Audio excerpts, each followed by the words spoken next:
The journal of his travels forms a large work, in which everything that concerns Persia is especially developed. The long stay he made in the country and his intimate acquaintance with the highest personages of the state enabled him to collect numerous and authentic documents. It may fairly be said that in this way Persia was better known in the 17th century than it was 100 years later. The countries which Chardin had just explored were visited again some years later by a Dutch painter, Cornelius de Bruyn or Lebrun. The great value of his work consists in the beauty and accuracy of the drawings which illustrate it, for as far as the text is concerned, it contains nothing which was not known before, except in what relates to the Samoyeds, whom he was the first to visit. Japanese warrior. Japanese warrior. From an old print. We must now speak of the Westphalian, K. Ampfer, almost a naturalized Swede, in consequence of his long sojourn in Scandinavian countries. He refused the brilliant position which was there offered him in order to accompany as secretary an ambassador who was going to Moscow. He was thus enabled to see the principal cities of Russia, a country which at that period had scarcely entered upon the path of Western civilization. Afterwards, he went to Persia, where he quitted the ambassador Fabricius in order to enter the service of the Dutch Company of the Indies, and to continue his travels. He thus visited in the first place Persepolis, Shiraz, Ormuz upon the Persian Gulf, where he was extremely ill, and whence he embarked in 1688 for the East Indies. Arabia Felix, India, the Malabar coast, Ceylon, Java, Sumatra, and Japan were afterwards all visited by him. The object of these journeys was exclusively scientific. K. Ampfer was a physician, but was more especially devoted to the various branches of natural history, and collected, described, drew, or dried a considerable number of plants then unknown in Europe, gave new information upon their use in medicine or manufactures, and collected an immense herbarium, which is now preserved with the greater part of his manuscripts in the British Museum in London. But the most interesting portion of his narrative, nowadays indeed quite obsolete and very incomplete, since the country has been opened up to our scientific men, was for a long time that relating to Japan. He had contrived to procure books treating of the history, literature, and learning of the country, when he had failed in obtaining from certain personages to whom he had rendered himself very acceptable, information which was not usually imparted to foreigners. To conclude, if all the travelers of whom we have just spoken are not strictly speaking discoverers, if they do not explore countries unknown before, they all have, in various degrees and according to their ability or their studies, the merit of having rendered the countries which they visited better known. Besides, they were able to banish to the domain of fable many of the tales which others less learned had naively accepted, and which had for long become so completely public property that nobody dreamed of disputing them. Thanks to these travelers, something is known of the history of the East. The migrations of nations began to be dimly suspected, and accounts to be given of the changes in those great empires of which the very existence had been long problematical. Chapter 6. 1. The Great Corsair. William Dampier, or a sea king of the 17th century. William Dampier was born in 1612 at East Coker, and by the death of his parents was from his childhood left to his own control. Not possessing any great taste for study, he preferred running wild in the woods and fighting with his companions to remaining in his place on the school benches.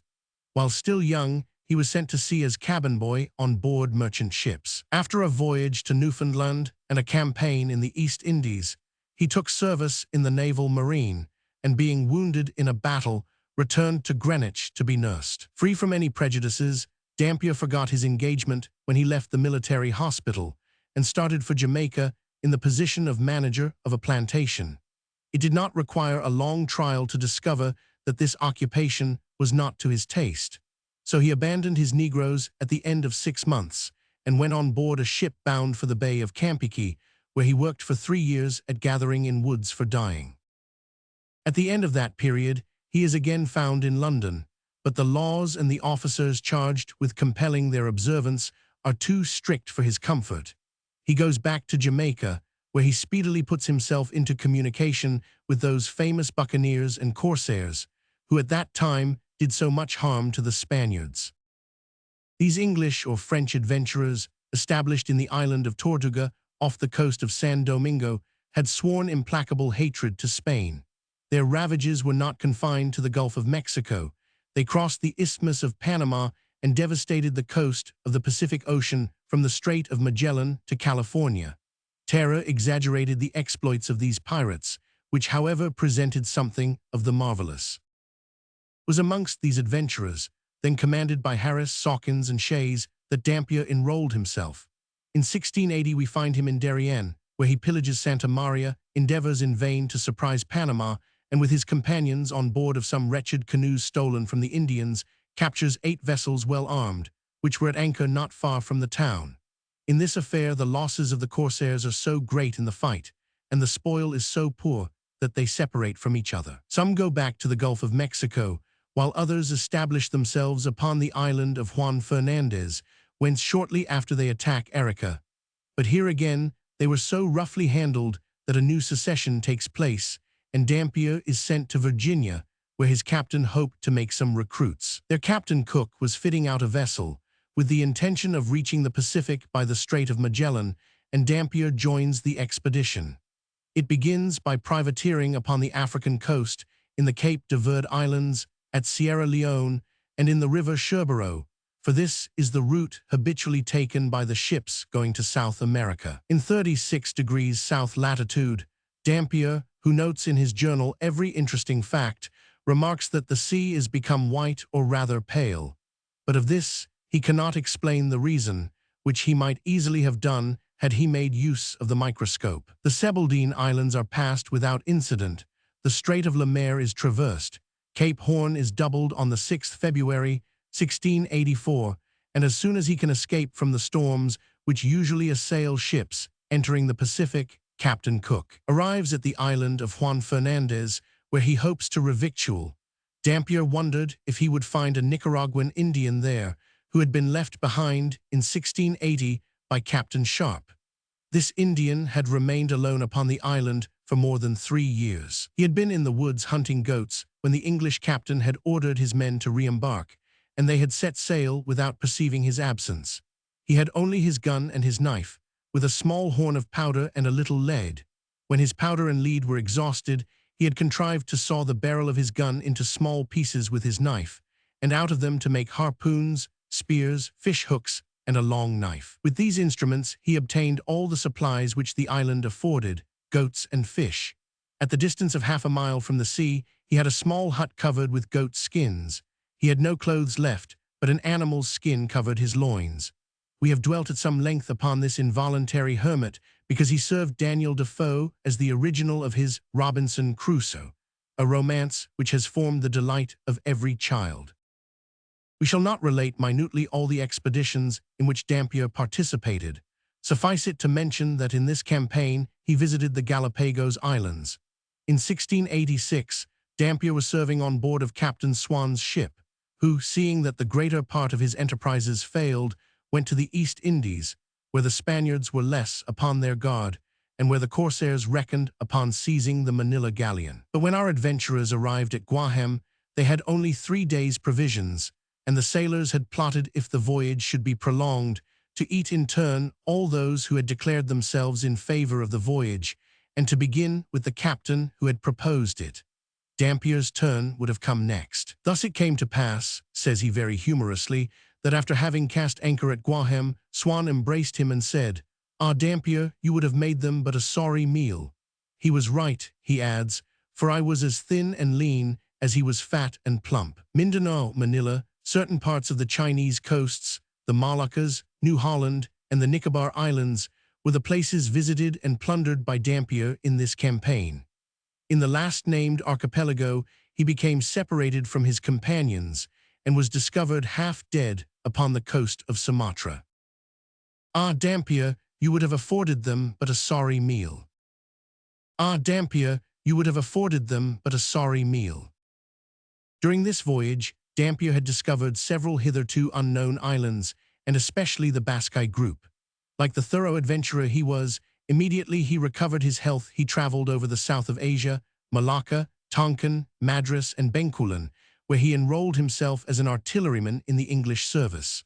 5 months afterwards, he deserted and returned to London. The narrative of his adventures and his privateering obtained for him a certain amount of sympathy amongst the higher classes, and he was presented to the Earl of Oxford, Lord High Admiral. He speedily received the command of the ship Roebuck to attempt a voyage of discovery in the seas which he had already explored. He left England on the 14th January, 1699, with the intention of passing through the Strait of Magellan or of making the tour of Tierra del Fuego so as to commence his discoveries on the coasts of the Pacific, which had hitherto received the visits of a comparatively small number of travelers. After crossing the line on the 10th March, he sailed for Brazil, where the ship was revictualled. Far from being able again to descend the coast of Patagonia, he beheld himself driven by the wind to 48 miles south of the Cape of Good Hope, whence he steered east-southeast towards New Holland, a long passage which was not signalized by any adventure. On the 1st August, Dampier saw land and at once sought for a harbor in which to land. 5 days later, he entered the Bay of Sea Dogs upon the western coast of Australia, but he only found there a sterile soil and met with neither water nor vegetation. Until the 31st August, he sailed along this coast without discovering what he sought. Once when he landed, he had a slight skirmish with some of the inhabitants, who seemed to be very thinly scattered over the country. Their chief was a young man of middle height, but quick and vigilant. His eyes were surrounded by a single ring of white paint, while a stripe of the same color descended from the top of his forehead to the end of his nose. His chest and arms were likewise striped with white. His companions were black, fierce in aspect, their hair woolly, and in shape they were tall and slender. For 5 weeks Dampier hovered near land and found neither water nor provisions. However, he would not give in, and intended to continue to ascend the coast northwards, but the shallows which he incessantly encountered and the monsoon from the northwest, which was soon due, obliged him to give up the enterprise after having discovered more than 900 miles of the Australian continent. He afterwards steered towards Timor, where he intended to repose and recruit his crew, exhausted by the long voyage. But he knew little of these parts, and his charts were quite insufficient. He was therefore obliged to make a reconnaissance of it, as if the Dutch had not already been long settled there. Thus, he discovered a passage between Timor and Anamabo in a locality in which his map only indicated a bay. The arrival of Dampier in a port known only to themselves astonished and greatly displeased the Dutch. They imagined that the English could only have reached it by means of charts taken on board a ship of their own. However, in the end, they recovered from their fright and received the strangers with kindness.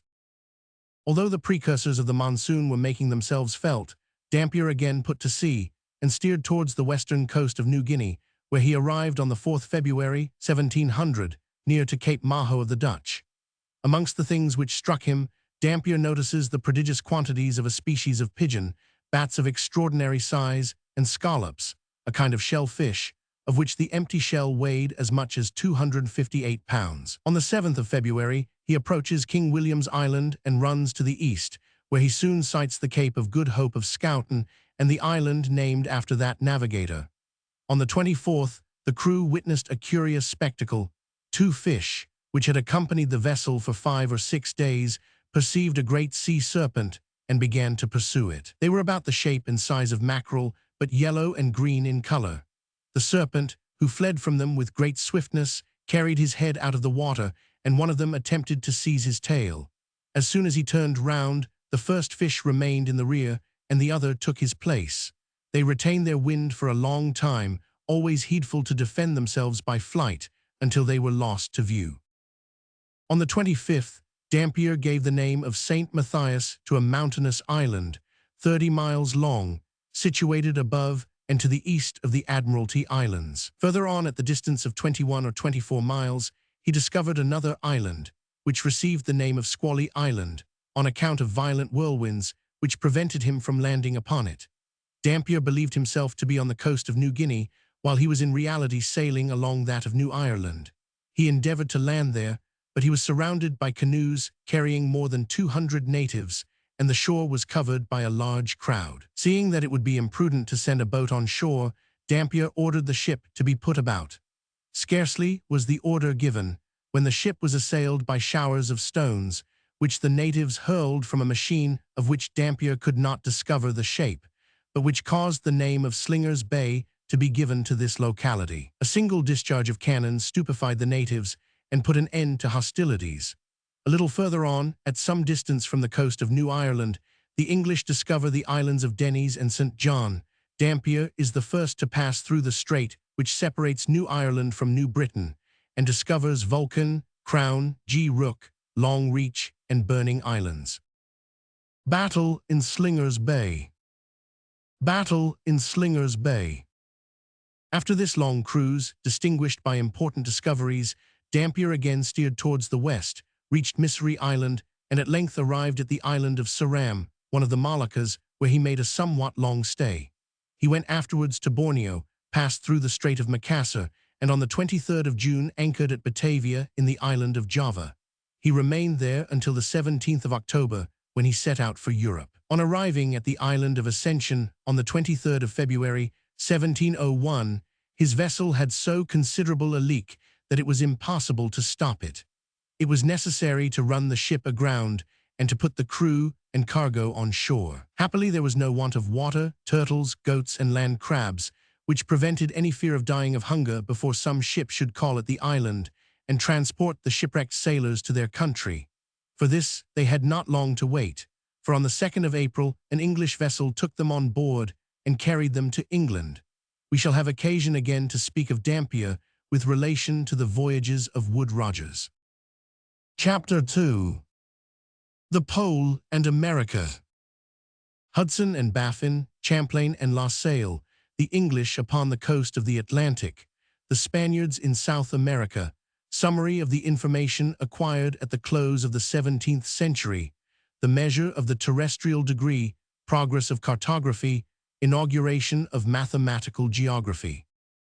Although the attempts to find a passage by the northwest had been abandoned by the English for 20 years, they had not, however, given up the idea of seeking by that way for a passage which was only to be discovered in our own days, and of which the absolute impracticability was then to be ascertained. A clever sailor, Henry Hudson, of whom Ellis says that never did anyone better understand the seafaring profession, that his courage was equal to any emergency, and that his application was indefatigable, concluded an agreement with a company of merchants to search for the passage by the northwest. On the 1st of May, 1607, he sailed from Gravesend in the Hopewell, a craft about the size of one of the smallest of modern collier brigs, and having on board a crew of 12 men, and on the 13th of June reached the eastern coast of Greenland at 73 degrees, and gave it a name answering to the hopes he entertained, in calling it Cape Hold with Hope. The weather here was finer and less cold than it had been 10 degrees southwards.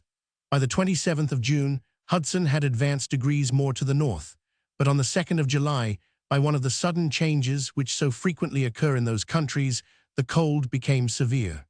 The sea, however, remained free, the air was still, and driftwood floated about in large quantity. On the 14th of the same month, in 33 degrees 23, the master's mate and the boatswain of the vessel landed upon a shore which formed the northern part of Spitzbergen. Traces of musk oxen and foxes, great abundance of aquatic birds, 2 streams of fresh water, one of them being warm, proved to our navigators that it was possible to live in these extreme latitudes at this period of the year. Hudson, who had re-embarked without delay, found himself arrested at the height of 82 degrees by thick pack ice, which he endeavored in vain to penetrate or sail round. He was compelled to return to England, where he arrived on September 15th, after having discovered an island, which is probably that of Jan Mayen. The route followed in this first voyage having had no result towards the north, Hudson would try another, and accordingly set sail on Apist in the following year, and advanced between Spitzbergen and Nova Zembla.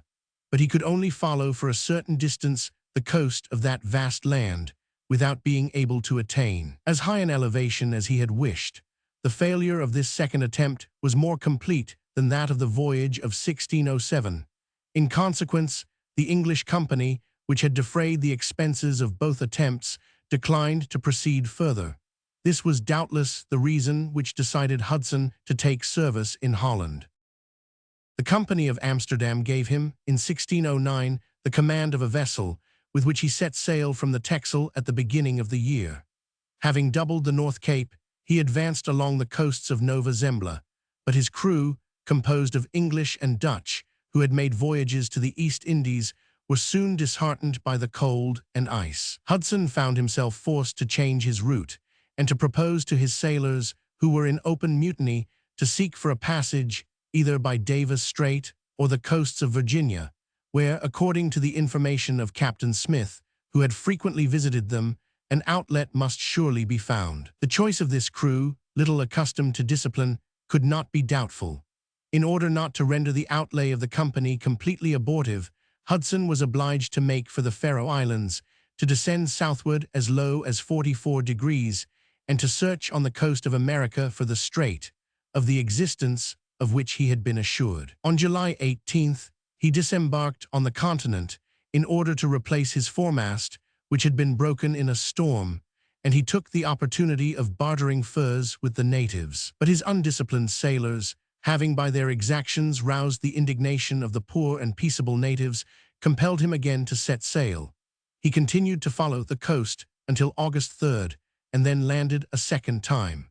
At 40 degrees 30, he discovered a great bay which he explored in a canoe for more than 150 miles. In the meantime, his provisions began to run short, and it was impossible to procure supplies on land. The crew, which appears to have imposed its wishes on its captain during this whole voyage, assembled. Some proposed to winter in Newfoundland in order to resume the search for the passage in the following year. Others wished to make for Ireland. This latter proposition was adopted, but when they approached the shores of Great Britain, the land proved so attractive to his men that Hudson was obliged, on November 7th, to cast anchor at Dartmouth. The following year, 1610, notwithstanding all the mortifications which he had experienced, Hudson tried to renew his engagement with the Dutch company, but the terms which they named as the price of their concurrence compelled him to renounce the project, and induced him to submit to the requirements of the English company. This company imposed on Hudson as a condition that he should carry on board, rather as an assistant than as a subordinate, a clever seaman named Colburn, in whom they had full confidence. It is easy to understand how mortifying this condition was to Hudson. Accordingly, he took the earliest opportunity of ridding himself of the superintendent who had been imposed upon him. He had not yet left the Thames when he sent Colburn back to shore with a letter for the company, in which he endeavored to palliate and justify this certainly very strange proceeding. Towards the end of May, when the ship had cast anchor in one of the ports of the island, the crew formed on the subject of Colburn its first conspiracy, which was repressed without difficulty, and when Hudson quitted the island on June 1st, he had re-established his authority. After having passed Frobisher's Strait, he sighted the land of desolation of Davis, entered the strait which has received his name, and speedily penetrated into a wide bay, the entire western coast of which he examined until the beginning of September. At this epoch, one of the inferior officers, continuing to excite revolt against his chief, was superseded, but this act of justice only exasperated the sailors. In the early part of November, Hudson, having arrived at the extremity of the bay, sought for an appropriate spot to winter in, and having soon found one, drew up the ship on dry land. It is difficult to understand such a resolution. On the one hand, Hudson had left England with provisions for 6 months only, which had already been largely reduced, and he could scarcely reckon, considering the barrenness of the country, upon procuring a further supply of nourishment. On the other, the crew had exhibited such numerous signs of mutiny that he could hardly rely upon its discipline and goodwill. Nevertheless, although the English were often obliged to content themselves with scanty rations, they did not, owing to the arrival of great numbers of birds, pass a very distressing winter. But on the return of spring, as soon as the ship was prepared to resume her route to England, Hudson found that his fate was decided. He made his arrangements accordingly, distributed to each his share of biscuit, paid the wages due, and awaited the course of events. He had not long to wait. The conspirators seized their captain, his son, a volunteer, the carpenter, and 5 sailors, put them on board a boat, without arms, provisions, or instruments, and abandoned them to the mercy of the ocean. The culprits reached England again, but not all. 2 were killed in an encounter with the Indians, another died of sickness, while the others were sorely tried by famine. Eventually, no prosecution was commenced against them. Only the company, in 1674, procured employment on board a vessel for the son of Henry Hudson, lost in the discovery of the Northwest, the son being entirely destitute of resources. Hudson abandoned by his crew. Hudson abandoned by his crew. The expeditions of Hudson were followed by those of Burton and of Gibbons, to whom we owe, if not new discoveries, important observations on the tides, the variation of the weather and the temperature, and on a number of natural phenomena. In 1615, the English company entrusted to Byleth, who had taken part in the last voyages, the command of a vessel of 50 tons. Her name, the Discovery, was of good augury. She carried as pilot the famous William Baffin, whose renown has eclipsed that of his captain.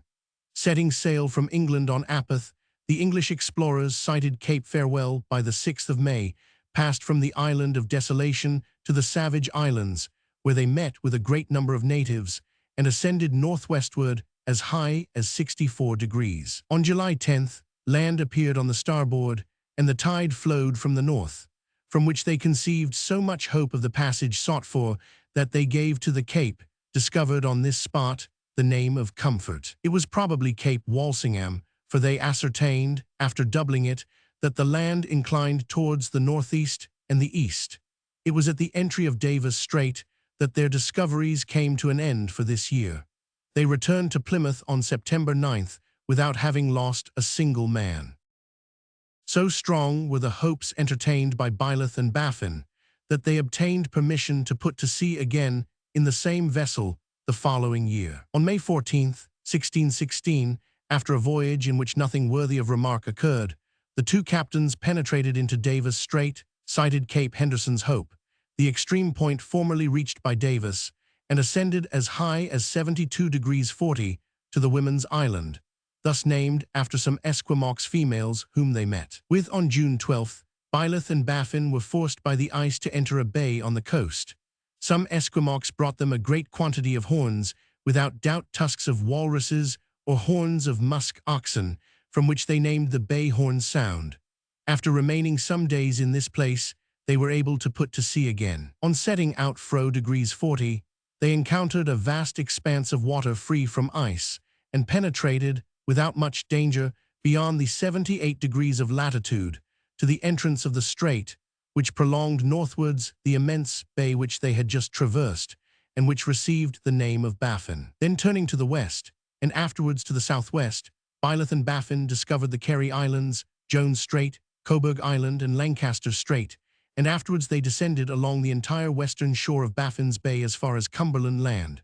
Despairing then of being able to carry his discoveries further, Byleth, who had several men among his crew afflicted with scurvy, found himself obliged to return to the shores of England, where he disembarked at Dover on August 30th. If this expedition terminated again in failure, in the sense that the Northwest Passage was not discovered, the results obtained were nevertheless considerable. Byleth and Baffin had prodigiously increased the knowledge of the seas and coasts in the quarters of Greenland. The captain and the pilot, in writing to the director of the company, assured him that the bay which they had visited was an excellent spot for fishing, in which thousands of whales, seals, and walruses disported themselves. The event could not be long in amply proving the correctness of this information.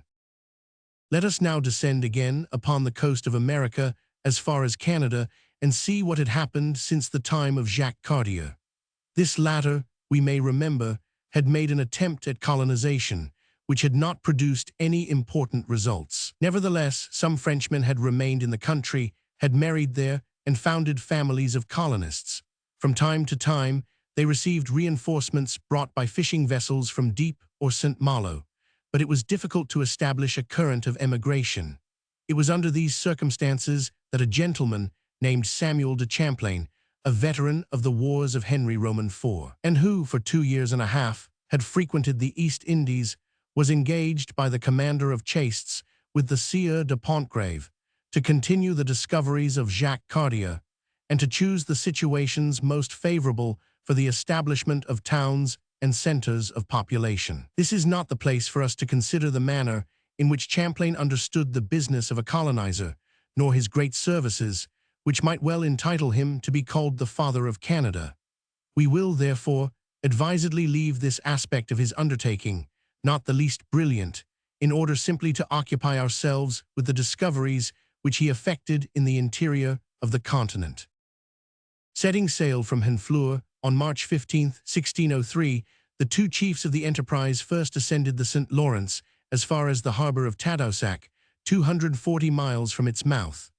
They were welcomed by the populations, which had, however, neither faith nor law and lived without God and without religion like brute beasts. At this place they quitted their ships, which could not have advanced further without danger, and reached in a boat the Fall of St. Louis, where Jacques Cartier had been stopped. They even penetrated a little into the interior, and then returned to France, where Champlain printed a narrative of the voyage for the king. Henry Roman IV resolved to continue the enterprise. In the meantime, M. de Chastes having died, his privilege was transferred to M. de Monts, with the title of Vice-Admiral and Governor of Acadia. Champlain accompanied M. de Monts to Canada and passed 3 whole years, whether in aiding by his counsels and his exertions the efforts of colonization, or in exploring the coasts of Acadia, the bearings of which he took beyond Cape Cod, or in making excursions into the interior and visiting the savage tribes, which it was important to conciliate. In 1607, after a new voyage to France to recruit colonists, Champlain returned again to New France and founded, in 1608, a town which was to become Quebec. The following year was devoted to again ascending the St. Lawrence and ascertaining its course. On board of a pirogue, with 2 companions only, Champlain penetrated, with some Algonquins, to the Iroquois and remained conqueror in a great battle fought on the borders of a lake which has received his name. He then descended the river Richelieu as far as the St. Lawrence.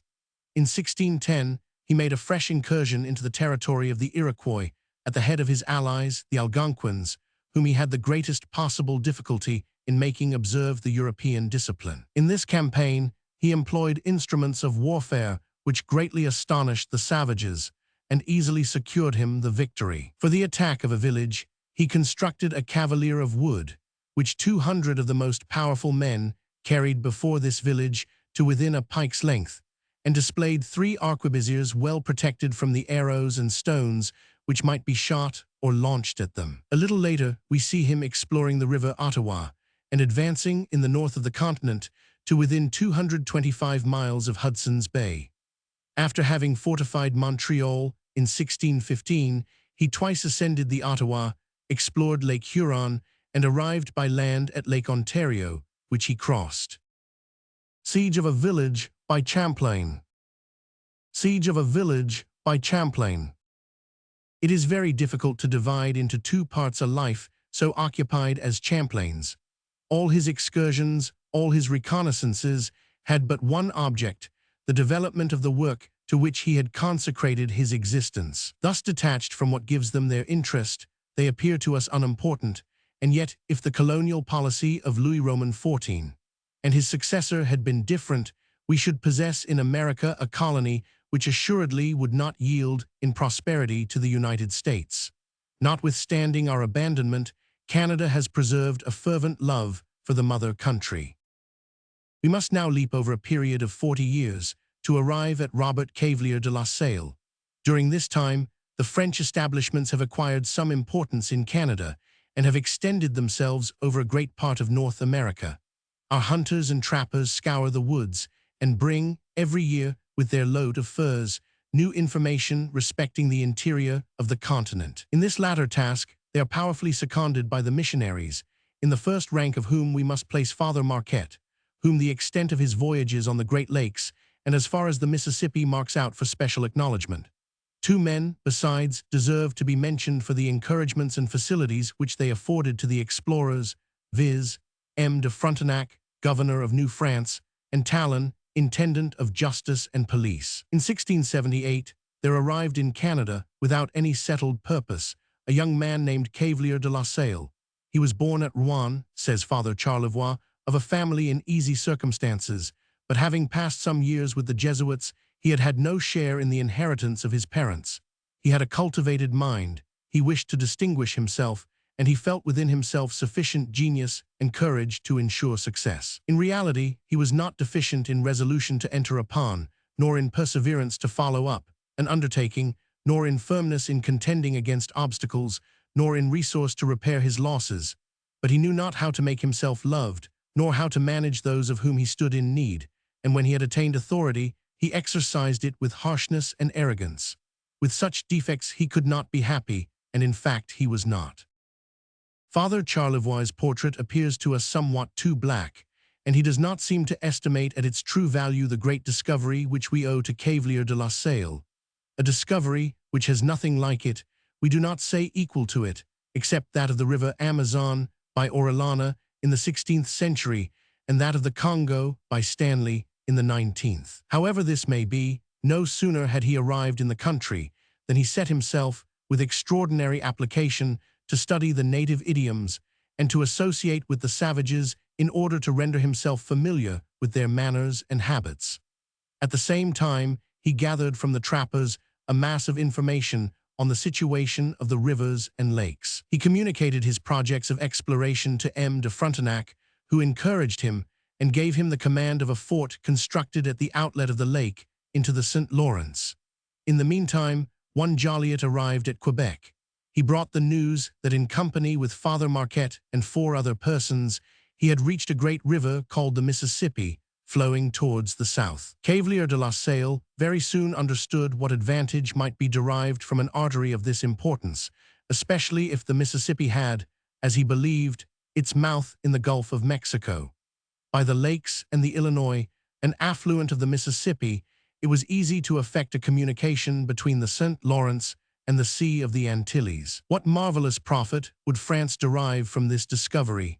La Salle explained the project which he had conceived to the Count of Frontenac, and obtained from him very pressing letters of recommendation to the Minister of Marine. On arriving in France, La Salle learned the death of Colbert, but he remitted to his son, the Marquis of Seignelay, who had succeeded him, the dispatches of which he was the bearer. This project, which appeared to rest upon solid foundations, could not fail to please a young minister.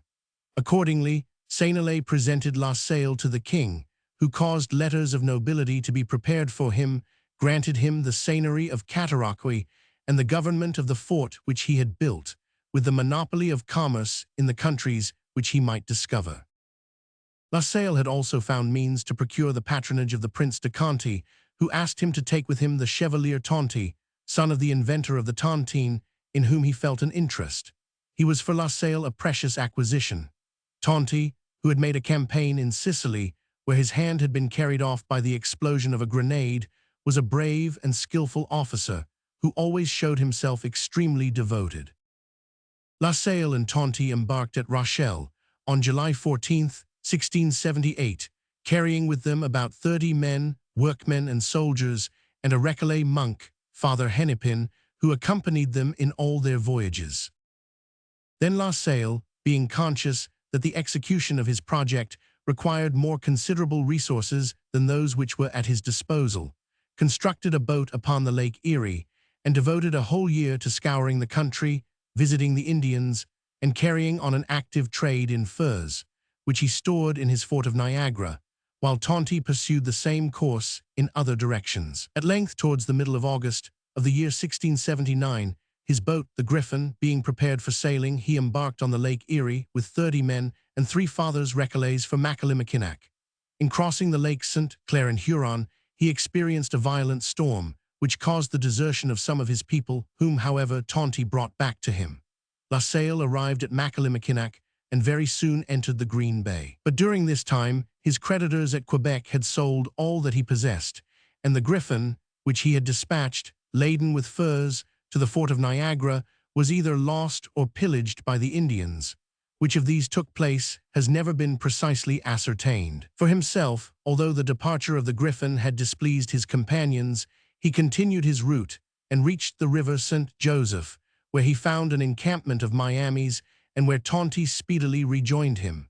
Their first care was to construct a fort on this spot. Then they crossed the dividing line of the water between the basin of the Great Lakes and that of the Mississippi. They subsequently reached the river of the Illinois, an affluent on the left of that great river. With his small band of followers, upon whose fidelity he could not entirely depend, the situation of La Salle was critical in the midst of an unknown country, and among a powerful nation, the Illinois, who, at first allies of France, had been prejudiced and excited against us by the Iroquois and the English, jealous of the progress of the Canadian colony. Nevertheless, it was necessary at all cost to attach to himself these Indians, who from their situation were able to hinder all communication between La Salle and Canada. In order to strike their imagination, Cavalier de La Salle proceeds to their encampment, where more than 3,000 men are assembled. He has but 20 men, but he traverses their village haughtily and stops at some distance. The Illinois, who have not yet declared war, are surprised. They advance towards him and overwhelm him with pacific demonstrations. So versatile is the spirit of the savages, such an impression does every mark of courage make upon them. Without delay, La Salle takes advantage of their friendly dispositions and erects upon the very site of their camp a small fort, which he calls Crevecoeur, in allusion to the troubles which he has already experienced. There he leaves Tonty with all his people, and he himself, anxious about the fate of the Griffin, returns with 3 Frenchmen and 1 Indian to the fort of Cataraqui, separated by 500 leagues from Crevecoeur. Before setting out, he had detached with Father Hennepin, one of his companions named Dakin, on a mission to reascend the Mississippi beyond the river of the Illinois, and if possible, to its source. These 2 travelers, says Father Charlevoix, set out from the fort of Crevecoeur on February 28th, and having entered the Mississippi, ascended it as far as 46 degrees of north latitude. There they were stopped by a considerable waterfall, extending quite across the river, to which Father Hennepin gave the name of St. Anthony of Padua. Then they fell, I know not by what mischance, into the hands of the Sioux, who kept them for a long time prisoners. On his journey back to Cataraqui, La Salle, having discovered a new site appropriate to the construction of a fort, summoned Tonty thither, who immediately set to work, while La Salle continued his route. This is Fort St. Louis. On his arrival at Cataraqui, La Salle learned news which would have broken down a man of a less hardy temperament. Not only had the Griffin, on board of which he had furs of the value of 10,000 crowns, been lost, but a vessel which was bringing him from France a cargo worth 880 L, had been shipwrecked, and his enemies had spread a report of his death. Having no further business at Cataraqui, and having proved by his presence that the reports of his disappearance were all false, he arrived again at the fort of Crevecoeur, where he was much astonished to find no one. This is what had happened.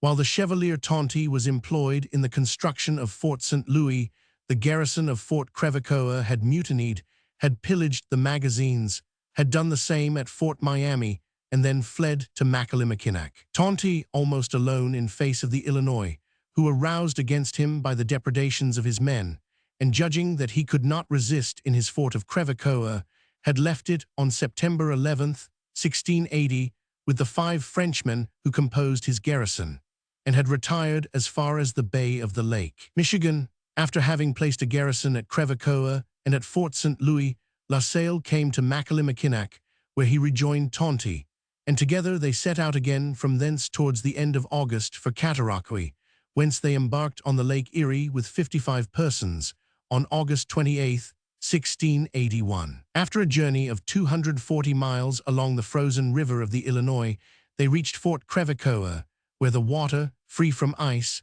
permitted the use of their canoes. On February 6, 1682, La Salle arrived at the confluence of the Illinois and the Mississippi. He descended the river, sighted the mouth of the Missouri and that of the Ohio, where he raised a fort, penetrated into the country of the Arkansas, of which he took possession in the name of France, crossed the country of the Natchez, with whom he made a treaty of friendship, and finally passed out into the Gulf of Mexico on Apeth, after a navigation of 1050 miles in a mere bark. The anticipations so skillfully conceived by Cavalier de la Salle were realized. He immediately took formal possession of the country, to which he gave the name of Louisiana, and called the immense river which he had just discovered the St. Louis. La Salle's return to Canada occupied not less than 1 year and a half. There is no ground for astonishment when all the obstacles scattered in his path are considered. What energy, what strength of mind were requisite in one of the greatest travelers of whom France has reason to be proud, to succeed in such an enterprise. Unhappily, a man, otherwise well-intentioned, but who allowed himself to be prejudiced against La Salle by his numerous enemies, M. Lefebvre de la Barre, who had succeeded M. de Frontenac as governor of Canada, wrote to the Minister of Marine that the discoveries of La Salle were not to be regarded as of much importance. This traveler, he said, was actually, with about 20 French vagabonds and savages, at the extremity of the bay, where he played the part of sovereign, plundered and ransomed those of his own nation, exposed the people to the incursions of the Iroquois, and covered all these acts of violence with the pretext of the permission, which he had from his Majesty, to carry on commerce alone in the countries which he might be able to discover. Cavalier de la Salle could not allow himself to remain exposed to these calumnious imputations. On the one side, honor prompted him to return to France to exculpate himself. On the other, he would not leave others to reap the profit of his discoveries. He set out, therefore, and received from Seignelay a kindly welcome. The minister had not been much influenced by the letters of M. de la Barre. He was aware that men could not accomplish great achievements without wounding much self-love, nor without making numerous enemies. La Salle took the opportunity to explain to him his project of discovering the mouth of the Mississippi by sea in order to open a way for French vessels and to found an establishment there. The minister entered into these views and gave him a commission which placed Frenchmen and savages under his orders, from Fort St. Louis to the sea. At the same time, the commandant of the squadron which was to transport him to America was to be under his authority, and to furnish him on his disembarkation with all the succors which he might require, provided that nothing was done to the prejudice of the king. 4 vessels, one of them a frigate of 40 guns, commanded by M. de Beaujeu, were to carry 280 persons, including the crews, to the mouth of the Mississippi to form the nucleus of the new colony. Soldiers and artisans had been very badly chosen, as was perceived when too late, and no one knew his business. Setting sail from La Rochelle on July 24, 1684, the little squadron was almost immediately obliged to return to port, the bowsprit of the frigate having broken suddenly in the very finest weather. This inexplicable accident was the commencement of misunderstanding between M. de Beaujeu and M. de la Salle. The former could scarcely be pleased to see himself subordinated to a private individual, and did not forgive Cavalier this. Nothing, however, would have been more easy than to decline the command. La Salle had not the gentleness of manner and the politeness necessary to conciliate his companions. The disagreement did but gather force during the voyage, by reason of the obstacles raised by M. de Beaujeu to the rapidity and secrecy of the expedition. The annoyances of La Salle had indeed become so great when he arrived at St. Domingo that he fell seriously ill. He recovered, however, and the expedition set sail again on November 25th. A month later, it was off Florida, but as La Salle had been assured that in the Gulf of Mexico all the currents bore eastwards, he did not doubt that the mouth of the Mississippi must be far to the west, an error which was the source of all his misfortunes. La Salle then steered to the west, and passed by without perceiving it, without deigning even to attend to certain signs which he was asked to observe, the mouth of the Mississippi. When he perceived his mistake, and entreated M. de Beaujeu to turn back, the latter would no longer consent. La Salle, seeing that he could make no impression upon the contradictory mind of his companion, decided to disembark his men and his provisions in the Bay of St. Bernard. Yet in this very last act, Beaujeu manifested an amount of culpable ill will, which did as little honor to his judgment as to his patriotism. Not only was he unwilling to land all the provisions, under the pretext that certain of them being at the bottom of the hold, he had no time to change his stowage, but further, he gave shelter on board his own ship to the master and crew of the transport, laden with the stores, utensils, and implements necessary for a new establishment, people whom everything seems to convict of having purposely cast their vessel upon shore. At the same time, a number of savages took advantage of the disorder caused by the shipwreck of the transport to plunder everything on which they could lay their hands.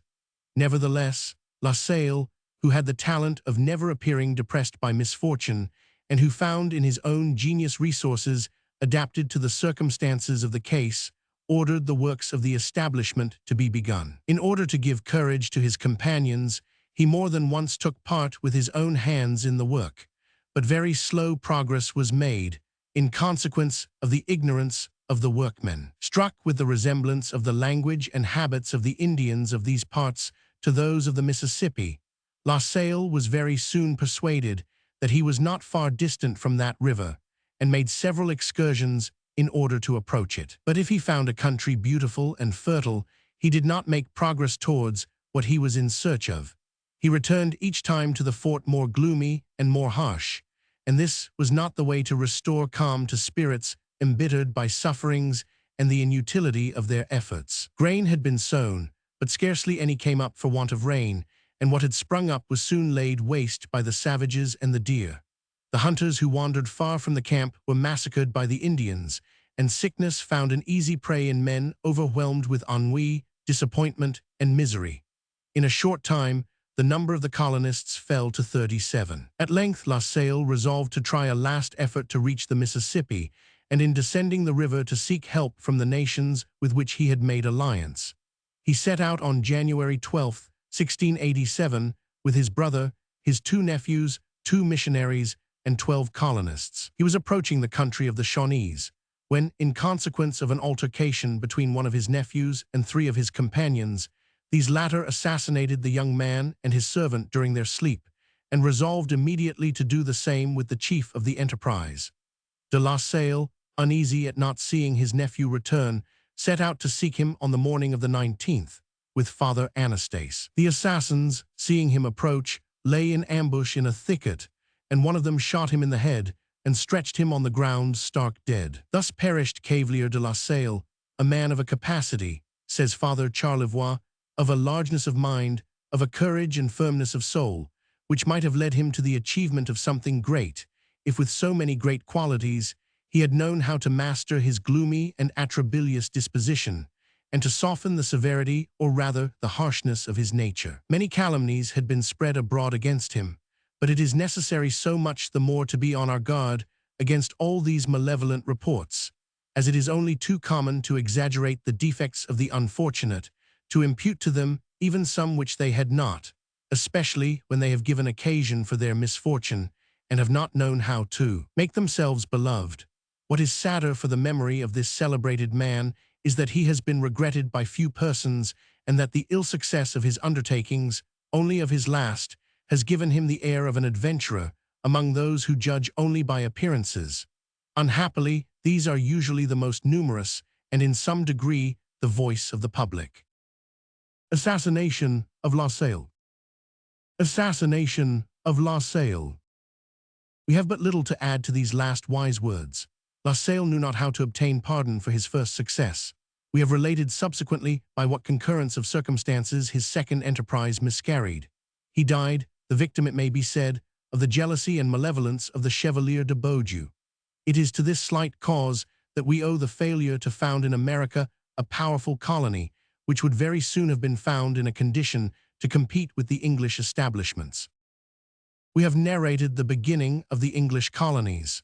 The events which took place in England were highly favorable to them. The religious persecutions, the revolutions of 1648 furnished numerous recruits, who, animated by an excellent spirit, set themselves to work, and transported to the other side of the Atlantic the arts, the industry, and in a short time the prosperity of the mother country. Very soon, the immense forests which covered Virginia, Pennsylvania, and Carolina fell beneath the hatchet of the squatter, and the soil became cleared, while the hunters of the woods, driving back the Indians, made the interior of the country better known, and prepared the work of civilization.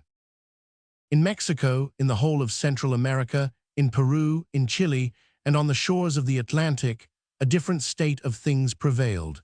The Spaniards had extended their conquests, but far from acting like the English, they had reduced the Indians to slavery. Instead of applying themselves to the cultivation appropriate to the variety of the climates and of the countries of which they had made themselves masters, they sought only in the produce of the mines the resources and prosperity which they should have endeavored to obtain from the land.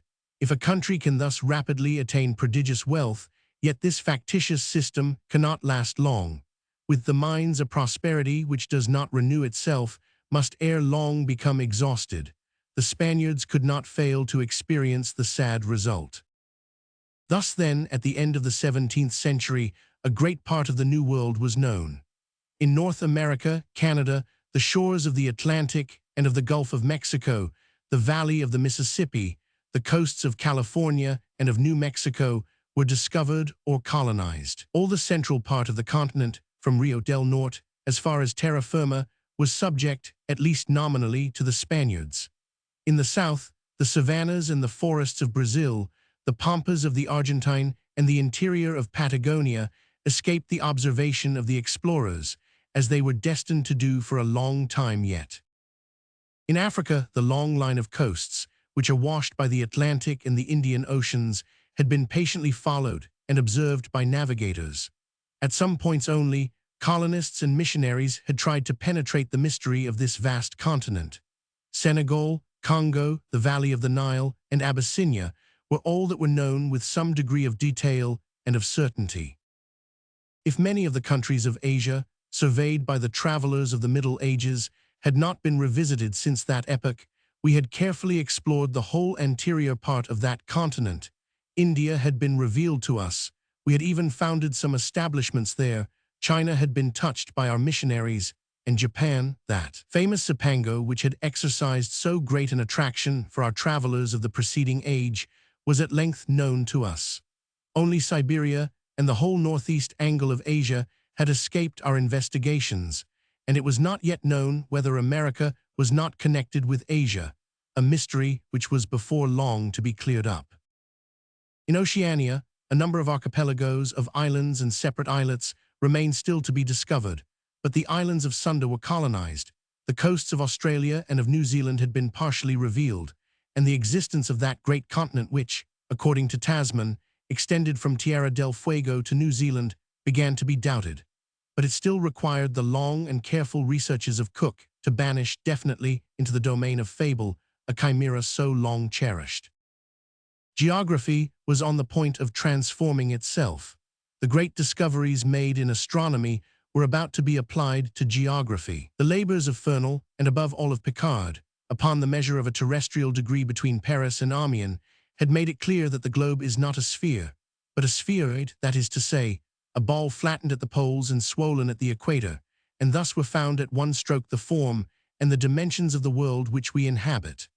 At length, the labors of Picard, continued by La Hire and Cassini, were completed at the commencement of the following century. The astronomical observations, rendered possible by the calculation of the satellites of Jupiter, enabled us to rectify our maps. If this rectification had been already effected with regard to certain places, it became indispensable when the number of points of which the astronomical position had been observed had been considerably increased, and this was to be the work of the next century. At the same time, historical geography was more studied. It began to take for its foundation the study of inscriptions, and archaeology was about to become one of the most useful instruments of comparative geography. In a word, the 17th century is an epoch of transition and of progress. It seeks, and it finds the powerful means which its successor, the 18th century, was destined to put into operation. The era of the sciences has already opened, and with it, the modern world commences. End of the second part. During the 3 winter months of December, January, and February, when the Khan is living in his winter palace, all the nobles within a radius of 60 days' march are obliged to supply him with boars, stags, fallow deer, roes, and bears. Besides, Kublai is a great huntsman himself, and his hunting train is superbly mounted and kept up. He has leopards, lynxes, and fine lions trained to hunt for wild animals, eagles strong enough to chase wolves, foxes, fallow and roe deer, and as Marco Polo says, often to take them too, and his dogs may be counted by thousands. It is about March when the emperor begins his principal hunting in the direction of the sea, and he is accompanied by no less than 10,000 falconers, 500 gerfalcons, and many goshawks, peregrine and sacred falcons. During the hunting excursion, a portable palace, covered outside with lions' skins and inside with cloth of gold, and carried on 4 elephants harnessed together, accompanies the emperor everywhere, who seems to enjoy all this oriental pomp and display. He goes as far as the camp of Chakarimongu, which is situated on a stream, a tributary of the river Amur, and the tent is set up, which is large enough to hold 10,000 nobles. This is his reception saloon where he gives audiences, and when he wishes to sleep, he goes into a tent, which is hung all round with ermine and sable furs of almost priceless value. The emperor lives thus till about Easter, hunting cranes, swans, hares, stags, roebucks, and sea, and then returns to his capital, Cambaluc. Marco Polo now completes his description of this fine city and enumerates the 12 quarters it contains, in many of which the rich merchants have their palatial houses, for commerce flourishes in this town, and more valuable merchandise is brought to it than to any other in the world. It is the depot and market for the richest productions of India, such as pearls and precious stones, and merchants come from long distances round to purchase them. The Khan has established a mint here for the benefit of trade, and it is an inexhaustible source of revenue to him. The banknotes, sealed with the emperor's seal, are made of a kind of cardboard manufactured from the bark of the mulberry tree. The cardboard thus prepared is cut into various thicknesses according to the value of the money it is supposed to represent. The currency of this money is enforced, none daring to refuse it on pain of death, the emperor using it in all his payments and enforcing its circulation throughout his dominions. Besides this, several times in the year the possessors of precious stones, pearls, gold, or silver are obliged to bring their treasures to the mint and receive in exchange for them these pieces of cardboard, so that, in fact, the emperor becomes the possessor of all the riches in his empire. According to Marco Polo, the system of the imperial government was wonderfully centralized. The kingdom is divided into 34 provinces and is governed by 12 of the greatest barons living in Cambaluc. In the same palace also reside the intendants and secretaries who conduct the business of each province. From this central city, a great number of roads diverge to the various parts of the kingdom, and on these roads are now post houses stationed at intervals of 22 miles, where well-mounted messengers are always ready to carry the emperor's messages. Besides this, at every 3 miles on the road, there is a little hamlet of about 14 houses where the couriers live, who carry messages on foot. These men wear a belt round their waists and have a girdle with bells attached to it that are heard at a long distance. They start at a gallop, quickly accomplishing the 3 miles and giving the message to the courier who is waiting for it at the next hamlet. Thus the emperor receives news from places at long distances from the capital in a comparatively short time. This mode of communication also involved but small expense to Kublai Khan, as the only remuneration he gave these couriers was their exemption from taxation, and as to the horses, they were furnished gratuitously by the provinces. But if the emperor used his power in this manner to lay heavy burdens upon his subjects, he exerted himself actively for their good and was always ready to help them. For instance, when their crops were damaged by hailstorms, he not only remitted all taxes, but gave them corn from his own stores. And when there was any great mortality, the flocks and herds in any particular province, he always replaced them at his own expense. He was careful to have a large quantity of wheat, barley, millet, and rice stored up in years of abundant harvest, so as to keep the price of grain at a uniform rate when the harvest failed. He was particularly careful of the poor who lived in Cambaluc. He had a list made of all the poorest houses in the town, where they were usually short of food, and supplied them liberally with wheat and other grain according to the size of their families, and bread was never refused to any applying at the palace for it. It is computed that at least 30,000 persons avail themselves of this daily throughout the year. His kindness to his poor subjects makes them almost worship him. The whole affairs of the empire are administered with great care, the roads well kept up and planted with fine trees, so that from a distance their direction can easily be traced.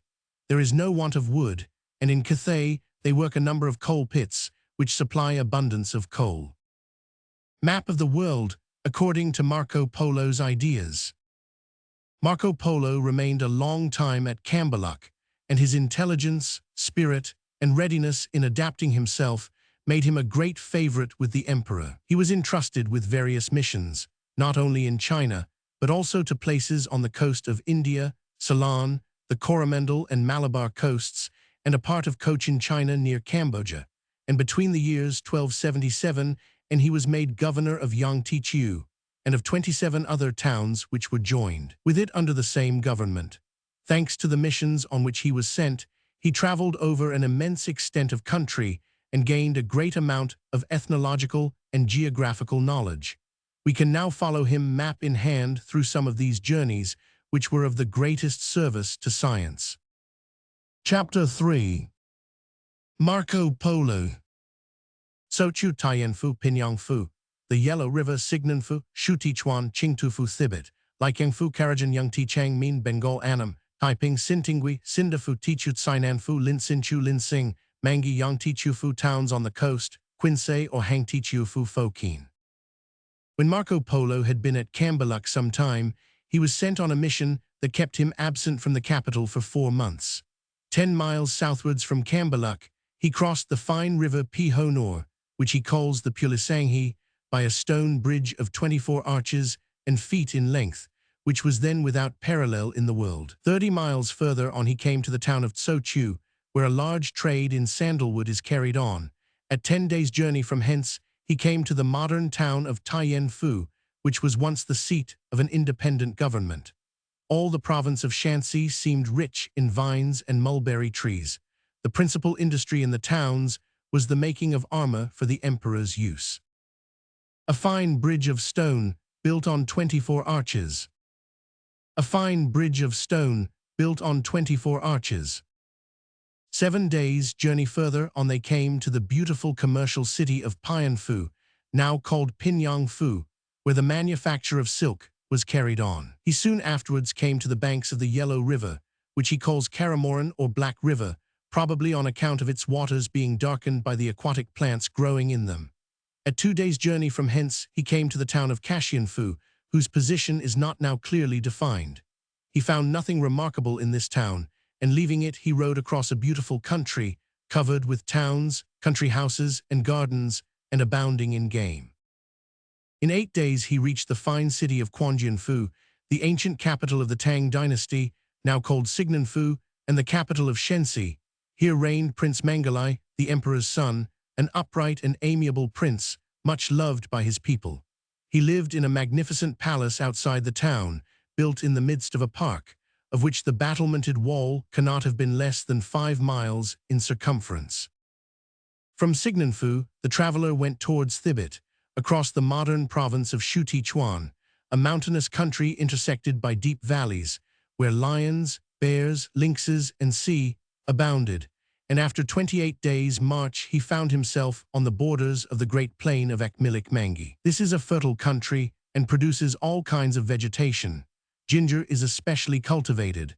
There is sufficient to supply all the province of Cathay, and so fertile is the soil that, according to a French traveler, M.E. Simon, an acre is now worth 15,000 francs, or 3 francs the meter. In the 13th century, this plain was covered with towns and country houses, and the inhabitants lived upon the fruits of the ground and the produce of their flocks and herds, while the large quantity of game furnished hunters with abundant occupation.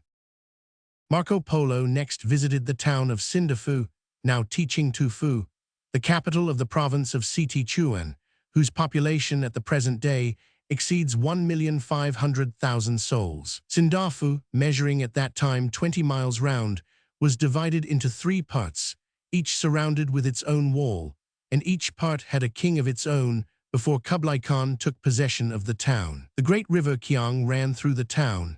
It contained large quantities of fish, and from its size resembled a sea more than a river. Its waters were covered by a vast number of vessels. 5 days after leaving this busy, thriving town, Marco Polo reached the province of Thibet, which he says is very desolate, for it has been destroyed by the war. Thibet abounds in lions, bears, and other savage animals, from which the travelers would have much difficulty in defending themselves had it not been for the quantity of large thick canes that grow there, which are probably bamboos. He says, the merchants and travelers passing through these countries at night collect a quantity of these canes and make a large fire of them, for when they are burning they make such a noise and crackle so much that the lions, bears, and other wild beasts take flight to a distance and would not approach these fires on any account. Thus both men, horses, and camels are safe.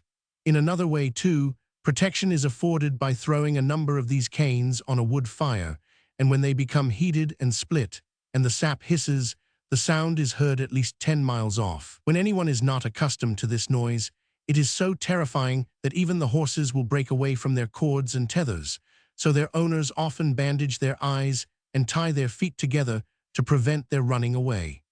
This method of burning canes is still used in countries where the bamboo grows, and indeed the noise may be compared to the loudest explosion of fireworks.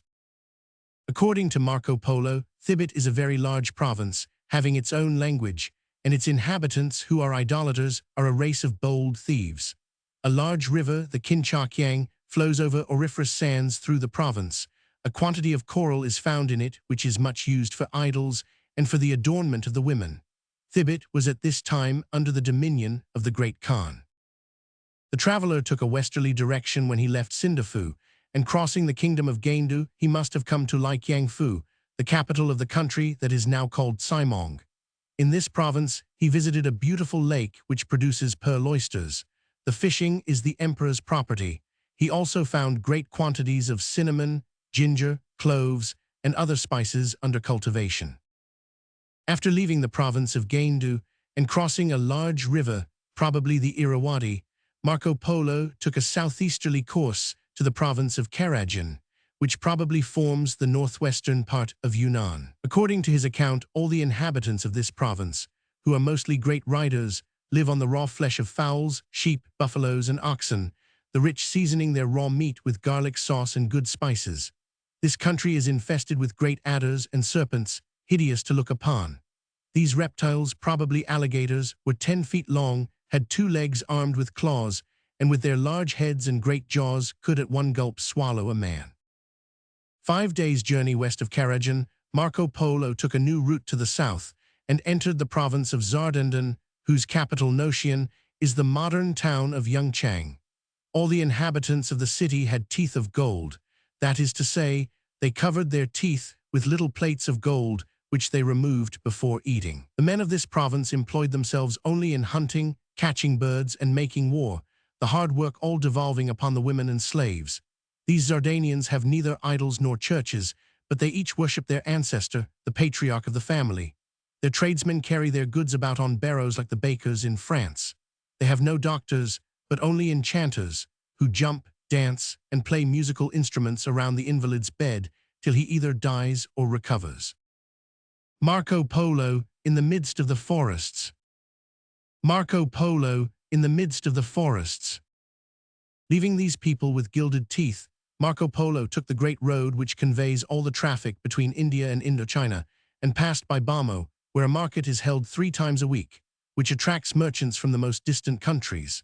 After riding for 15 days through forests filled with elephants, unicorns, and other wild animals, he came to the great city of Meen, that is to say, to that part of Upper Burma, of which the present capital of recent erection is called Amarapura. This city of Meen, which may be, perhaps, the old town of Ava now in ruins, or the old town of Pagan situated on the Irrawaddy, possessed a veritable architectural marvel, in 2 towers, one built of fine stone and entirely covered with a coating of gold about an inch in thickness, and the other, also of stone, coated with silver, both intended to serve as a tomb for the king of Meen, before his kingdom fell under the dominion of the Khan. After visiting this province, the traveler went to Bangala, the Bengal of the present day, which at this time, 1290, did not belong to Kublai Khan. The emperor's forces were then engaged in trying to conquer this fertile country, rich in cotton plants, in sugar canes and sea, and whose magnificent oxen were like elephants in height. From thence, the traveler ventured as far as the city of Kanseeg, in the province of the same name, probably the modern town of Kasay. The natives here tattooed their bodies, and with needles drew pictures of lions, dragons, and birds on their faces, necks, bellies, hands, legs, and bodies, and he who had the greatest number of these pictures they considered the most beautiful of human beings. Kansiig was the most southerly point visited by Marco Polo during this journey. Leaving this city, he went towards the northeast, and by the country of Amu, Annam, and Tonkin, he reached Talaman, now called Taiping, after 15 days' march.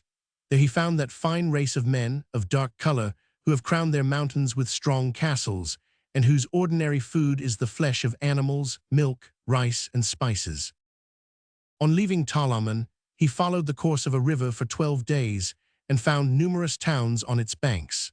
Here, as M. Charton truly observes, the traveler is leaving the country known as India beyond the Ganges and returning towards China. In fact, Marco Polo, after leaving Talaman, visited the province of Gigwi with its capital of the same name, and what struck him most in this country, and we cannot but think that the bold explorer was also a keen hunter, was the great number of lions that were to be seen about its mountains and plains. Only commentators are of opinion that the lions he speaks of must have been tigers, for no lions are found in China, but we will give his own words. He says, "There are so many lions in this country that it is not safe to sleep out of doors for fear of being devoured. And when you are on the river and stop for the night, you must be careful to anchor far from land, for otherwise the lions come to the vessel, seize upon a man, and devour him. The inhabitants of this part of the country are well aware of this, and so take measures to guard against it. These lions are very large and very dangerous, but there are dogs in this country brave enough to attack these lions. It requires 2 dogs and a man to overcome each lion." From this province, Marco Polo returned to Sindafu, the capital of the province of Sichuan, whence he had started on his excursion into Thibet, and retracing the route by which he had set out, he returned to Kublai Khan, after having brought his mission to Indochina to a satisfactory termination. It was probably at this time that the traveler was first entrusted by the emperor with another mission to the southeast of China.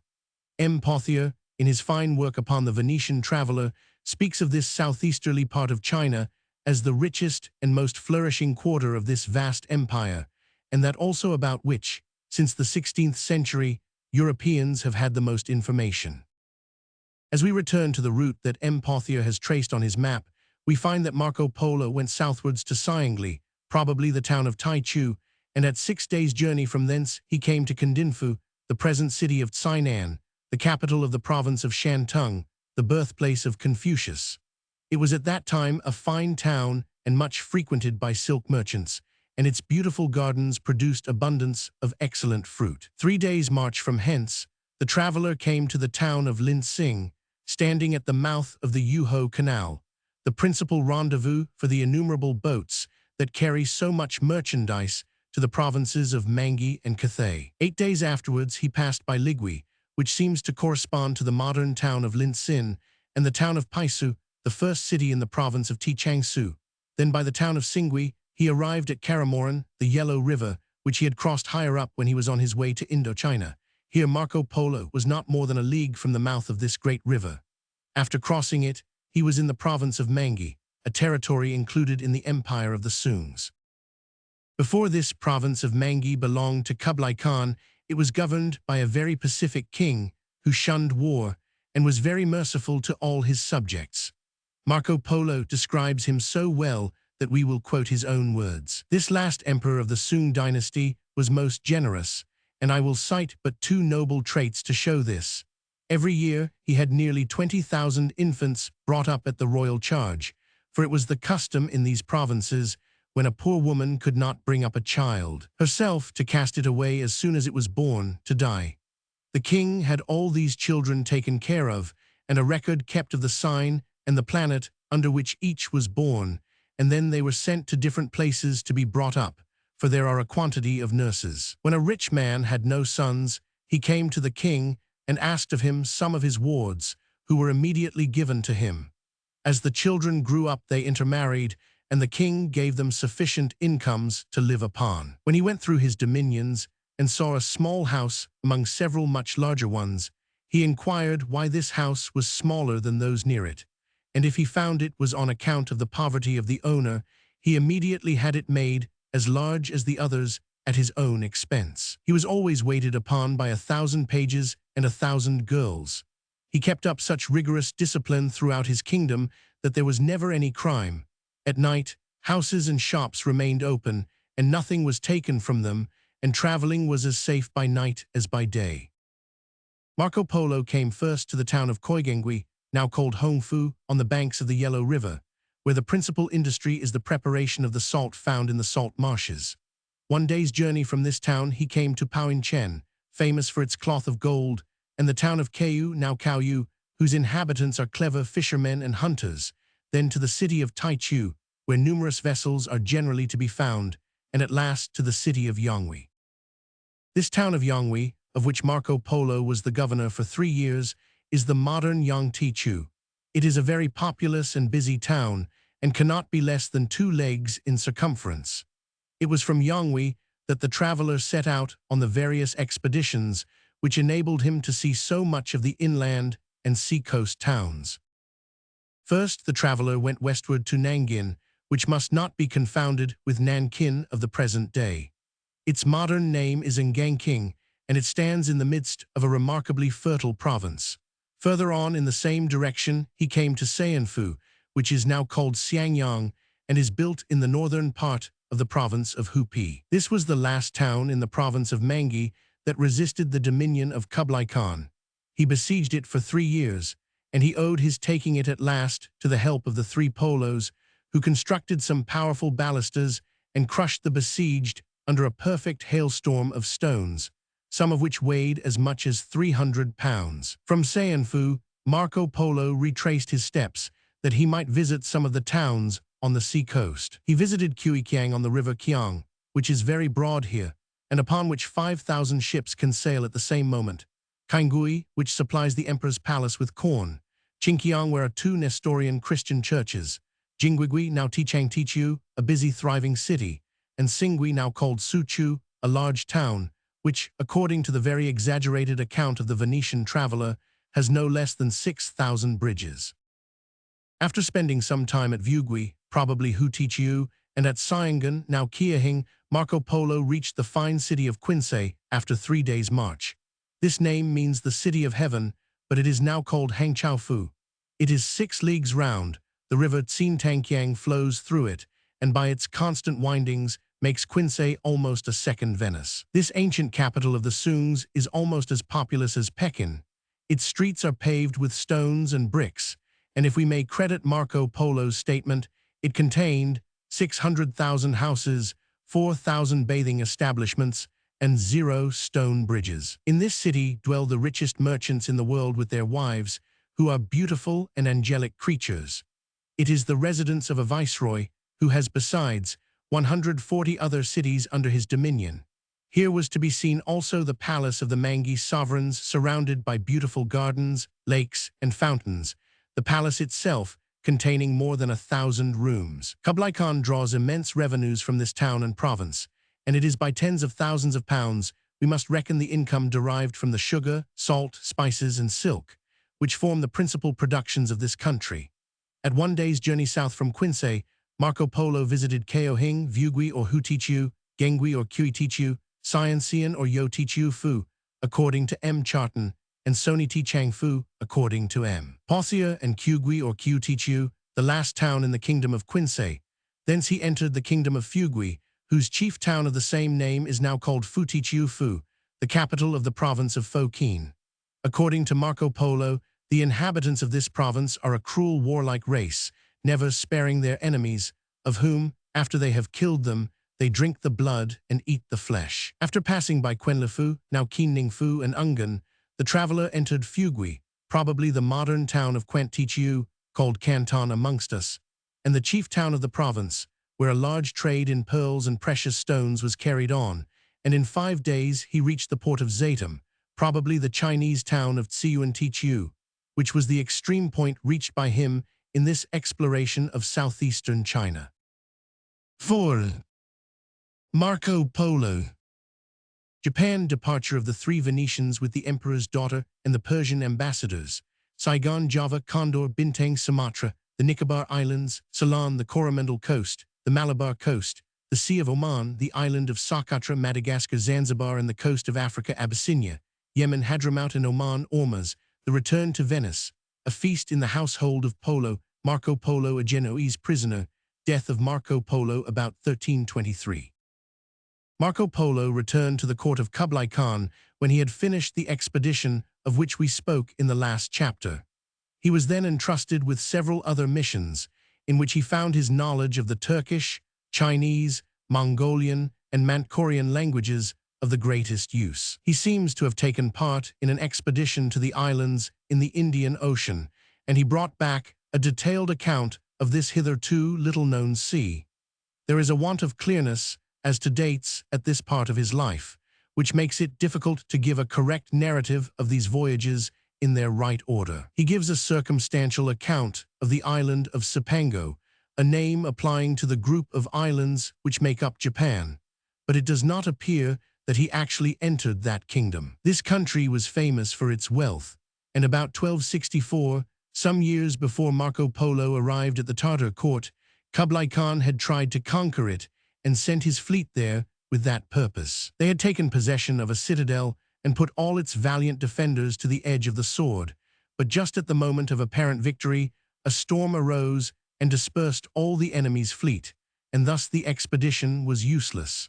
Marco Polo gives a long account of this attempt and adds many curious particulars as to Japanese customs. Marco Polo, with his father and uncle, had now been 17 years in the service of Kublai Khan and even longer absent from their own country. They had a great wish to revisit it, but the emperor had become so much attached to them and valued their services so highly that he could not make up his mind to part with them. He tried in every way to shake their resolution, offering them riches and honor if only they would remain with him, but they still held to their plan of returning to Europe. The emperor then absolutely refused to allow them to go, and Marco Polo could find no means of eluding the surveillance of which he was the object, until circumstances arose which quite changed Kublai Khan's resolution. A Mongol prince named Arghun, whose dominions were in Persia, had sent an ambassador to the emperor to ask one of the princesses of the blood royal in marriage. Kublai Khan acceded to his request and sent off his daughter Kagatra to Prince Arghun, attended by a numerous suite, but the countries by which they endeavored to travel were not safe. The caravan was soon stopped by disturbances and rebellions, and after some months was obliged to return to the emperor's palace. The Persian ambassadors had heard Marco Polo spoken of as a clever navigator who had had some experience of the Indian Ocean, and they begged the emperor to confide the Princess Kagatra to his care, that he might conduct her to her future husband, thinking that the voyage by sea would probably be attended by less danger than a land journey. After some demur, Kublai Khan acceded to their request and equipped a fleet of 40 four-masted vessels, provisioning them for 2 years. Some of these were very large, having a crew of 250 men, for this was an important expedition worthy of the opulent Emperor of China. Matteo, Niccolo, and Marco Polo set out with the Chinese princess and the Persian ambassadors, and it was during this voyage, which lasted 18 months, that it seems most probable that Marco Polo visited the islands of Sunda and other islands in the Indian Ocean, as well as Ceylon and the towns on the coast of India. We will follow him in his voyage and give his description of the places that he visited in this hitherto little-known portion of the globe. Kublai Khan equips a fleet. Kublai Khan equips a fleet. It must have been about 1291 or 1292 that the fleet left the port of Zatem under the command of Marco Polo. He steered first for Tichampa, a great country situated at the south of Cochin, China, and which contains the present province of Saigon, belonging to France. This was not a new country to Marco Polo, as he had visited it about 1280 when he was on a mission for the emperor. At this time, Tichampa was under the dominion of the Grand Khan and paid him an annual tribute in elephants. When Marco Polo visited this country before its conquest by Kublai Khan, he found the reigning king had no less than 326 children, of who were old enough to carry arms. Leaving the peninsula of Cambodia, the fleet went in the direction of Java, the rich island that Kublai Khan had never been able to subjugate, where abundance of pepper, cloves, nutmegs, and sea grew. After putting into port at Condor and Sandur, at the extremity of the peninsula of Cochin China, they reached the island of Pentam Bintang, situated near the eastern entrance of the Straits of Malacca, and the island of Sumatra, called Little Java. This island is so much in the south, he says, that they never see there the polar star, which is true as far as the inhabitants of the southern part are concerned. It is very fertile, aloes growing most luxuriantly, and here wild elephants and rhinoceroses, called by Marco Polo unicorns, are found, and apes, too, in large numbers. The fleet was detained 5 months on these shores by contrary winds, and the traveler made the most of his time in visiting the principal provinces of the island, such as Samara, Dagrian, and Labrin, which boasts a great number of men with tails, evidently apes, and the island of Fandur or Panka, where the sago tree grows, from which a kind of flour is obtained that makes very good bread. At last the wind changed, and enabled the vessels to leave Little Java, and after touching at Nekaran, which must be one of the Nicobar Islands, and at the Andaman group, whose inhabitants are still cannibals, as they were in the time of Marco Polo, the fleet took a southwesterly course and arrived on the coast of Ceylon. This island, says the traveler in his narrative, was once much larger, for according to the map of the world that the pilots of these seas carry, it was once 3,600 miles in circumference, but the north wind blows with such force in these parts that it caused a part of the island to be submerged. This tradition is still held by the inhabitants of Ceylon. Here are collected in abundance rubies, sapphires, topaz, amethysts, and other precious stones, such as garnets, opals, agates, and sardonyx.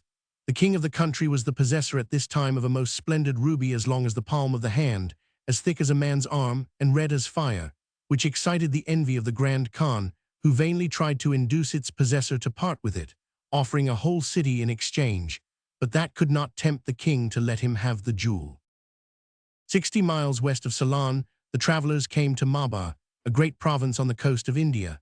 This must not be mistaken for Malabar, which is situated on the west coast of the Indian peninsula.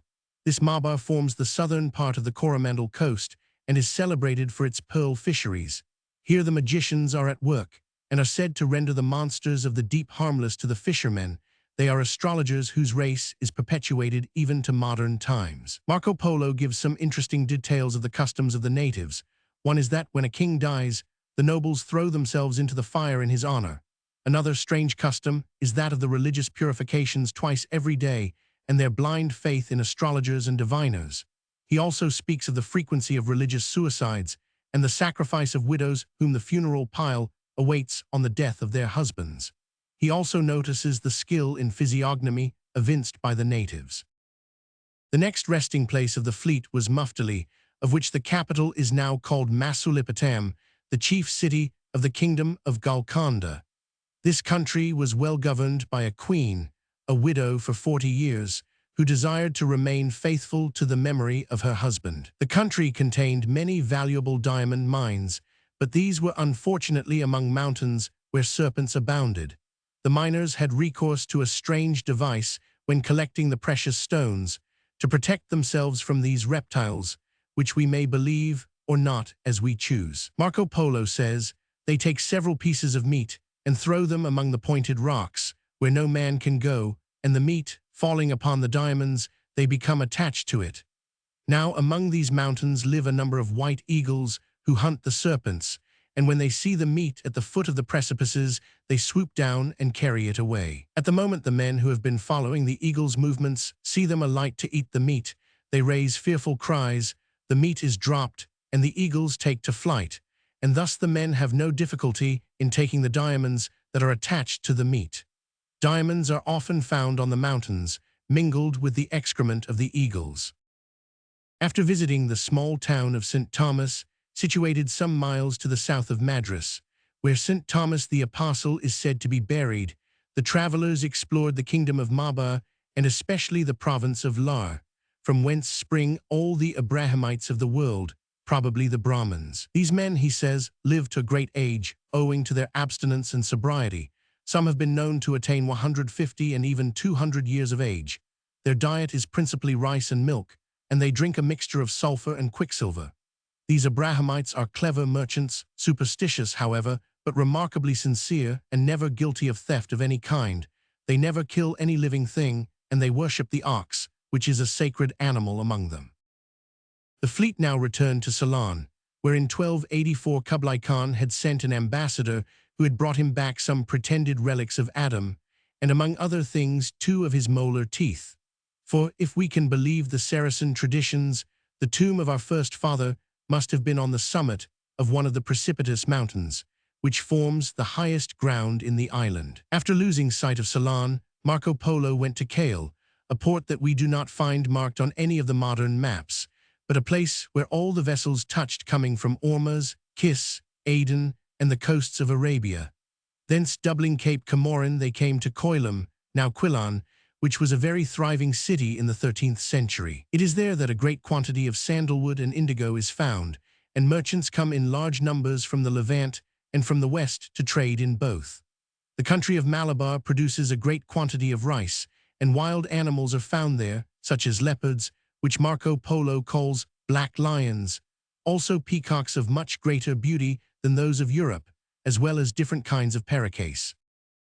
The fleet, leaving Coilum and advancing northwards along the Malabar coast, arrived at the shores of the kingdom of Mandalay, which derives its name from a mountain situated on the borders of Kanara and Malabar. Here pepper, ginger, saffron, and other spices abound. To the north of this kingdom extended that country which the Venetian traveller calls Melibar, and which is situated to the north of Malabar proper. The vessels of the Mangalore merchants came here to trade with the natives of this part of India for cargoes of spices, a fine kind of cloth called buckram, and other valuable wares.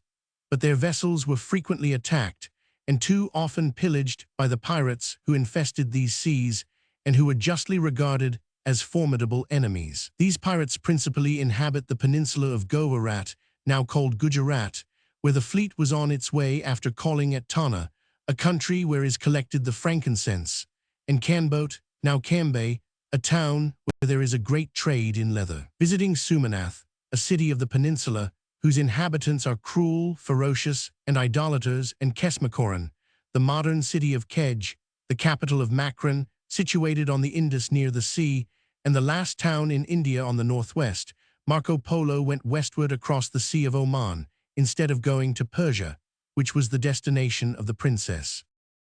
His insatiable love of exploration led 8 miles away to the shores of Arabia, where he stopped at the male and female islands, so called from the men usually living on one island and their wives on the other. Thence they sailed to the south towards the island of Socotra at the entrance of the Gulf of Aden, which Marco Polo partially explored. He speaks of the inhabitants of Socotra as clever magicians, who, by their enchantments, obtain the fulfillment of all their wishes, as well as the power of stilling storms and tempests. Then, taking a southerly course of 1,000 miles, he arrived at the shores of Madagascar. This island appeared to him to be one of the grandest in the world. Its inhabitants are very much occupied with commerce, especially in elephants' tusks. They live principally upon camel's flesh, which is better and more wholesome food than any other. The merchants on their way from the coast of India are usually only 20 days crossing the Sea of Oman, but when they return, they are often 3 months on the voyage on account of the opposing currents which take them always southwards.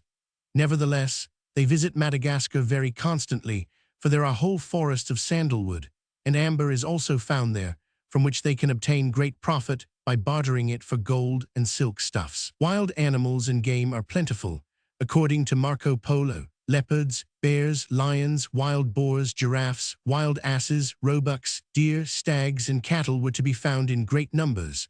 But what seemed most marvelous of all to him was the fabulous griffin, the rock of which we hear so much in the 1001 Nights, which is not, he says, an animal, half lion and half bird, able to raise and carry away an elephant in its claws. It was probably the Epiornis maximus, for some eggs of this bird are still to be found in Madagascar. This wonderful bird was probably the Epiornis maximus. This wonderful bird was probably the Epiornes Maximus. From this island, Marco Polo went in a northwesterly direction to Zanzibar and the coast of Africa. The inhabitants seemed to him remarkably stout, but strong and able to carry the burdens of 4 ordinary men, which is not strange, he says, for they each eat as much as 5 other men. These natives were black and wore no clothing. They had large mouths and turned-up noses, thick lips, and large eyes, a description that agrees exactly with that of the natives of that part of Africa now. They live upon rice, meat, milk, and dates, and make a kind of wine of rice, sugar, and spices. They are brave warriors and fearless of death. They are usually in war mounted on camels and elephants, and armed with a leathern shield, a sword, and a lance. They give their animals an intoxicating drink to excite them on going into action.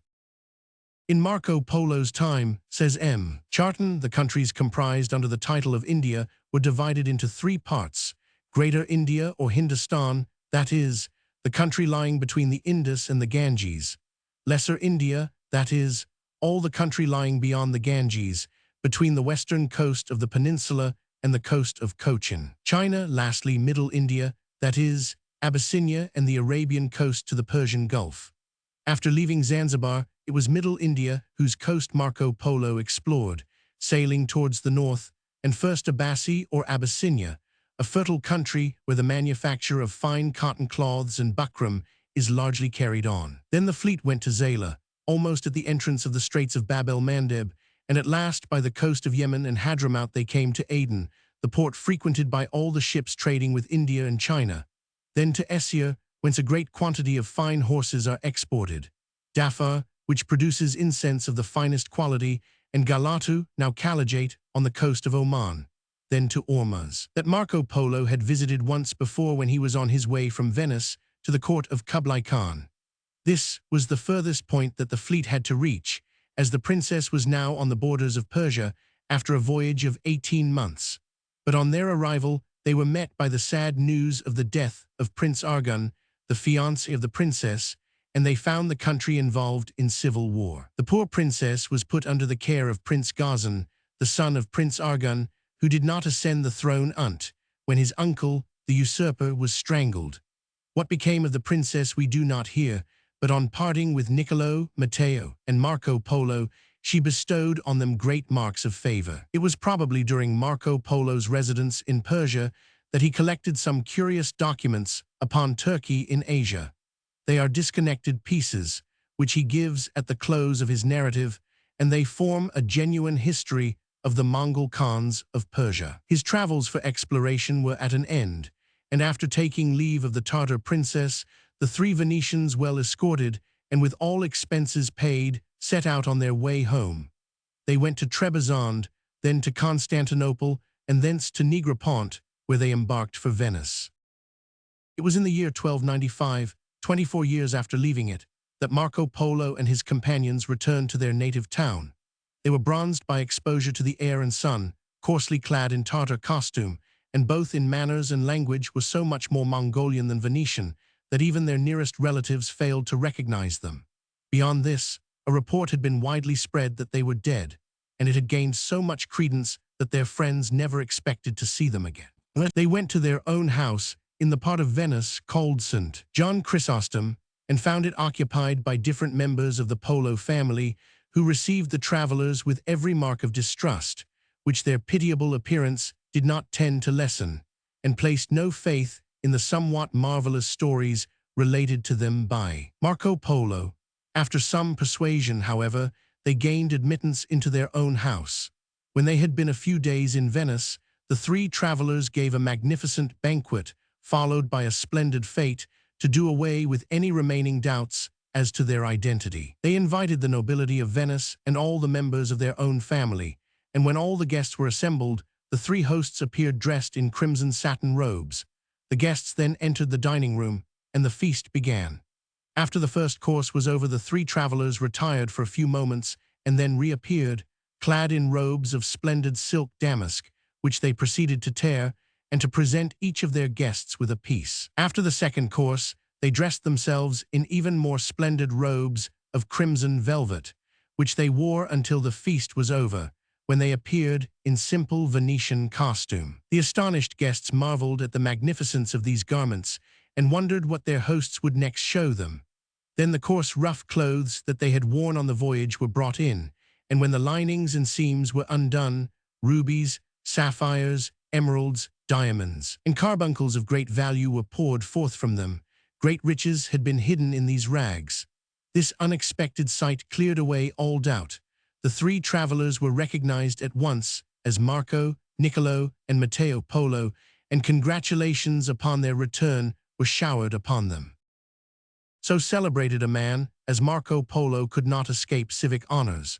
He was made first magistrate in Venice, and as he was continually speaking of the millions of the Grand Khan, who commanded millions of subjects, he gained the sobriquet of Signor Million. It was about 1296 that a war broke out between Venice and Genoa. A Genoese fleet under the command of Lamba Doria crossed the Adriatic and threatened the sea coast. The Venetian Admiral Andrea Dandolo immediately manned a larger fleet and entrusted the command of a galley to Marco Polo, who was justly considered an able commander. The Venetians were beaten in a naval battle on the 8th of September, 1296, and Marco Polo, badly wounded, fell into the hands of the Genoese, who, knowing and appreciating the value of their prisoner, treated him with great kindness. He was taken to Genoa, and there met with a hearty welcome from the most distinguished people who were anxious to hear the account of his travels. It was during his captivity, in 1298, that he made acquaintance with Pisano Rusticien, and tired of repeating his story again and again, dictated his narrative to him. About 1299, Marco Polo was set at liberty. He returned to Venice and there married. From this time we hear no more of the incidents of his life, and only know from his will that he left 3 daughters. He is thought to have died about the 9th of January, 1323, at the age of 70. Such is the life of this celebrated traveler, whose narrative had a marked influence on the progress of geographical science. He was gifted with great power of observation and could see and describe equally well, and all later explorers have confirmed the truth of his statements. Until the middle of the 18th century, the documents founded on this narrative formed the basis of geographical books and were used as a guide in commercial expeditions to China, India, and Central Asia. Posterity will concur in the suitability of the title that the first copyists gave to Marco Polo's work, that of the Book of the Wonders of the World. Chapter 5. Ibn Battuta, 1328–1353. Ibn Battuta, the Nile, Gaza, Tyre, Tiberias, Libanus, Baalbek, Damascus, Meshid, Basra, Baghdad, Tabriz, Mecca and Medina, Yemen, Abyssinia, the country of the Berbers, Zangbar, Ormuz, Syria, Anatolia, Asia Minor, Astrakhan, Constantinople, Turkestan, Herat, the Indus, Delhi, Malabar, the Maldives, Ceylon, the Coromandel Coast, Bengal, the Nicobar Islands, Sumatra, China, Africa, the Niger, Timbuktu. Marco Polo had returned to his native land now nearly 25 years, when a Franciscan monk traversed the whole of Asia, from the Black Sea to the extreme limits of China, passing by Trebizond, Mount Ararat, Babel, and the island of Java. But he was so credulous of all that was told him, and his narrative is so confused, that but little reliance can be placed upon it. It is the same with the fabulous travels of Jean de Mandeville. Cooley says of them, they are so utterly untrue that they have not their parallel in any language. But we find a worthy successor to the Venetian traveler in an Arabian theologian named Abdullah el-Lawati, better known by the name of Ibn Battuta. He did for Egypt, Arabia, Anatolia, Tartary, India, China, Bengal, and Soudan what Marco Polo had done for Central Asia, and he is worthy to be placed in the foremost rank as a brave traveler and bold explorer. In the year 1324, the 725th year of the Hejira, he resolved to make a pilgrimage to Mecca, and starting from Tangier, his native town, he went first to Alexandria and thence to Cairo. During his stay in Egypt, he turned his attention to the Nile, and especially to the Delta. Then he tried to sail up the river, but being stopped by disturbances on the Nubian frontier, he was obliged to return to the mouth of the river, and then set sail for Asia Minor.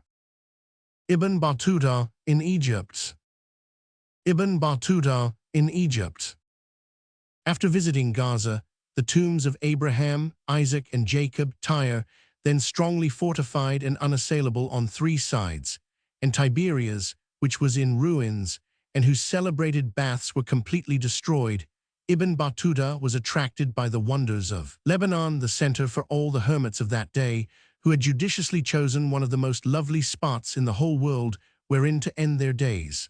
Then passing Baalbek and going on to Damascus, he found the city, in the year 1345, decimated by the plague. This fearful scourge devoured 24,000 persons daily, if we may believe his report, and Damascus would have been depopulated, had not the prayers of all the people offered up in the mosque, containing the stone with the print of Moses' foot upon it, been heard and answered. On leaving Damascus, Ibn Battuta went to Masjid, where he visited the tomb of Ali, which attracts a large number of paralytic pilgrims who need only to spend one night in prayer beside it to be completely cured.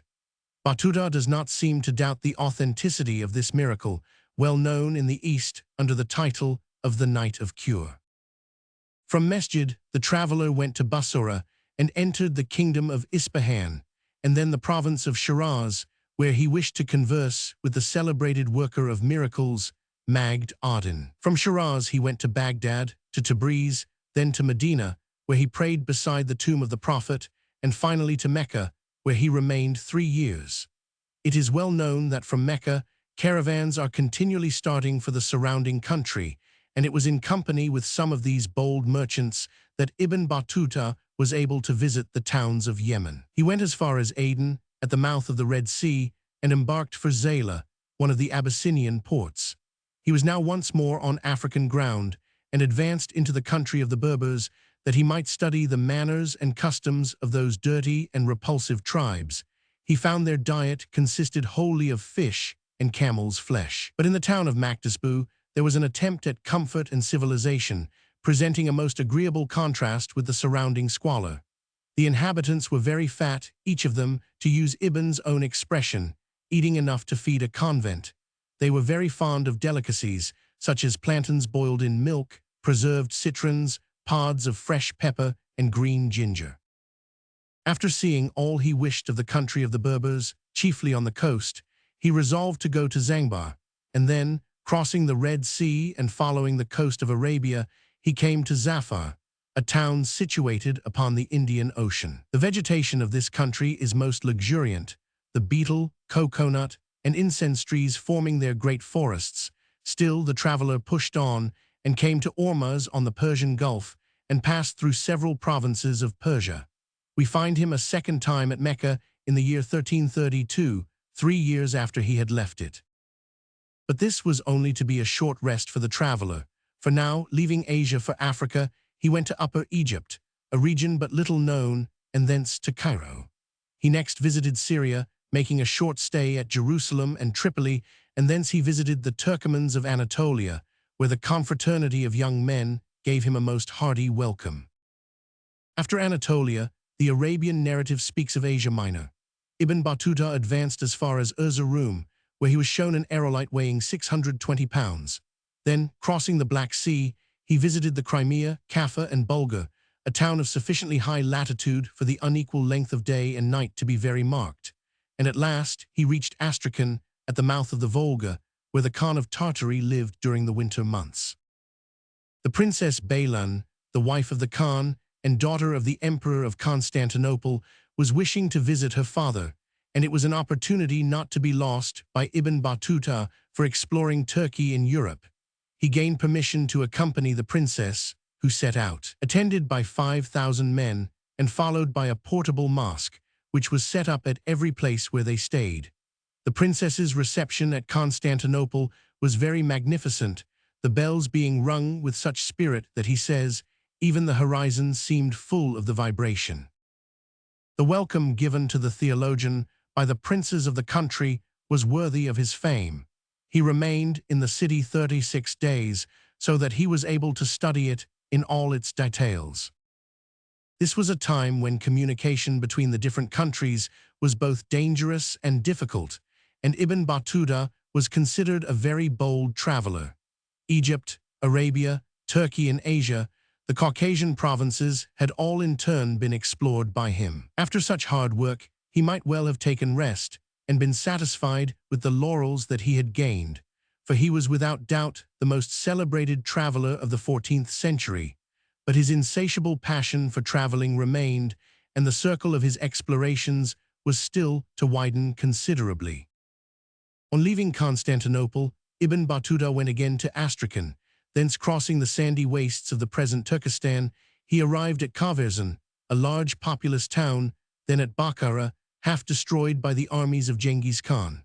Some time after we hear of him at Samarkand, a religious town which greatly pleased the learned traveler, and then at Balkh, which he could not reach without crossing the desert of Khorasan. This town was all in ruins and desolate, for the armies of the barbarians had been there, and Ibn Battuta could not remain in it, but wished to go westward to the frontier of Afghanistan. The mountainous country, near the Hindu Kush range, confronted him, but this was no barrier to him, and after great fatigue, which he bore with equal patience and good humor, he reached the important town of Herat.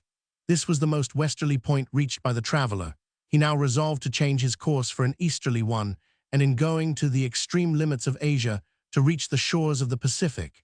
If he could succeed in this, he would pass the bounds of the explorations of the celebrated Marco Polo. He set out, and following the course of the river Kabul and the frontiers of Afghanistan, he came to the Sindhu, the modern Indus, and descended it to its mouth.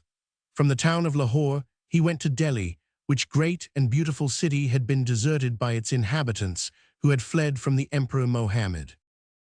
This tyrant, who was occasionally both generous and magnificent, received the Arabian traveler very well, made him a judge in Delhi, and gave him a grant of land with some pecuniary advantages that were attached to the post.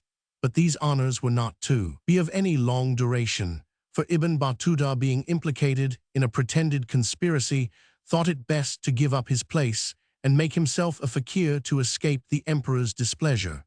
Mohammed, however, pardoned him and made him his ambassador to China. Fortune again smiled upon the courageous traveler, and he had now the prospect of seeing these distant lands under exceptionally good and safe circumstances. He was charged with presents for the Emperor of China, and horse soldiers were given him as an escort. But Ibn Battuta had not thought of the insurgents who occupied the surrounding countries. A skirmish took place between the escort and the Hindus, and the traveler, being separated from his companions, was taken prisoner, robbed, garroted, and carried off he knew not whither, but his courage and hopefulness did not forsake him, and he contrived to escape from the hands of these robbers. After wandering about for 7 days, he was received into his house by a Negro, who at length led him back to the emperor's palace at Delhi. Mohammed fitted out another expedition, and again appointed the Arabian traveler as his ambassador. This time they passed through the enemy's country without molestation, and by way of Kanauj, Mersa, Gwalior, and Bahran, they reached Malabar. Some time after, they arrived at the great port of Calicut, an important place which became afterwards the chief town of Malabar. Here they were detained by contrary winds for 3 months, and made use of this time to study the Chinese mercantile marine which frequented this port. Ibn speaks with great admiration of these junks, which are like floating gardens, where ginger and herbs are grown on deck. They are each like a separate village, and some merchants were the possessors of a great number of these junks. At last the wind changed. Ibn Battuta chose a small junk well fitted up to take him to China, and had all his property put on board. 13 other junks were to receive the presents sent by the King of Delhi to the Emperor of China, but during the night a violent storm arose, and all the vessels sank. Fortunately for Ibn, he had remained on shore to attend the service at the mosque, and thus his piety saved his life, but he had lost everything except the carpet which he used at his devotions. After this second misfortune, he could not make up his mind to appear before the King of Delhi. This catastrophe was enough to weary the patience of a more long-suffering emperor than Mohammed. Ibn soon made up his mind what to do. Leaving the service of the emperor and the advantages attaching to the post of ambassador, he embarked for the Maldive Islands, which were governed by a woman, and where a large trade in cocoa was carried on. Here he was again made a judge, but this was only of short duration, for the vizier became jealous of his success, and after marrying 3 wives, Ibn was obliged to take refuge in flight. He hoped to reach the Coromandel coast, but contrary winds drove his vessel towards Ceylon, where he was very well received, and gained the king's permission to climb the sacred mountain of Serendid, or Adam's Peak. His object was to see the wonderful impression of a foot at the summit, which the Hindus call Buddha's, and the Mahometans Adam's foot. He pretends in his narrative that this impression measures 11 hands in length, a very different account from that of an historian of the 9th century, who declared it to be 79 cubits long. This historian also adds that while one of the feet of our forefather rested on the mountain, the other was in the Indian Ocean. Ibn Battuta speaks also of large bearded apes, forming a considerable item in the population of the island, and said to be under a king of their own, crowned with leaves. We can give what credit we like to such fables as these, which were propagated by the credulity of the Hindus. From Ceylon, the traveler made his way to the Coromandel coast, but not without experiencing some severe storms. He crossed to the other side of the Indian peninsula and again embarked. Ibn Battuta's vessel was seized by pirates. Ibn Battuta's vessel was seized by pirates. But his vessel was seized by pirates, and Ibn Battuta arrived at Calicut almost without clothes, robbed, and worn out with fatigue. No misfortune could damp his ardor. His was one of those great spirits which seem only invigorated by trouble and disasters. As soon as he was enabled by the kindness of some Delhi merchants to resume his travels, he embarked for the Maldive Islands, went on to Bengal, there set sail for Sumatra, and disembarked at one of the Nicobar Islands after a very bad passage which had lasted 50 days. 15 days afterwards, he arrived at Sumatra, where the king gave him a hearty welcome and furnished him with means to continue his journey to China. A junk took him in 71 days to the port Kailuka, capital of a country somewhat problematical, of which the brave and handsome inhabitants excelled in making arms. From Kailuka, Ibn passed into the Chinese provinces and went first to the splendid town of Zaitum, probably the present Xiantiqiu of the Chinese, a little to the north of Nankin. He passed through various cities of this great empire, studying the customs of the people and admiring everywhere the riches, industry, and civilization that he found, but he did not get as far as the Great Wall, which he calls the obstacle of Gog and Magog. It was while he was exploring this immense tract of country that he made a short stay in the city of Tichensi, which is composed of 6 fortified towns standing together. It happened that during his wanderings he was able to be present at the funeral of a Khan, who was buried with 4 slaves, 6 of his favorites, and 4 horses. In the meanwhile, disturbances had occurred at Zaitum, which obliged Ibn to leave this town, so he set sail for Sumatra, and then after touching at Calicut and Ormuz, he returned to Mecca in 1348, having made the tour of Persia and Syria. But the time of rest had not yet come for this indefatigable explorer. The following year he revisited his native place Tangier, and then after traveling in the southern countries of Europe, he returned to Morocco, went to Soudan and the countries watered by the Niger, crossed the Great Desert, and entered Timbuktu, thus making a journey which would have rendered illustrious a less ambitious traveler. This was to be his last expedition. In 1353, 29 years after leaving Tangier for the first time, he returned to Morocco and settled at Fez. He has earned the reputation of being the most intrepid explorer of the 14th century and well merits to be ranked next after Marco Polo, the illustrious Venetian. Chapter 6. Jean de Bethencourt, 1339–1425. 1. The Norman cavalier, his ideas of conquest, what was known of the Canary Islands, Cadiz, the Canary Archipelago, Graciosa, Lancerota, Forteventura. Jean de Bethencourt returns to Spain, revolt of Berneville, his interview with King Henry Roman III. Gadifer visits the Canary Archipelago, Canary Island, or Gran Canaria, Faroe Island, Palma Island. Jean de Bethencourt was born about the year 1339 at Eu in Normandy. He was of good family and Baron of St. Martin-le-Gaillard, and had distinguished himself both as a navigator and warrior. He was made chamberlain to Charles Roman VI, but his tastes were more for traveling than a life at court.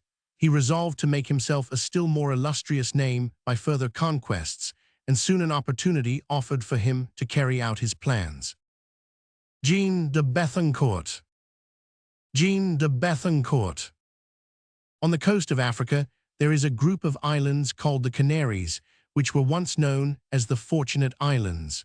Juba, a son of one of the Numidian kings, is said to have been their first explorer, about the year of Rome 776. In the Middle Ages, according to some accounts, Arabs, Genoese, Portuguese, Spaniards, and Biscayans had partially visited this interesting group of islands.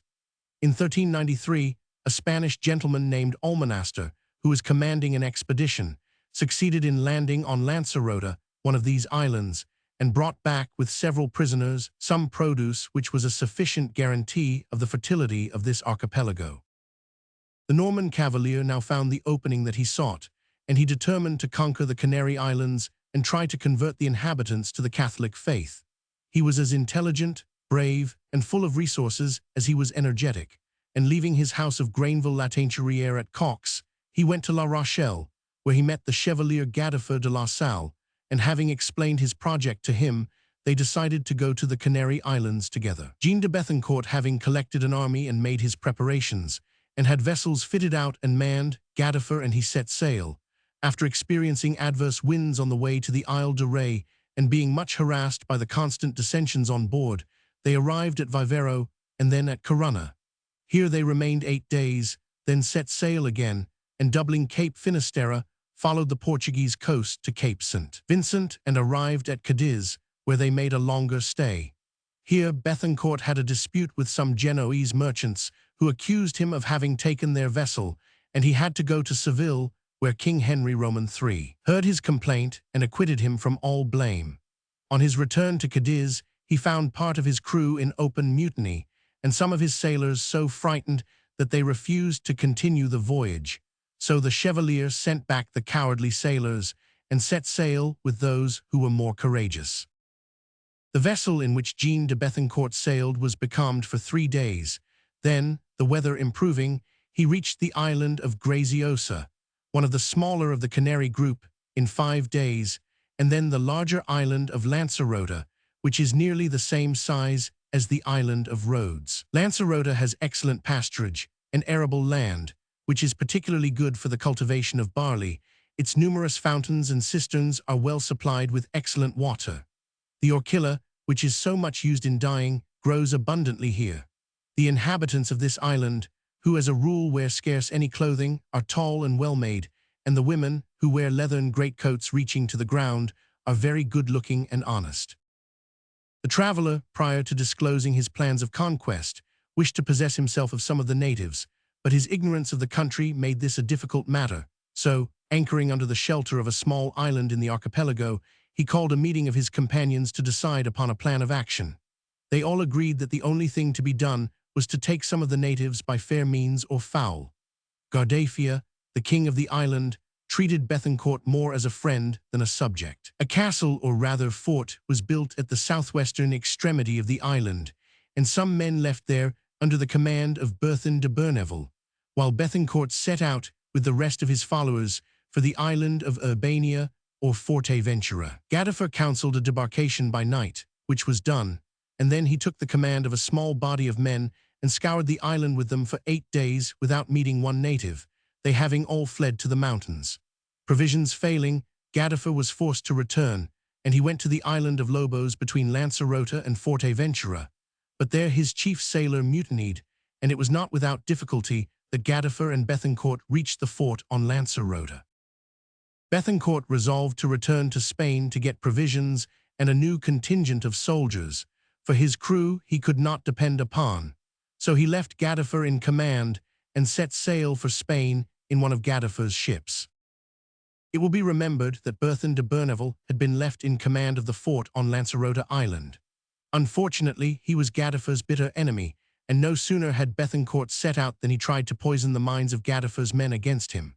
He succeeded in inducing some, especially the Gascons, to revolt against the governor, who, quite innocent of Berneville's base designs, was spending his time hunting sea-wolves on the island of Lobos with Romanet de Levedon and several others. Remannet, having been sent to Lancerota for provisions, found no Burneville there, he having deserted the island with his accomplices for a port on Graziosa, where a coxswain, deceived by his promises, had placed his vessel at his disposal.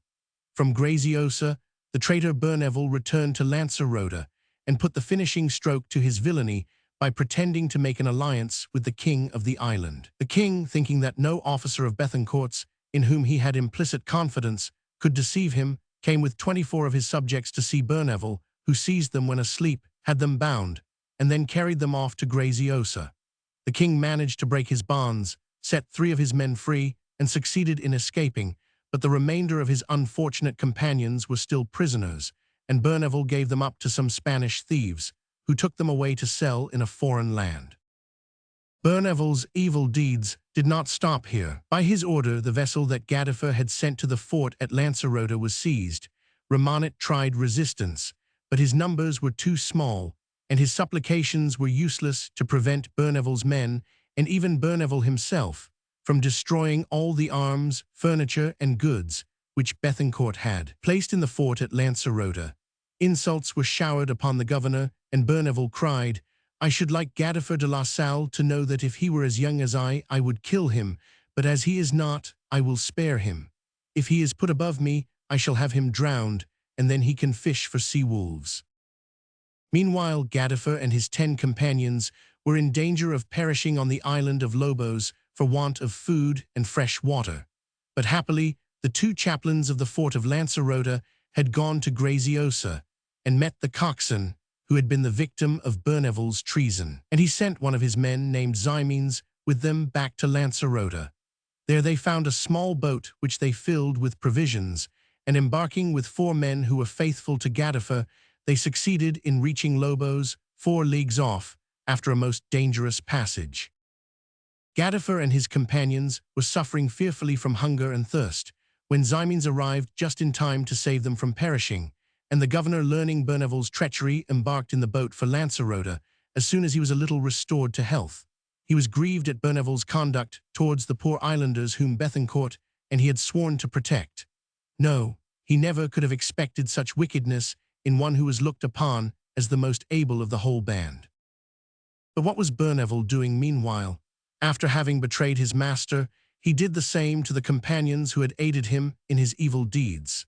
He had 12 of them killed, and then he set out for Spain to rejoin Bethencourt and make his own case good by representing all that had happened in his own way. It was to his interest to get rid of inconvenient witnesses, and therefore he abandoned his companions. These unfortunate men at first meditated imploring the pardon of the governor. They confessed all to the chaplains, but then, fearing the consequences of their deeds, they seized a boat and fled towards Morocco. The boat reached the coast of Barbary, where 10 of the crew were drowned and the 2 others taken for slaves. While all this was happening at Lancerota, Bethencourt arrived at Cadiz, where he took strong measures against his mutinous crew and had the ringleaders imprisoned. Then he sent his vessel to Seville, where King Henry Roman III was at that time, but the ship sank in the Guadalquivir, a great loss to Gadifer, her owner. Bethencourt, having arrived at Seville, met a certain Francis Cave, who had lately come from the Canaries, and who offered to return thither with all the things needed by the governor. But Bethencourt could not agree to this proposal before he had seen the king. Just at this time, Burneville arrived with some of his accomplices and some islanders whom he intended to sell as slaves.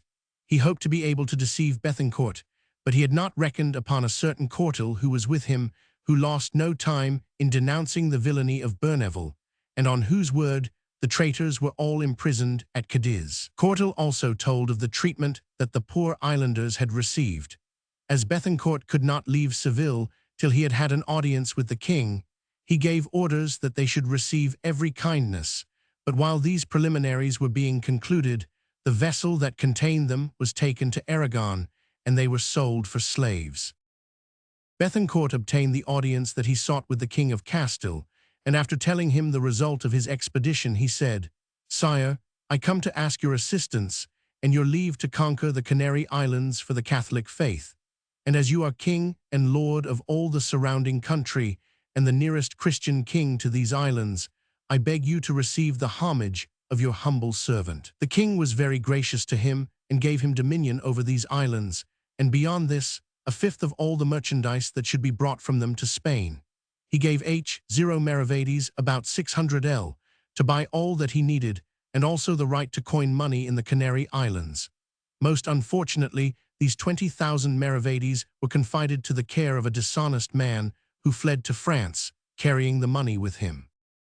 However, Henry Roman III gave Bethencourt a well-rigged vessel manned by 80 men and stocked with provisions, arms, and sea. He was most grateful for this fresh bounty, and sent Gadifer an account of all that had happened, and his extreme disappointment and disgust at Berneval's conduct, in whom he had so much confidence, announcing at the same time the speedy departure of the vessel given by the King of Castile.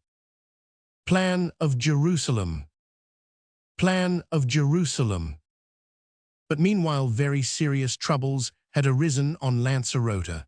King Guardafia was so hurt at Berneval's conduct that he had revolted, and some of Gadifer's companions had been killed by the islanders. Gadifer insisted upon these subjects being punished when one of the king's relations named Ake came to him proposing to dethrone the king and put himself in his place. This Ake was a villain who, after having betrayed his king, proposed to betray the Normans and to chase them from the country. Gadifer had no suspicion of his motives. Wishing to avenge the death of his men, he accepted Ake's proposal, and a short time afterwards, on the vigil of St. Catherine's Day, the king was seized and conveyed to the fort in chains. Some days afterwards, Ake, the new king of the island, attacked Gadifer's companions, mortally wounding several of them, but the following night Guardafia, having made his escape from the fort, seized Ake, had him stoned to death, and his body burnt. The governor, Gadifer, was so grieved by these scenes of violence, which were renewed daily, that he resolved to kill all the men on the island, and save only the women and children, whom he hoped to have baptized. But just at this time, the vessel that Bethencourt had freighted for the governor arrived, and brought besides the 80 men, provisions, and sea, a letter which told him, among other things, that Bethencourt had done homage to the King of Castile for the Canary Islands. The governor was not well pleased at this news, for he thought that he ought to have had his share in the islands, but he concealed his displeasure and gave the newcomers a hearty welcome. The arms were at once disembarked, and then Gadifer went on board the vessel to explore the neighboring islands. Remanit and several others joined him in this expedition, and they took 2 of the islanders with them to serve as guides. They arrived safely at Forteventura Island. A few days after landing on the island, Gadifer set out with 35 men to explore the country, but soon the greater part of his followers deserted him, only 13 men, including 2 archers, remaining with him. But he did not give up his project. After wading through a large stream, he found himself in a lovely valley shaded by numberless palm trees. Here, having rested and refreshed himself, he set out again and climbed a hill. At the summit he found about 50 natives who surrounded the small party and threatened to murder them. Gadifer and his companions showed no signs of fear and succeeded in putting their enemies to flight. By the evening, they were able to regain their vessel, carrying away 4 of the native women as prisoners. Gadifer found himself in a lovely valley. Gadifer found himself in a lovely valley. The next day, Gadifer left the island and went to the Gran Canaria island, anchoring in a large harbor lying between Telda and Argony. 500 of the natives confronted them, but apparently with no hostile intentions. They gave them some fish hooks and old iron in exchange for some of the natural productions of the island, such as figs and dragon's blood, a resinous substance taken from the dragon tree, which has a very pleasant balsamic odor. The natives were very much on their guard with the strangers.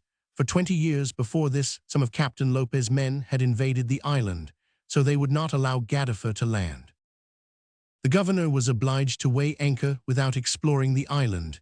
He went to Ferro Island, and coasting along it arrived next at Gomera.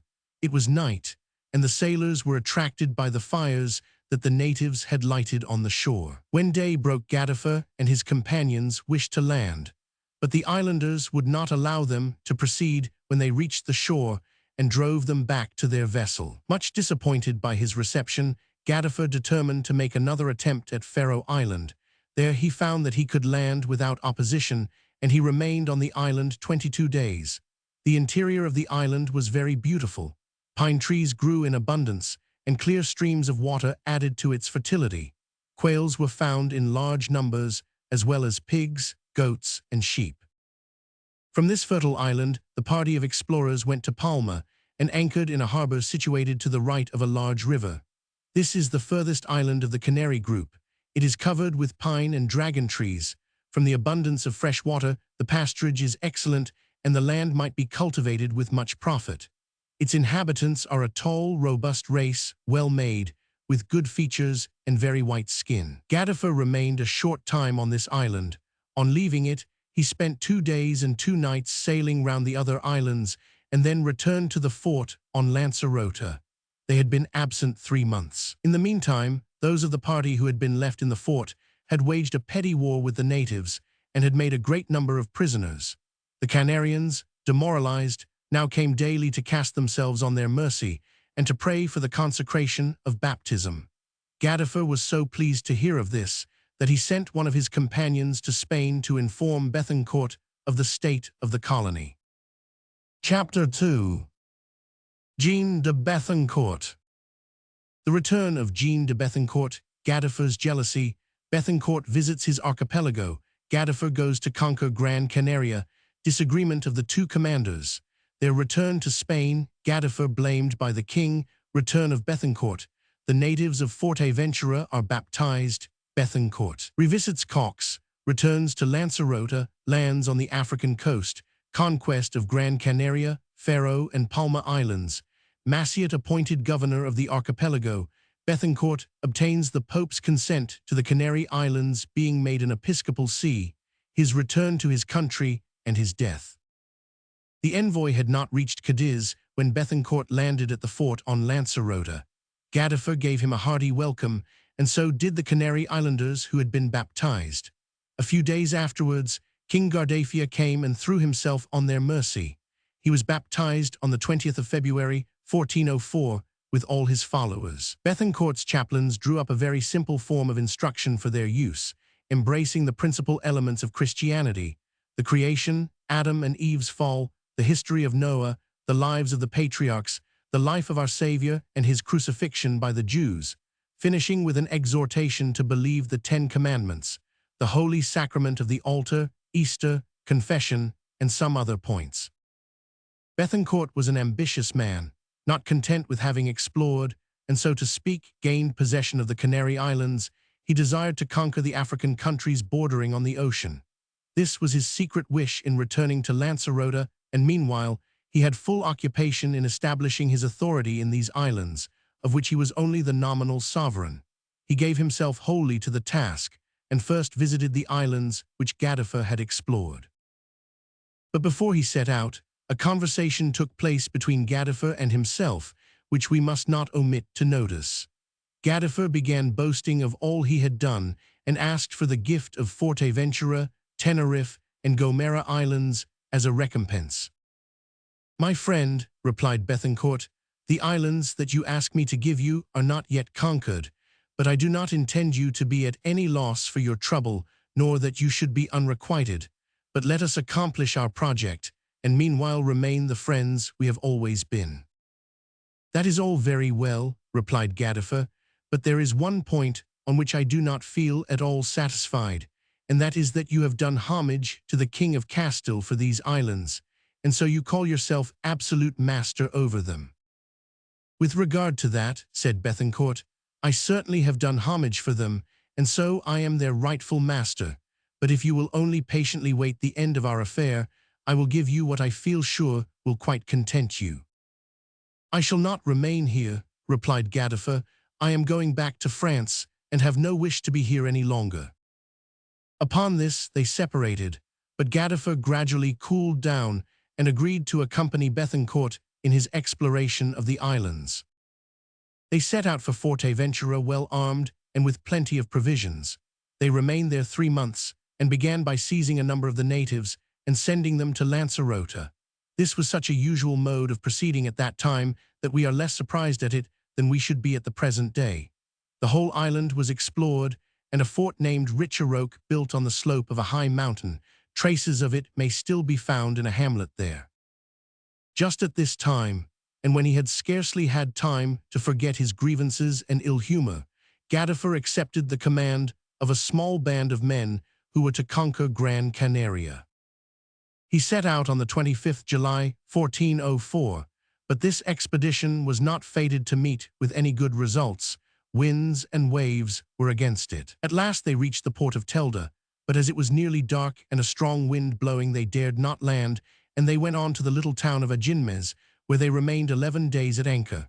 The natives, encouraged by their king, laid an ambush for Gadifer and his followers. There was a skirmish, blood was shed, and the Castilians, feeling themselves outnumbered, went to Telda for 2 days, and thence to Lancerota. Gadifer was much disappointed at his want of success, and began to be discontented with everything around him. Above all, his jealousy of Bethencourt increased daily, and he gave way to violent recriminations, saying openly that the chief had not done everything himself, and that things would not have been in so advanced a stage as they were if others had not aided him. This reached Bethencourt's ears. He was much incensed, and reproached Gadifer. High words followed. Gadifer insisted upon leaving the country, and as Bethencourt had just made arrangements for returning to Spain, he proposed to Gadifer to accompany him, that their cause of disagreement might be inquired into. This proposal being accepted, they set sail, but each in his own ship. When they reached Seville, Gadifer laid his complaints before the king, but as the king gave judgment against him, fully approving of Bethencourt's conduct, he left Spain, and returning to France, never revisited the Canary Islands, which he had so fondly hoped to conquer for himself. Bethencourt took leave of the king almost at the same time, for the new colony demanded his immediate presence there. But before he left, the inhabitants of Seville, with whom he was a great favorite, showed him much kindness. What he valued more highly than anything else was the supply of arms, gold, silver, and provisions that they gave him. He went to Forteventura, where his companions were delighted to see him. Gadifer had left his son Hannibal in his place, but Bethencourt treated him with much cordiality. The first days of the installation of Bethencourt were far from peaceful. Skirmishes were of constant occurrence, the natives even destroying the fortress of Richeroque after burning and pillaging a chapel. Bethencourt was determined to overcome them, and in the end succeeded. He sent for several of his men from Lancerota and gave orders that the fortress should be rebuilt. In spite of all this, the combats began again, and many of the islanders fell, among others a giant of 9 feet high, whom Bethencourt would have liked to have made prisoner. The governor could not trust Gadifer's son nor the men who followed him, for Hannibal seemed to have inherited his father's jealousy, but as Bethencourt needed his help, he concealed his distrust. Happily, Bethencourt's men outnumbered those who were faithful to Gadifer, but Hannibal's taunts became so unbearable that Jean de Courtois was sent to remind him of his oath of obedience and to advise him to keep it. Courtois was very badly received, he having a crow to pick with Hannibal with regard to some native prisoners whom Gadifer's followers had kept and would not give up. Hannibal was obliged to obey the orders, but Courtois represented his conduct to Bethencourt on his return in the very worst light, and tried to excite his master's anger against him. "No, sir," answered the upright Bethencourt, "I do not wish him to be wronged. We must never carry our power to its utmost limits. We should always endeavor to control ourselves and preserve our honor rather than seek for profit." In spite of these intestine discords, the war continued between the natives and the conquerors, but the latter, being well armed, always came off victorious. The kings of Forteventura sent a native to Bethencourt saying that they wished to make peace with him and to become Christians. This news delighted the conqueror, and he sent word that they would be well received if they would come to him. Almost immediately on receiving this reply, King Maxorata, who governed the northwesterly part of the island, set out, and with his suite of 22 persons, was baptized on the 18th of January, 1405. 3 days afterwards, 22 other natives received the sacrament of baptism. On the 25th of January, the king who governed the peninsula of Handia, the southeastern part of the island, came with 26 of his subjects and was baptized. In a short time, all the inhabitants of Forteventura had embraced the Christian religion. The king of Maxorata arrived with his suite. The king of Maxorata arrived with his suite. Bethencourt was so elated with these happy results that he arranged to revisit his own country, leaving Courtois as governor during his absence. He set out on the last day of January amid the prayers and blessings of his people, taking with him 3 native men and 1 woman, to whom he wished to show something of France. He reached Harfleur in 21 days, and 2 days later was at his own house, where he only intended making a short stay and then returning to the Canary Islands. He met with a very warm reception from everybody. One of his chief motives in returning to France was the hope of finding people of all classes ready to return with him, on the promise of grants of land in the island. He succeeded in finding a certain number of emigrants, amongst whom were 28 soldiers, of whom 23 took their wives. 2 vessels were prepared to transport the party, and the 6th of May was the day named for them to set out. On the 9th of May, they set sail and landed on Lancerota just 4 mouths and a half after Bethencourt had quitted it. He was received with trumpets, clarionets, tambourines, harps, and other musical instruments. Thunder could scarcely have been heard above the sound of this music. The natives celebrated his return by dancing and singing and crying out, "Here comes our king." Jean de Courtois hastened to welcome his master, who asked him how everything was going on. He replied, "Sir, all is going on as well as possible." Bethencourt's companions stayed with him at the fort of Lancerota. They appeared much pleased with the country, enjoying the dates and other fruits on the island, and nothing seemed to harm them. After they had been a short time at Lancerota, Bethencourt went with them to see Forteventura, and here his reception was as warm as it had been at Lancerota, especially from the islanders and their 2 kings. The kings supped with them at the fortress of Richeroque, which Courtois had rebuilt. Bethencourt announced his intention of conquering Gran Canaria Island, as he had done Lancerota and Forteventura. His hope was that his nephew Massiot, whom he had brought with him from France, would succeed him in the government of these islands, so that the name of Bethencourt might be perpetuated there. He imparted his project to Courtois, who highly approved of it, and added, "Sir, when you return to France, I will go with you. I am a bad husband. It is 5 years since I saw my wife, and by my troth, she did not much care about it." The 6th of October, 1405, was the day fixed for starting for Gran Canaria, but contrary winds carried the ships towards the African coast, and they passed by Cape Bojador, where Bethencourt landed. He made an expedition 24 miles inland, and seized some natives and a great number of camels that he took to his vessels.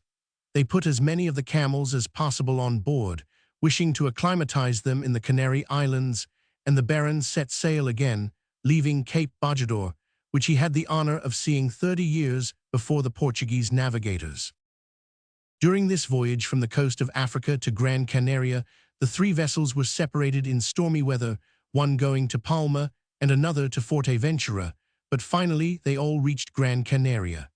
This island is 60 miles long and 36 miles broad. At the northern end, it is flat, but very hilly towards the south. Firs, dragon trees, olive, fig, and date trees form large forests, and sheep, goats, and wild dogs are found here in large numbers.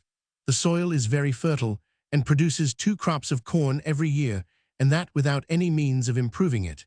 Its inhabitants form a large body of people and consider themselves all on an equality.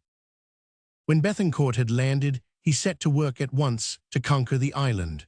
Unfortunately, his Norman soldiers were so proud of their success on the coast of Africa that they thought they could conquer this island with its 10,000 natives with a mere handful of men. Bethencourt, seeing that they were so confident of success, recommended them to be prudent, but they took no heed of this, and bitterly they rued their confidence.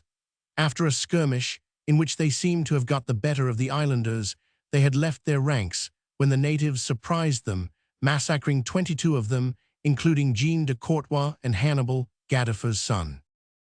After this sad affair, Bethencourt left Gran Canaria and went to try to subdue Palma. The natives of this island were very clever in slinging stones, rarely missing their aim, and in the encounters with these islanders, many fell on both sides, but more natives than Normans, whose loss, however, amounted to 100. After 6 weeks of skirmishing, Bethencourt left Palma and went to Ferro for 3 months, a large island 21 miles long and 15 broad. It is a flat tableland, and large woods of pine and laurel trees shade it in many places. The mists, which are frequent, moisten the soil and make it especially favorable for the cultivation of corn and the vine. Game is abundant. Pigs, goats, and sheep run wild about the country. There are also great lizards in shape like the iguana of America. The inhabitants, both men and women, are a very fine race, healthy, lively, agile, and particularly well-made. In fact, Ferro is one of the pleasantest islands of the group. Bethencourt returned to Forteventura with his ships after conquering Ferro and Palma.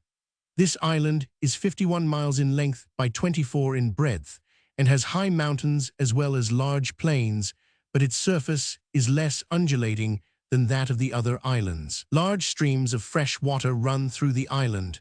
The euphorbia, a deadly poison, grows largely here, and date and olive trees are abundant, as well as a plant that is invaluable for dyeing and whose cultivation would be most remunerative. The coast of Forteventura has no good harbors for large vessels, but small ones can anchor there quite safely. It was in this island that Bethencourt began to make a partition of land to the colonists, and he succeeded in doing it so evenly that everyone was satisfied with his portion. Those colonists whom he had brought with him were to be exempted from taxes for 9 years.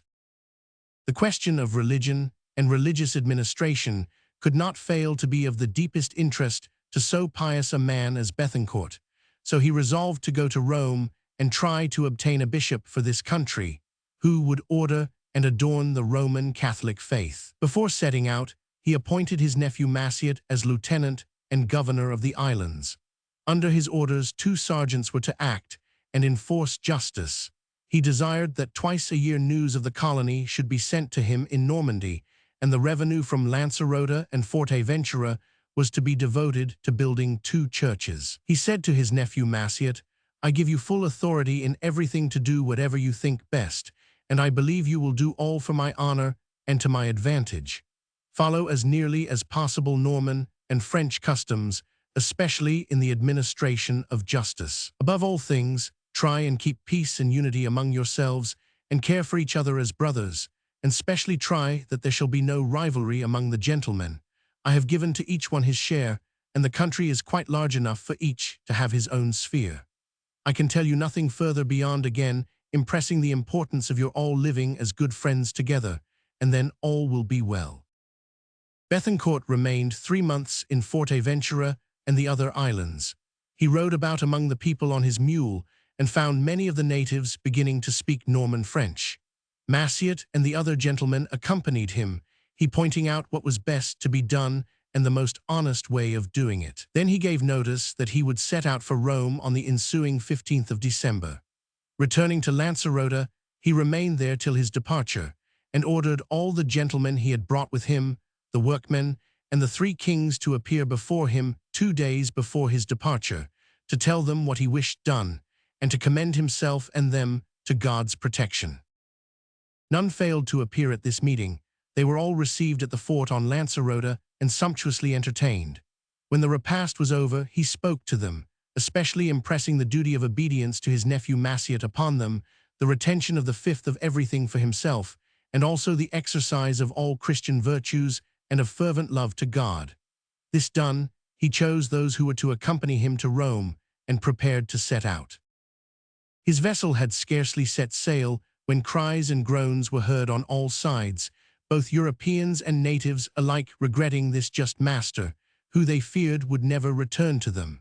A great number waded into the water and tried to stop the vessel that carried him away from them, but the sails were set and Bethencourt was really gone. "May God keep him safe from all harm," was the utterance of many that day. In a week he was at Seville. From thence he went to Valladolid, where the king received him very graciously. He related the narrative of his conquests to the king and requested from him letters recommending him to the Pope, that he might have a bishop appointed for the islands. The king gave him the letters and loaded him with gifts, and then Bethencourt set out for Rome with a numerous retinue. He remained 3 weeks in the Eternal City and was admitted to kiss Pope Innocent Roman VII's foot, who complimented him on his having made so many proselytes to the Christian faith and on his bravery in having ventured so far from his native country.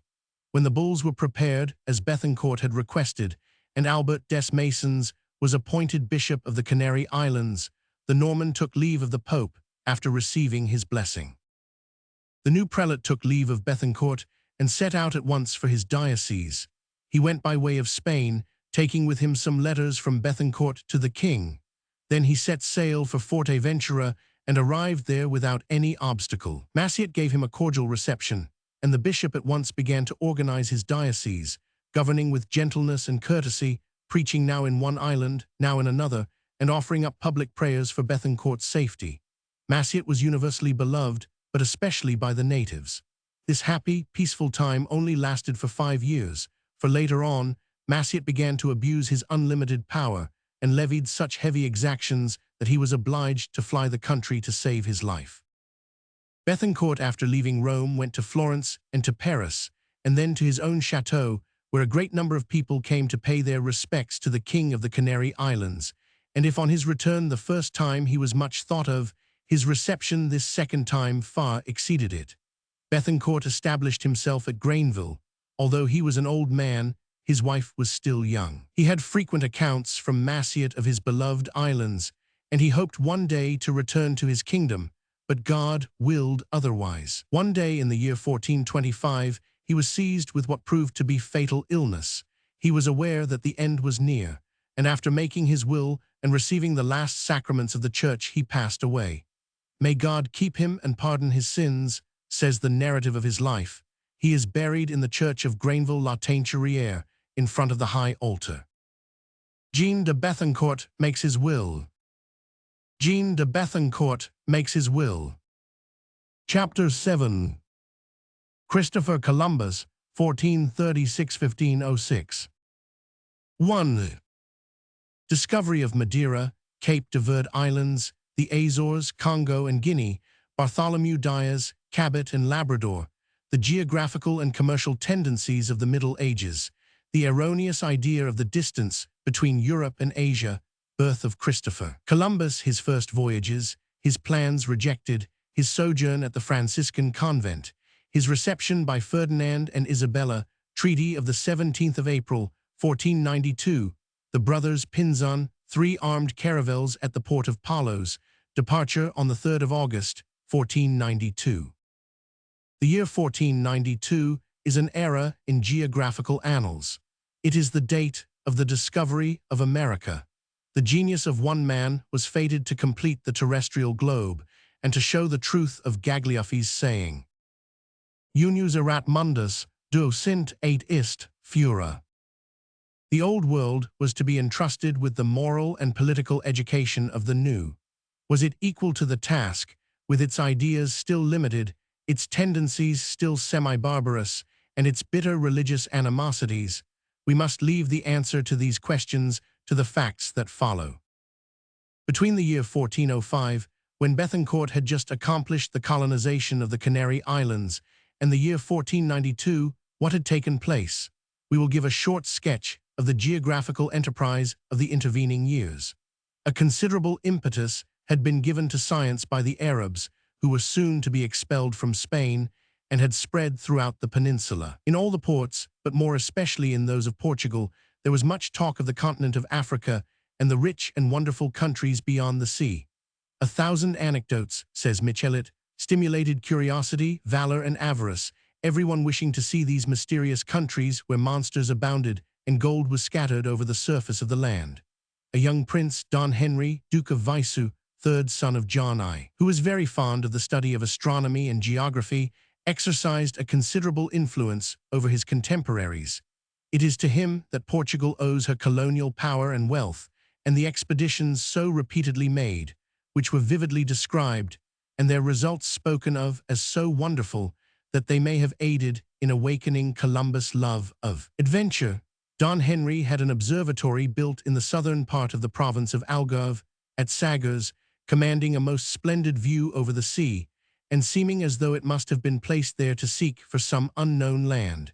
He also established a naval college, where learned geographers traced correct maps and taught the use of the mariner's compass. The young prince surrounded himself with learned men, and especially gathered all the information he could as to the possibility of circumnavigating Africa and thus reaching India. Though he had never taken part in any maritime expedition, his encouragement and care for seamen gave him the sobriquet of the Navigator, by which name he is known in history. Two gentlemen belonging to Don Henry's court, Juan González Zarco and Tristram Vaz Teixeira, had passed Cape Nun, the terror of ancient navigators, when they were carried out to sea and passed near an island to which they gave the name of Porto Santo. Some time afterwards, as they were sailing towards a black point that remained on the horizon, they came to a large island covered with splendid forests. This was Madeira. Prince Henry of Portugal, the Navigator. Prince Henry of Portugal, the Navigator. In 1433, Cape Bajador, which had for long been such a difficulty to navigators, was first doubled by the two Portuguese sailors, Gillians and González Baldea, who passed more than 40 leagues beyond it. Encouraged by their example, Antonio González and Nuno Tristram, in 1441, sailed as far as Cape Blanco, a feat, says Ferreira y Sousa, that is generally looked upon as being little short of the labors of Hercules, and they brought back with them to Lisbon some gold dust taken from the Rio del Oro. In a second voyage, Tristram noticed some of the Cape de Verde Islands and went as far south as Sierra Leone. In the course of this expedition, he bought from some Moors off the coast of Guinea 10 Negroes, whom he took back with him to Lisbon and parted with for a very high price, they having excited great curiosity. This was the origin of the slave trade in Europe, which for the next 400 years robbed Africa of so many of her people and was a disgrace to humanity. In 1441, Cada Mosto doubled Cape Verde and explored a part of the coast below it. About 1446, the Portuguese, advancing further into the open sea than their predecessors, came upon the group of the Azores. From this time all fear vanished, for the formidable line had been passed, beyond which the air was said to scorch like fire. Expeditions succeeded each other without intermission, and each brought home accounts of newly discovered regions. It seemed as if the African continent was really endless, for the further they advanced towards the south, the further the cape they sought appeared to recede. Some little time before this, King John Roman II had added the title of Seigneur of Guinea to his other titles, and to the discovery of Congo had been added that of some stars in the southern hemisphere hitherto unknown, when Diogo Cam, in 3 successive voyages, went further south than any preceding navigator, and bore away from Dias the honor of being the discoverer of the southern point of the African continent. This cape is called Cape Cross, and here he raised a monument called a padro or padron in memory of his discovery, which is still standing. On his way back, he visited the King of Congo in his capital and took back with him an ambassador and numerous suite of natives, who were all baptized, and taught the elements of the Christian religion, which they were to propagate on their return to Congo. A short time after Diogo Cam's return in the month of August, 1487, 3 caravels left the Tagus under the command of Bartholomew Dias, a gentleman attached to the king's household and an old sailor on the Guinea seas. He had an experienced mariner under him, and the smallest of the 3 vessels freighted with provisions was commanded by his brother Pedro Dias. We have no record of the earlier part of this expedition. We only know from João de Barros, to whom we owe nearly all we learn of Portuguese navigation, that beyond Congo he followed the coast for some distance, and came to an anchorage that he named Des Voltas on account of the manner in which he had to tack to reach it, and there he left the smallest of the caravels under the care of 9 sailors. After having been detained here 5 days by stress of weather, Dias stood out to sea and took a southerly course, but for 13 days his vessels were tossed hither and thither by the tempest. As he went further south, the temperature fell and the air became very cold. At last the fury of the elements abated, and Dias took an easterly course hoping to sight the land, but after several days had passed, and being in about 42 degrees south latitude, he anchored in the Bay dos Vaqueiros, so named from the numbers of horned animals and shepherds who fled inland at the sight of the 2 vessels. At this time Dias was about 120 miles east of the Cape of Good Hope, which he had doubled without seeing it. They then went to Sam Braz, now Mossel Bay, and coasted as far as Algoa Bay, and to an island called De Cruz, where they set up a padrow. But here the crews, being much discouraged by the dangers they had passed through, and feeling much the scarcity and bad quality of the provisions, refused to go any farther. Besides, they said, as the land is now on our left, let us go back and see the cape, which we have doubled without knowing it. Diaz called a council, and decided that they should go forwards in a northeasterly direction for 2 or 3 days longer. We owe it to his firmness of purpose that he was able to reach a river, 75 miles from De Cruz, that he called Rio Infante, but then the crew refusing to go farther, Diaz was obliged to return to Europe. Burrows says, when Diaz left the pillar that he had erected, it was with such sorrow and so much bitterness that it seemed almost as though he were leaving an exiled son, and especially when he thought of all the dangers that he and his companions had passed through, and the long distance which they had come with only this memorial as a remembrance. It was indeed painful to break off when the task was but half completed. At last they saw the Cape of Good Hope, or as Diaz and his followers called it then, the Cape of Torments, in remembrance of all the storms and tempests they had passed through before they could double it. With the foresight which so often accompanies genius, John Roman II substituted for the Cape of Torments the name of the Cape of Good Hope, for he saw that now the route to India was open at last, and his vast plans for the extension of the commerce and influence of his country were about to be realized. On the 24th of August, 1488, Diaz returned to Angra das Voltas, where he had left his smallest caravel.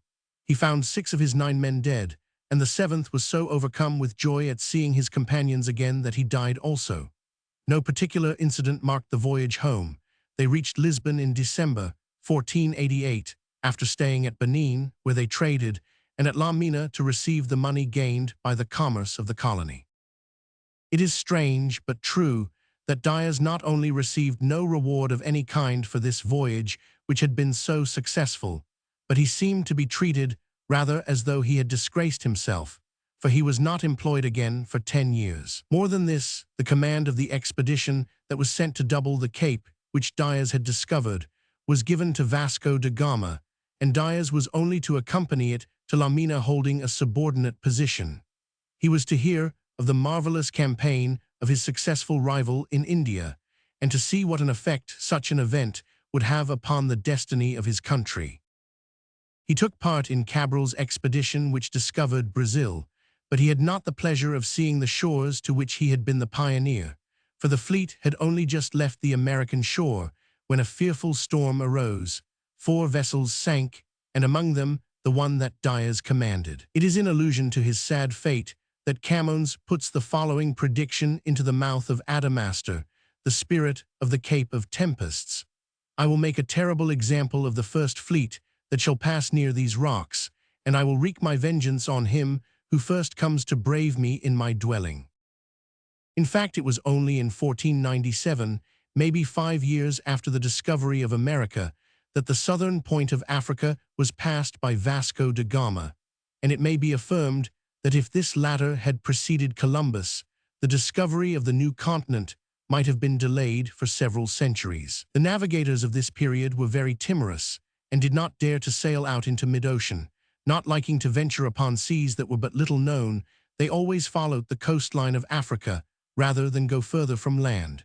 If the Cape of Tempests had been doubled, the sailors would have gone by this route to India, and none would have thought of going to the land of spices, that is to say Asia, by venturing across the Atlantic. Who, in fact, would have thought of seeking for the east by the route to the west?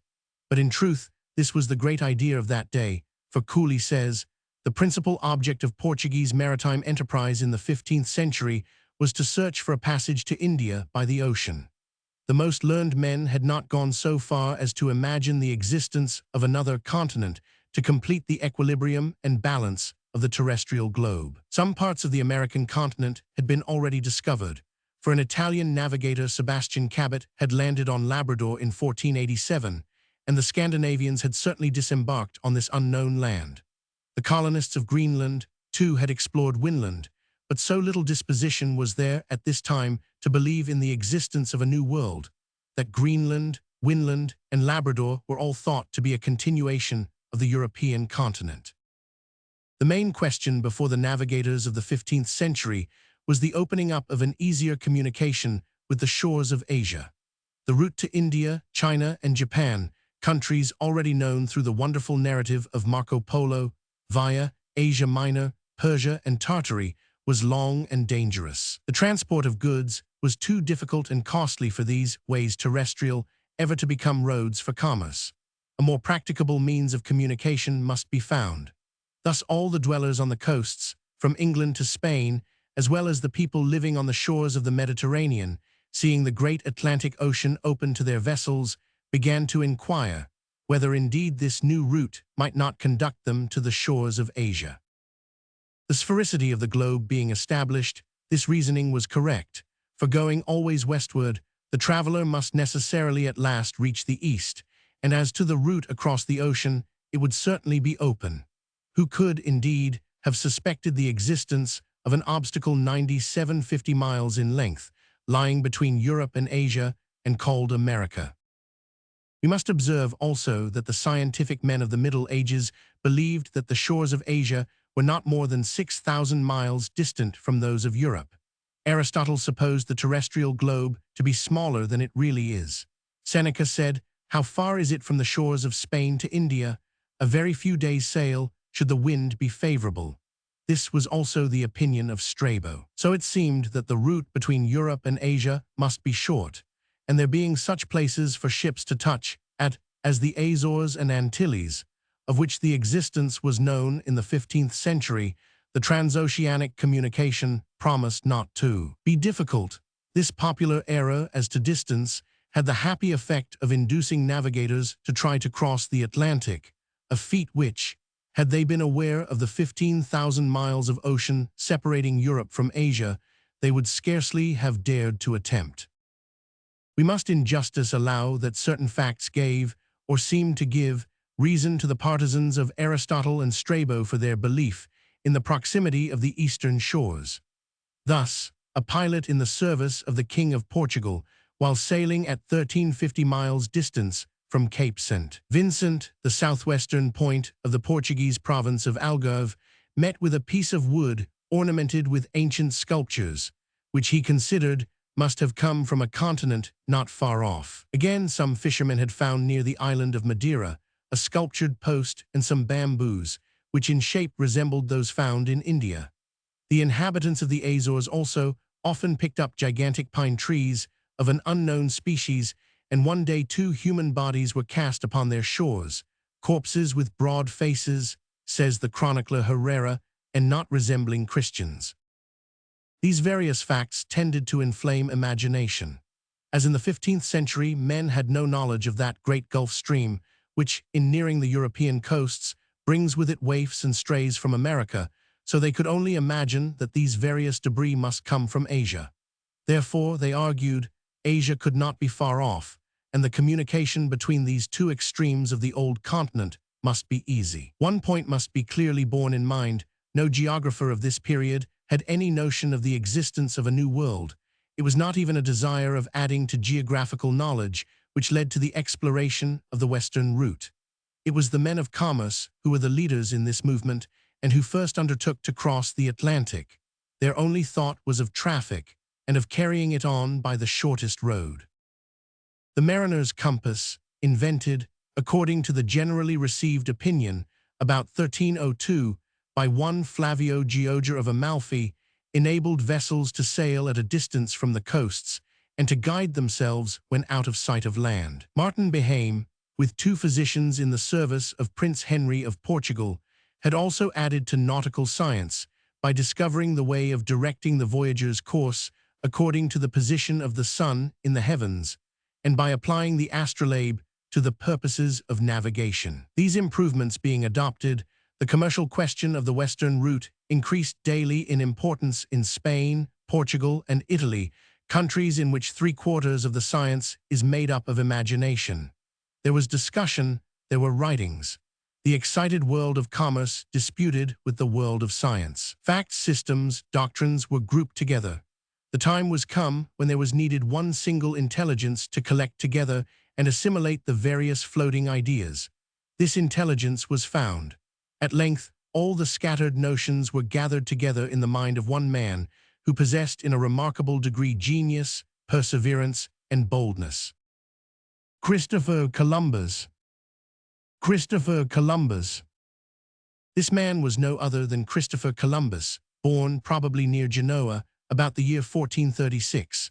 We say probably, for the towns of Cagorio and Nervi dispute with Savona and Genoa the honor of having given him birth.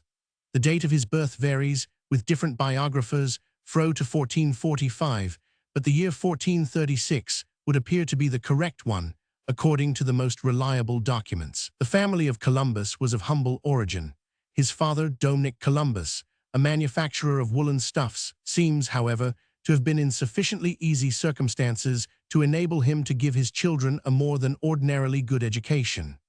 The young Christopher, the eldest of the family, was sent to the University of Pavia, there to study grammar, Latin, geography, astronomy, and navigation. At 14 years of age, Christopher left school and went to sea. From this time on, very little is known of his career. It is interesting to give the remark of Humboldt on this subject. As reported by M. Charton, he said that he regretted the more this uncertainty about the early life of Columbus, when he remembered all that the chroniclers have so minutely preserved for us upon the life of the dog Bisirillo, or the elephant Abulababat, which Haroun-al-Raschid sent to Charlemagne. The most probable account to be gathered from contemporary documents and from the writings of Columbus himself is that the young sailor visited the Levant, the West, the North, England several times, Portugal, the coast of Guinea, and the islands of Africa, perhaps even Greenland, for by the age of 40, he had sailed to every part that had ever been sailed to before. He was looked upon as a thoroughly competent mariner, and his reputation led to his being chosen for the command of the Genoese galleys in the war which that republic was waging against Venice. He afterwards made an expedition in the service of Rene, King of Anjou, to the coasts of Barbary, and in 1477 he went to explore the countries beyond Iceland. This voyage being successfully terminated, Christopher Columbus returned to his home at Lisbon. He there married the daughter of an Italian gentleman, Bartolomeo Manes Perestrello, a sailor like himself and deeply interested in the geographical ideas of the day. The wife of Columbus, Dona Philippa, was without fortune, and Columbus, having none himself, felt he must work for the support of himself and his family. The future discoverer, therefore, set to work to make picture books, terrestrial globes, maps, and nautical charts, and continued in this employment but without at the same time abandoning his scientific and literary pursuits. It seems probable even that during this period he studied deeply and attained to knowledge far beyond that possessed by most of the sailors of his time. Can it have been that at this time the great idea first arose in his mind? It may well have been so. He was following assiduously the discussions relative to the Western routes and the facility of communication by the West between Europe and Asia. His correspondence proves that he shared the opinion of Aristotle as to the relatively short distance separating the extreme shores of the old continent. He wrote frequently to the most distinguished savants of his time. Martin Behaim, of whom we have already spoken, was amongst his correspondents, and also the celebrated Florentine astronomer Toscanelli, whose opinions in some degree influenced those of Columbus. Imaginary view of Seville. A Spanish port. This time Columbus, according to the portrait of him given by his biographer Washington Irving, was a tall man of robust and noble presence. His face was long, he had an aquiline nose, high cheekbones, eyes clear and full of fire. He had a bright complexion, and his face was much covered with freckles. He was a truly Christian man, and it was with the liveliest faith that he fulfilled all the duties of the Catholic religion. At the time when Christopher Columbus was in correspondence with the astronomer Toscanelli, he learnt that the latter, at the request of Alfonso V, King of Portugal, had sent to the king a learned memoir upon the possibility of reaching the Indies by the western route. Columbus was consulted and supported the ideas of Toscanelli with all his influence, but without result, for the King of Portugal, who was engaged at the time in war with Spain, died without having been able to give any attention to maritime discoveries. His successor, John Roman II, adopted the plans of Columbus and Toscanelli with enthusiasm. At the same time, with most reprehensible cunning, he tried to deprive these two savants of the benefit of their proposition. Without telling them, he sent out a caravel to attempt this great enterprise and to reach China by crossing the Atlantic. But he had not reckoned upon the inexperience of his pilots, nor upon the violence of the storms which they might encounter. The result was that some days after their departure, a hurricane brought back to Lisbon the sailors of the Portuguese king. Columbus was justly wounded by this unworthy action and felt that he could not reckon upon a king who had so deceived him.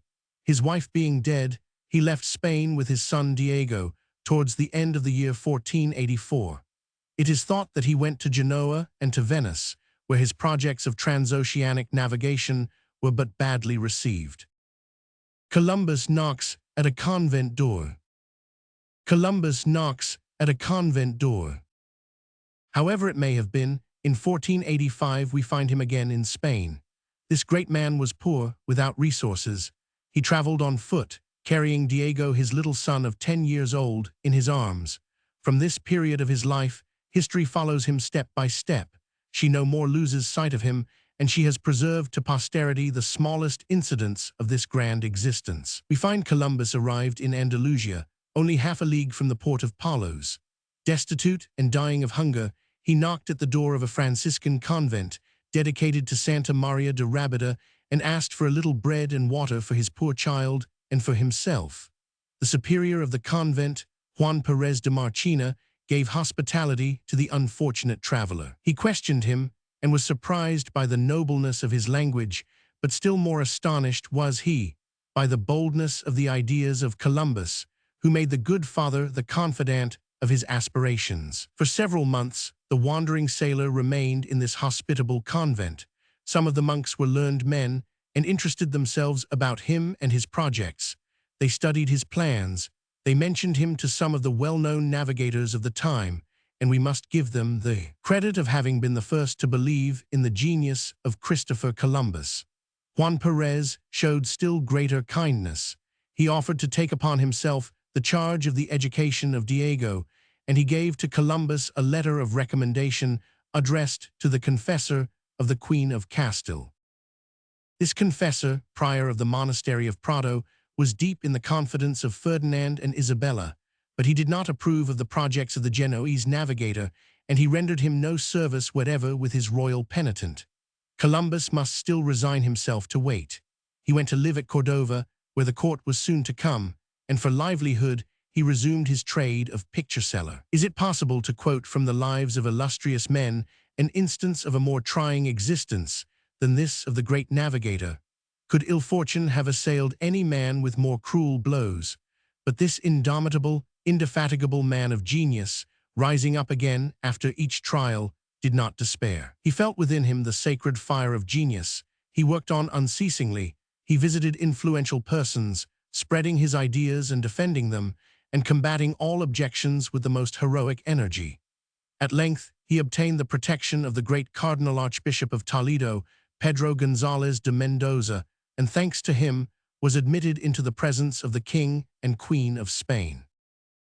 Christopher Columbus must have imagined himself now at the end of all his troubles. Ferdinand and Isabella received his project favorably and caused it to be submitted for examination to a council of learned men, consisting of bishops and monks who were gathered together ad hoc in a Dominican convent at Salamanca. But the unfortunate pleader was not yet at the end of his vicissitudes. In this meeting at Salamanca, all his judges were against him. The truth was that his ideas interfered with the intolerant religious notions of the 15th century. The fathers of the Church had denied the sphericity of the earth, and since the earth was not round, they declared that a voyage of circumnavigation was absolutely contrary to the Bible, and could not therefore, on any logical theory, be undertaken. Besides, said these theologians, if anyone should ever succeed in descending into the other hemisphere, how could he ever mount up again into this one? This manner of arguing was a very formidable one at this period, for Christopher Columbus saw himself, in consequence, almost accused of heresy, the most unpardonable crime which could be committed in these intolerant countries. He escaped any evil consequences from the hostile disposition of the council, but the execution of his project was again adjourned. Building a caravel. Building a caravel. Long years passed away. The unfortunate man of genius, despairing of success in Spain, sent his brother to England to make an offer of his services to the king, Henry Roman VII, but it is probable that the king gave no answer. Then Christopher Columbus turned again with unabated perseverance to Ferdinand, but Ferdinand was at this time engaged in a war of extermination against the Moors, and it was not when he had chased the Moors from Spain, that he was able again to listen to the solicitations of the Genoese sailor. This time the affair was thoroughly considered, and the king consented to the enterprise. But Columbus, as is the manner of proud natures, wished to impose his own conditions. They bargained over that which should enrich Spain. Columbus, in disgust, was without doubt ready to quit, and forever this ungrateful country, but Isabella, touched by the thought of the unbelievers of Asia, whom she hoped to convert to the Catholic faith, ordered Columbus to be recalled, and then acceded to all his demands.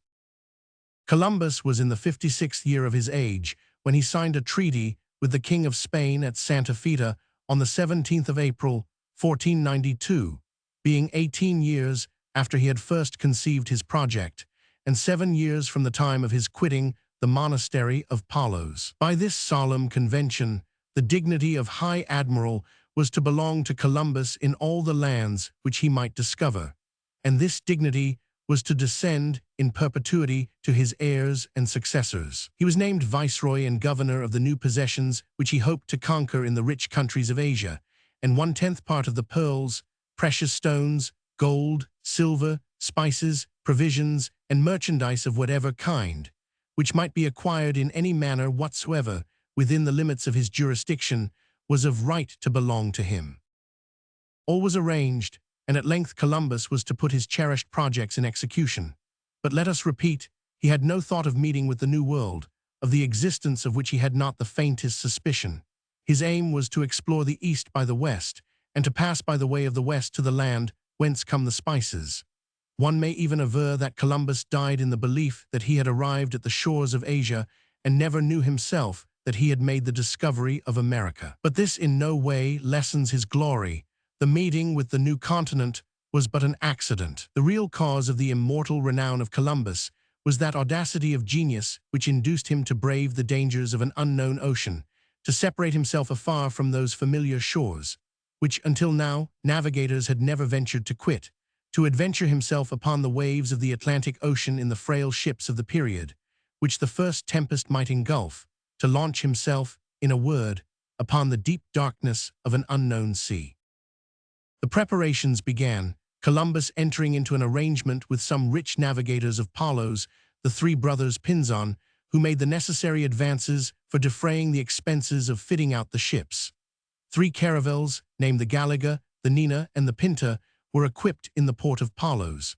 The Gallega was destined to carry the admiral, who changed her name to the Santa Maria. The Pinta was commanded by Martin Alonso Pinzon, and the Nina by his 2 brothers, Francis Martin and Vincent Yanez Pinzon. It was difficult to man the ships, sailors generally being frightened at the enterprise, but at last the captains succeeded in getting together 120 men, and on Friday, August 3rd, 1492, the admiral, crossing at 8 o'clock in the morning the bar of Saltes, off the town of Huelva in Andalusia, adventured himself with his 3 half-decked caravels upon the Atlantic waves.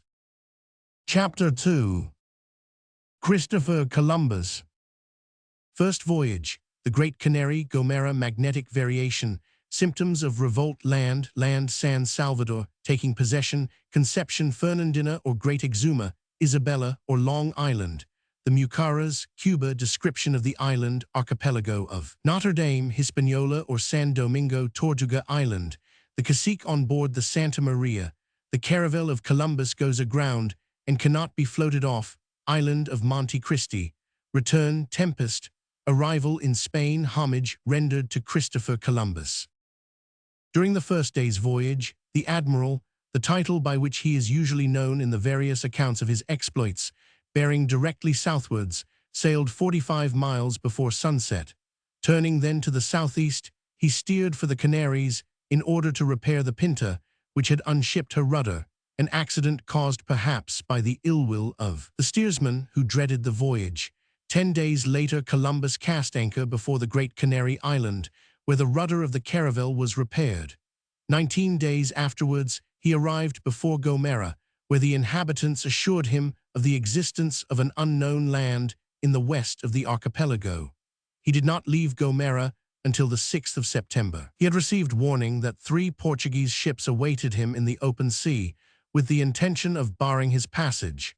However, without taking any heed of this news, he put to sea, cleverly avoided meeting his enemies, and steering directly westward, he lost all sight of land. During the voyage, the admiral took care to conceal from his companions the true distance traversed each day.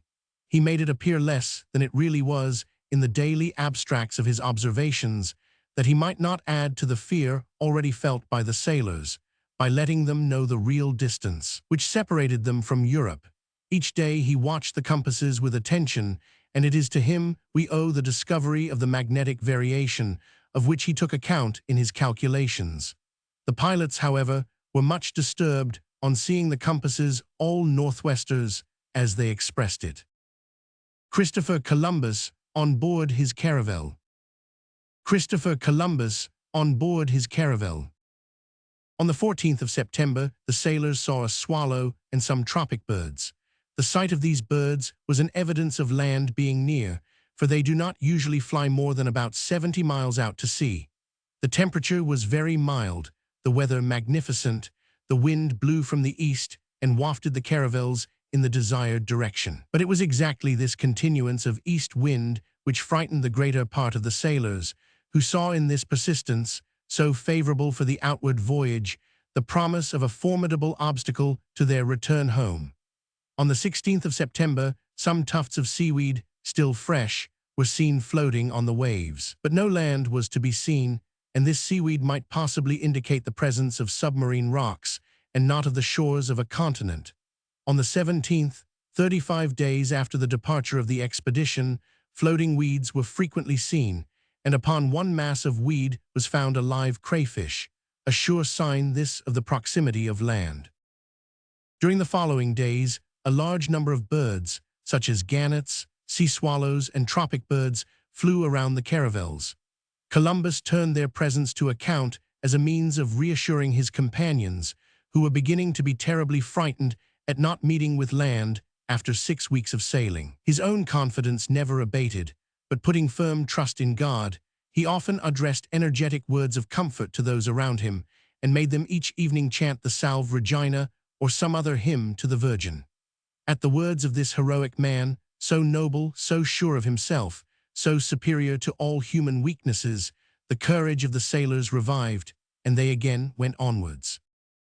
We can well imagine how anxiously both officers and men scanned the western horizon towards which they were steering. Each one had a pecuniary motive for wishing to be the first to descry the new continent, King Ferdinand having promised a reward of 10,000 maravedis, or £400 sterling, to the first discoverer. The latter days of the month of September were enlivened by the presence of numerous large birds, petrels, man-o'-war birds, and daimios, flying in couples, a sign that they were not far away from home. So Columbus retained his unshaken conviction that land could not be far off. On the 1st of October, the admiral announced to his companions that they had made 1272 miles to the west since leaving Faro. In reality, the distance traversed exceeded miles, and of this Columbus was quite aware, but persisted in his policy of disguising the truth in this particular. On the 7th of October, the crews were excited by hearing discharges of musketry from the Nina, the commanders of which, the 2 brothers Pinzon, thought they had descried the land. They soon found, however, that they had been mistaken. Still, on their representing that they had seen some paracases flying in a southwesterly direction, the admiral consented to change his route so far as to steer some points to the south, a change which had happy consequences in the future, for had they continued to run directly westward, the caravels would have been aground upon the great Bahama bank and would probably have been altogether destroyed. Still, the ardently desired land did not appear. Each evening the sun, as it went down, dipped behind an interminable horizon of water. The crews, who had several times been the victims of an optical illusion, now began to murmur against Columbus, the Genoese, the foreigner, who had enticed them so far away from their country. Some symptoms of mutiny had already shown themselves on board the vessels, when, on the 10th of October, the sailors openly declared that they would go no further. In treating of this part of the voyage, the historians would seem to have drawn somewhat upon their imagination.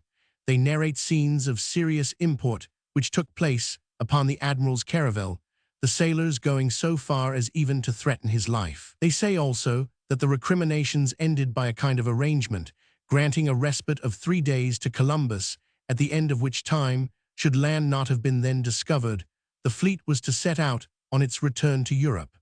All these statements we may look upon as pure fiction.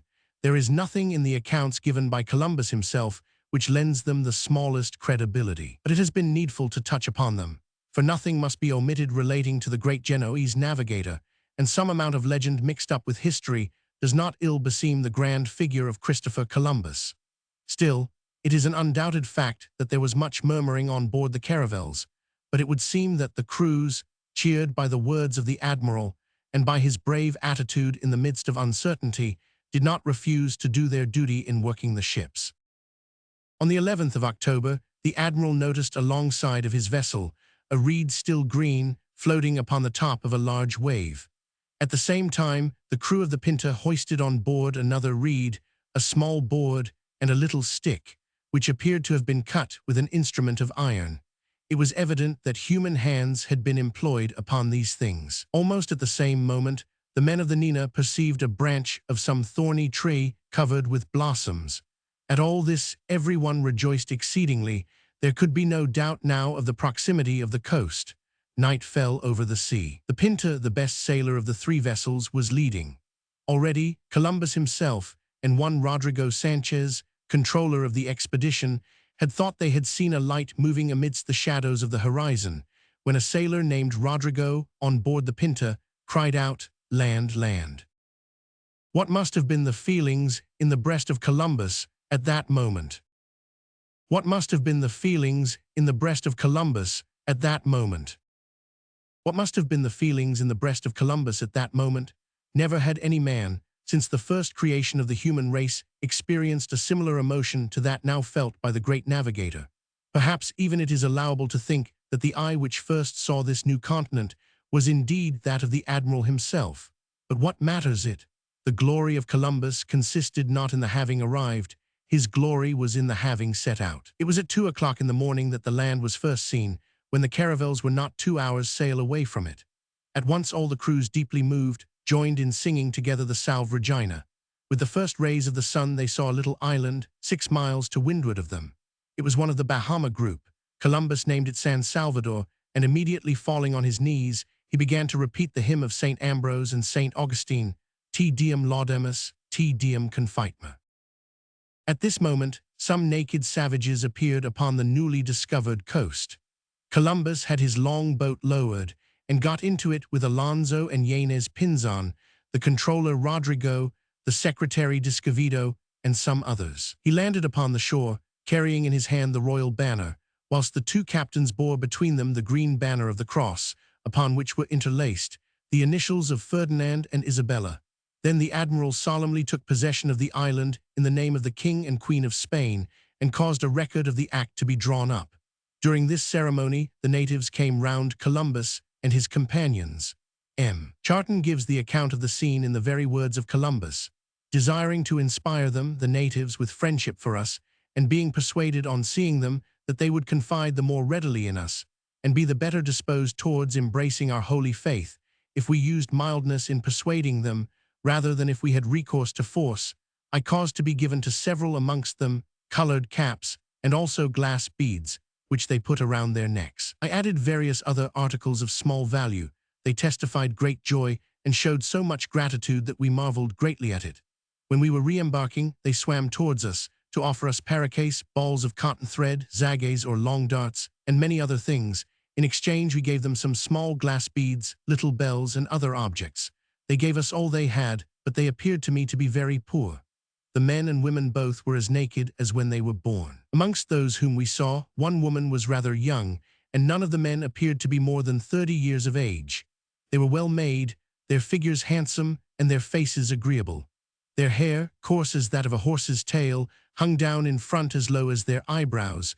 Behind it formed a long mass, which they never cut. There are some who paint themselves with a blackish pigment, their natural color being neither black nor white, but similar to that of the inhabitants of the Canary Islands. Some paint themselves with white, some with red, or any other color, either covering the whole body with it, or the whole face, or perhaps only the eyes or the nose. They do not carry arms like our people, and do not even know what they are. When I showed them some swords, they laid hold of them by the blades and cut their fingers. They have no iron, their zages are sticks, the tip is not of iron, but sometimes made of a fish tooth or of some other hard substance. They have much grace in their movements. I remarked that several had scars upon their bodies, and I asked them by means of signs how they had been wounded. They answered in the same manner, that the inhabitants of the neighboring islands had come to attack them and make them prisoners, and that they had defended themselves. I thought then, and I still think, that they must have come from the mainland to make them prisoners for slaves. They would be faithful and gentle servants. They seem to have the power of repeating quickly what they hear. I am persuaded that they might be converted to Christianity without difficulty, for I believe that they belong to no sect. When Columbus returned on board, several of the savages swam after his boat. The next day, the 13th, they came in crowds around the ships, on board of enormous canoes shaped out of the trunks of trees. They were guided by means of a kind of baker's shovel, and some of the canoes were capable of holding 40 men. Several natives wore little plates of gold hanging from their nostrils. They appeared much surprised at the arrival of the strangers, and quite believed that these white men must have fallen from the skies. It was with a mixture of respect and curiosity that they touched the garments of the Spaniards, considering them doubtless a kind of natural plumage. The scarlet coat of the admiral excited their admiration above everything, and it was evident they looked upon Columbus as a paraquet of a superior species. At once, they seemed to recognize him as the chief amongst the strangers. So Columbus and his followers visited this new island of San Salvador. They were never tired of admiring the beauty of its situation, its magnificent groves, its running streams, and verdant meadows. The fauna of the island offered little variety. Parakeets of radiant plumage abounded amongst the trees, but they appeared to be the only species of birds upon the island. San Salvador presented an almost flat plateau of which no mountain broke the uniformity. A small lake occupied the center of the island. The explorers imagined that San Salvador must contain great mineral riches, since the inhabitants were adorned with ornaments of gold. But was this precious metal derived from the island itself? Upon this point, the admiral questioned one of the natives, and succeeded in learning from him by means of signs that in turning the island and sailing towards the south, the admiral would find a country of which the king possessed great vessels of gold and immense riches. The next morning at daybreak, Columbus gave orders to have the ships prepared for sea. He set sail and steered towards the continent of which the natives had spoken, which, as he imagined, could be none other than Cipango. Here an important observation must be made, showing the state of geographical knowledge at this period, viz., that Columbus now believed himself to have arrived at Asia, Cipango being the name given by Marco Polo to Japan. This error of the admiral, shared in by all his companions, was not rectified for many years afterwards, and thus, as we have already remarked, the great navigator, after 4 successive voyages to the islands, died without knowing that he had discovered a new world. It is beyond doubt that the sailors of Columbus, and Columbus himself, imagined that they had arrived, during that night of the 12th October, 1492, either at Japan or China or the Indies. This is the reason why America so long bore the name of the Western Indies, and why the aborigines of this continent, in Brazil and in Mexico, as well as in the United States, are still classed under the general appellation of Indians. So Columbus dreamt only of reaching the shores of Japan. He coasted along San Salvador, exploring its western side. The natives, running down to the shore, offered him water and cassava bread, made from the root of a plant called the yucca. Several times the admiral landed upon the coast at different points, and with a sad want of humanity, he carried away some of the natives, that he might take them with him to Spain. Poor men, already the strangers began to tear them from their country. It would not be long before they began to sell them. At last, the caravels lost sight of San Salvador and were again upon the wide ocean. Fortune had favored Columbus in thus guiding him into the center of one of the most beautiful archipelagos which the world contains. These new lands which he discovered were as a casket of precious stones, which needed only to be opened, and the hands of the discoverer were full of treasures. On the 15th October, at sunset, the flotilla came to anchor near the western point of a second island, at a distance of only 15 miles from San Salvador. This island was named Conception. On the morrow, the admiral landed upon the shore, having his men well armed for fear of surprise. The natives, however, proved to be of the same race as those of San Salvador and gave a kind welcome to the Spaniards. A southeasterly wind having arisen, Columbus soon put to sea again, and 27 miles further westward, he discovered a third island, which he called Fernandina, but which now goes by the name of the Great Exuma. All night they lay to, and next day, the 17th October, large native canoes came off to the vessels. The relations with the natives were excellent, the savages peacefully exchanging fruit and small balls of cotton for glass beads, tambourines, needles, which took their fancy greatly, and some molasses, of which they appeared very fond. These natives of Fernandina wore some clothing and appeared altogether more civilized than those of San Salvador. They inhabited houses made in the shape of tents and having high chimneys. The interiors of these dwellings were remarkably clean and well kept. The western side of the island, with its deeply indented shore, formed a grand natural harbor, capable of containing 100 vessels. But Fernandina did not afford the riches so much coveted by the Spaniards as spoils to take back to Europe. There were no gold mines here. The natives who were on board the flotilla always spoke, however, of a larger island situated to the south end, called Sayamito, in which the precious metal was found. Columbus steered in the direction indicated, and during the night of Friday, the 19th of October, he cast anchor near this Sayamito, calling it Isabella. In modern maps, it goes by the name of Long Island. According to the natives of San Salvador, there was a powerful king in this island, but the admiral for several days awaited in vain the advent of this great personage. He did not show himself. The island of Isabella was beautiful of aspect, with its clear lakes and thick forests.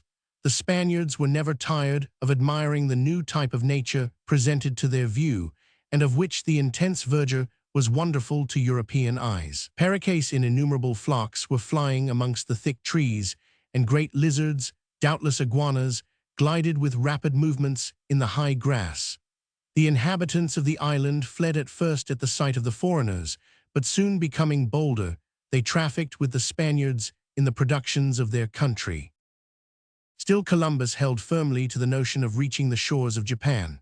The natives had mentioned to him a large island a little to the west which they called Cuba, and this, the admiral supposed, must form part of the kingdom of Cipango.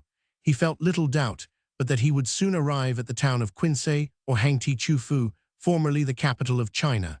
With this object, as soon as the winds permitted, the fleet weighed anchor. On Thursday, the 25th of October, 7 or 8 islands lying in a straight line were sighted. These were probably the Mucaras. Columbus did not stop to visit them, and on the Sunday he came in sight of Cuba. The caravels were moored in a river, to which the Spaniards gave the name of San Salvador. After a short stay, they sailed again towards the west, and entered a harbor situated at the mouth of a large river, which was afterwards called the harbor of Las Nuvitas del Príncipe. Numerous palm trees were growing upon the shores of the island, having leaves so broad that only one was required for roofing a native hut. The natives had fled at the approach of the Spaniards, who found upon the shore idols of female form, tame birds, bones of animals, also dumb dogs, and some fishing instruments.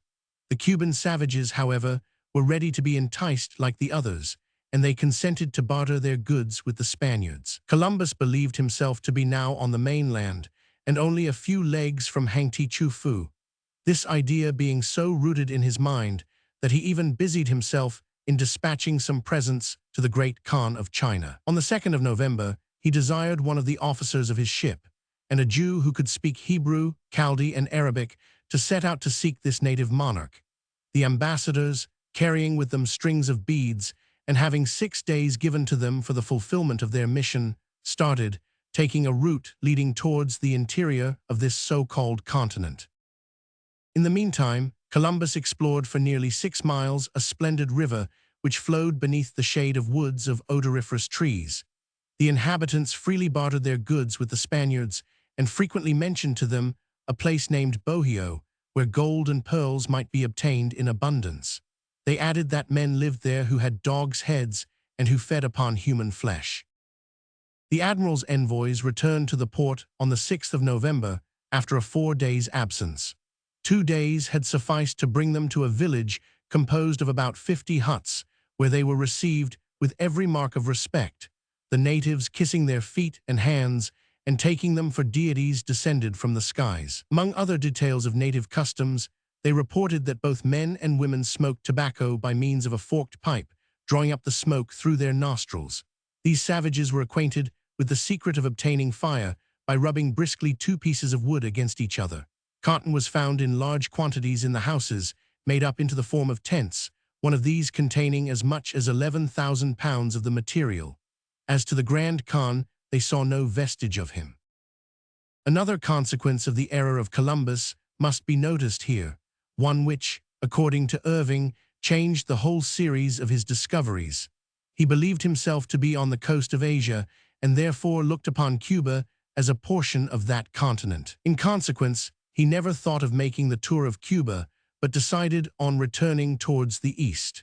Now, had he not been deceived on this occasion, and had he continued to follow the same direction as at first, the results of his enterprise would have been greatly modified. He might then have drifted towards Florida at the southeastern point of North America, or he might have run direct to Mexico.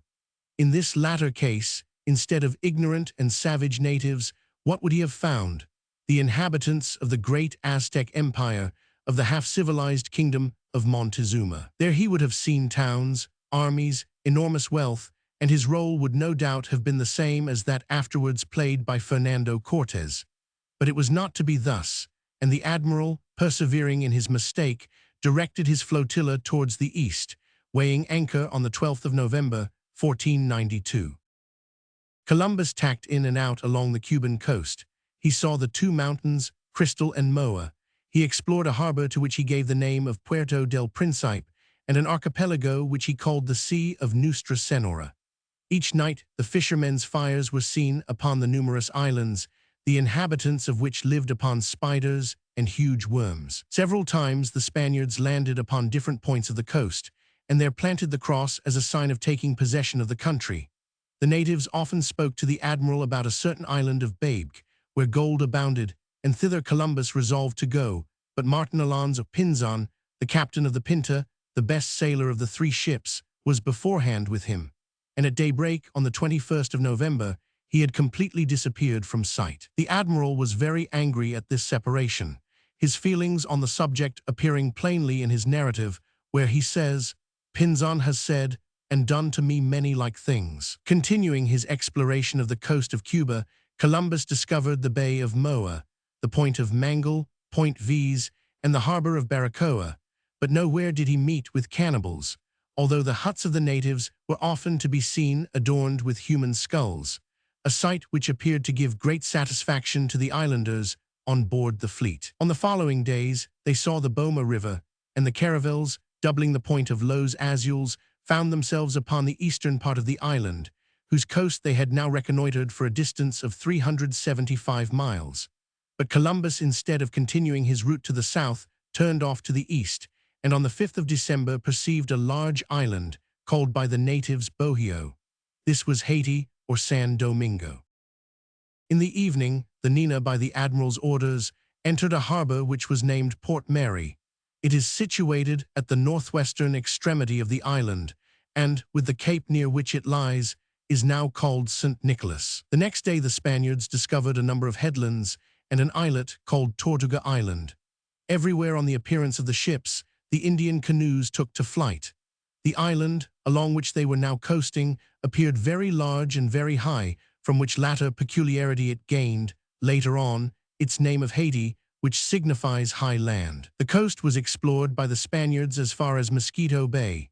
Its natural features, its plains and hills, its plants and the birds which fluttered amongst the beautiful trees of the island, all recalled to the memory the landscapes of Castile, and for this reason Columbus named it Hispaniola, or Spanish Island. The inhabitants were extremely timid and distrustful. They fled away into the interior, and no communication could be held with them. Some sailors, however, succeeded in capturing a young woman, whom they carried on board with them. She was young and rather pretty. The admiral gave her, besides rings and beads, some clothing, of which she had great need, and after most generous treatment, he sent her back to shore. This good conduct had the result of taming the natives, and the next day, when 9 of the sailors, well armed, ventured as far as 16 miles inland, they were received with respect, the savages running to them in crowds and offering them everything which their country produced. The sailors returned to the ships enchanted with their excursion. The interior of the island they had found rich in cotton plants, mastic trees and aloes, while a fine river, named afterwards the Three Rivers, flowed gently along its limpid course. On December 15th, Columbus again set sail and was carried by the wind towards Tortuga Island, upon which he saw a navigable stream of water and a valley so beautiful that he called it the Vale of Paradise. The day following, having tacked into a deep gulf, an Indian was seen who, notwithstanding the violence of the wind, was skillfully maneuvering a light canoe. This Indian was invited to come on board, was loaded with presents by the admiral, and then put on shore again at one of the harbors of Hispaniola, now called the Puerto de Paz. This kindness tended to attach the natives to the admiral, and from that day they came in numbers round the caravels. Their king came with them, a strong, vigorous, and somewhat stout young man of 20 years of age. He was naked, like his subjects of both sexes, who showed him much respect, but with no appearance of servility. Columbus ordered royal honors to be rendered to him, and in return the king, or rather cacique, informed the admiral that the provinces to the east abounded in gold. Columbus named it the Vale of Paradise. Columbus named it the Vale of Paradise. Next day another cacique arrived, offering to place all the treasures of his country at the service of the Spaniards. He was present at a fete in honor of the Virgin Mary that Columbus caused to be celebrated with great pomp on board his vessel, which was gaily dressed with flags on the occasion. The cacique dined at the admiral's table, apparently enjoying the repast. After he had himself tasted of the different viands and beverages, he sent the dishes and goblets to the members of his suite. He had good manners, spoke little, but showed great politeness. After the feast, he gave the admiral some thin leaves of gold, while Columbus, on his side, presented him with some coins, upon which were engraved the portraits of Ferdinand and Isabella, and after explaining to him by signs that these were the representations of the most powerful sovereigns in the world, he caused the royal banners of Castile to be displayed before the savage prince. When night fell, the cacique retired, highly delighted with his visit, and on his departure he was saluted with a salvo of artillery. On the day following, the crews, before quitting this hospitable coast, set up a large cross in the middle of the little town. In issuing from the gulf formed by Tortuga Island and Hispaniola, they discovered several harbors, capes, bays, and rivers. At the point of Limb, a small island which Columbus named St. Thomas, and finally, an enormous harbor safe and sheltered, hidden between the island and the Bay of Acull, and to which access was given by a canal surrounded by high mountains covered with trees. The admiral often disembarked upon this coast, the natives receiving him as an ambassador from heaven and imploring him to remain among them. Columbus gave them quantities of little bells, brass rings, glass beads, and other toys, which they eagerly accepted. A cacique named Guacanagari, reigning over the province of Marion, sent to the admiral a belt adorned with the figure of an animal with large ears, of which the nose and tongue were made of beaten gold. Gold appeared to be abundant in the island, and the natives soon brought a considerable quantity of it to the strangers. The inhabitants of this part of Hispaniola seemed to be superior in intelligence and appearance to those of that portion of the island which had been first visited. In the opinion of Columbus, the paint, red, black, or white, with which the natives covered their bodies served to protect them from sunstroke. The huts of these savages were pretty and well built. Upon Columbus questioning them as to the country which produced gold, they always indicated one towards the east, a country which they called Cibao, and which the admiral continued to identify with Cipango or Japan. On Christmas Day, a serious accident occurred to the admiral's caravel, the first damage sustained in this hitherto prosperous voyage.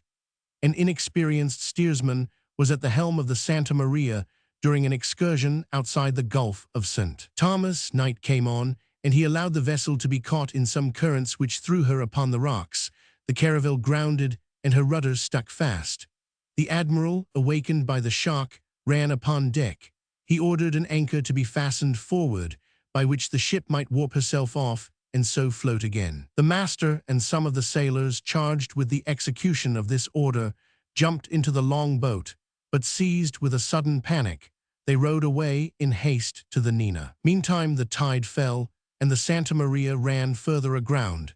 It became necessary to cut away the masts to lighten her, and soon it was evident that everything on board must be removed to the other ship. The cacique Guacanagari, quite understanding the dangerous situation of the caravel, came with his brothers and other relations, accompanied by a great number of the Indians, and helped in unlading the ship.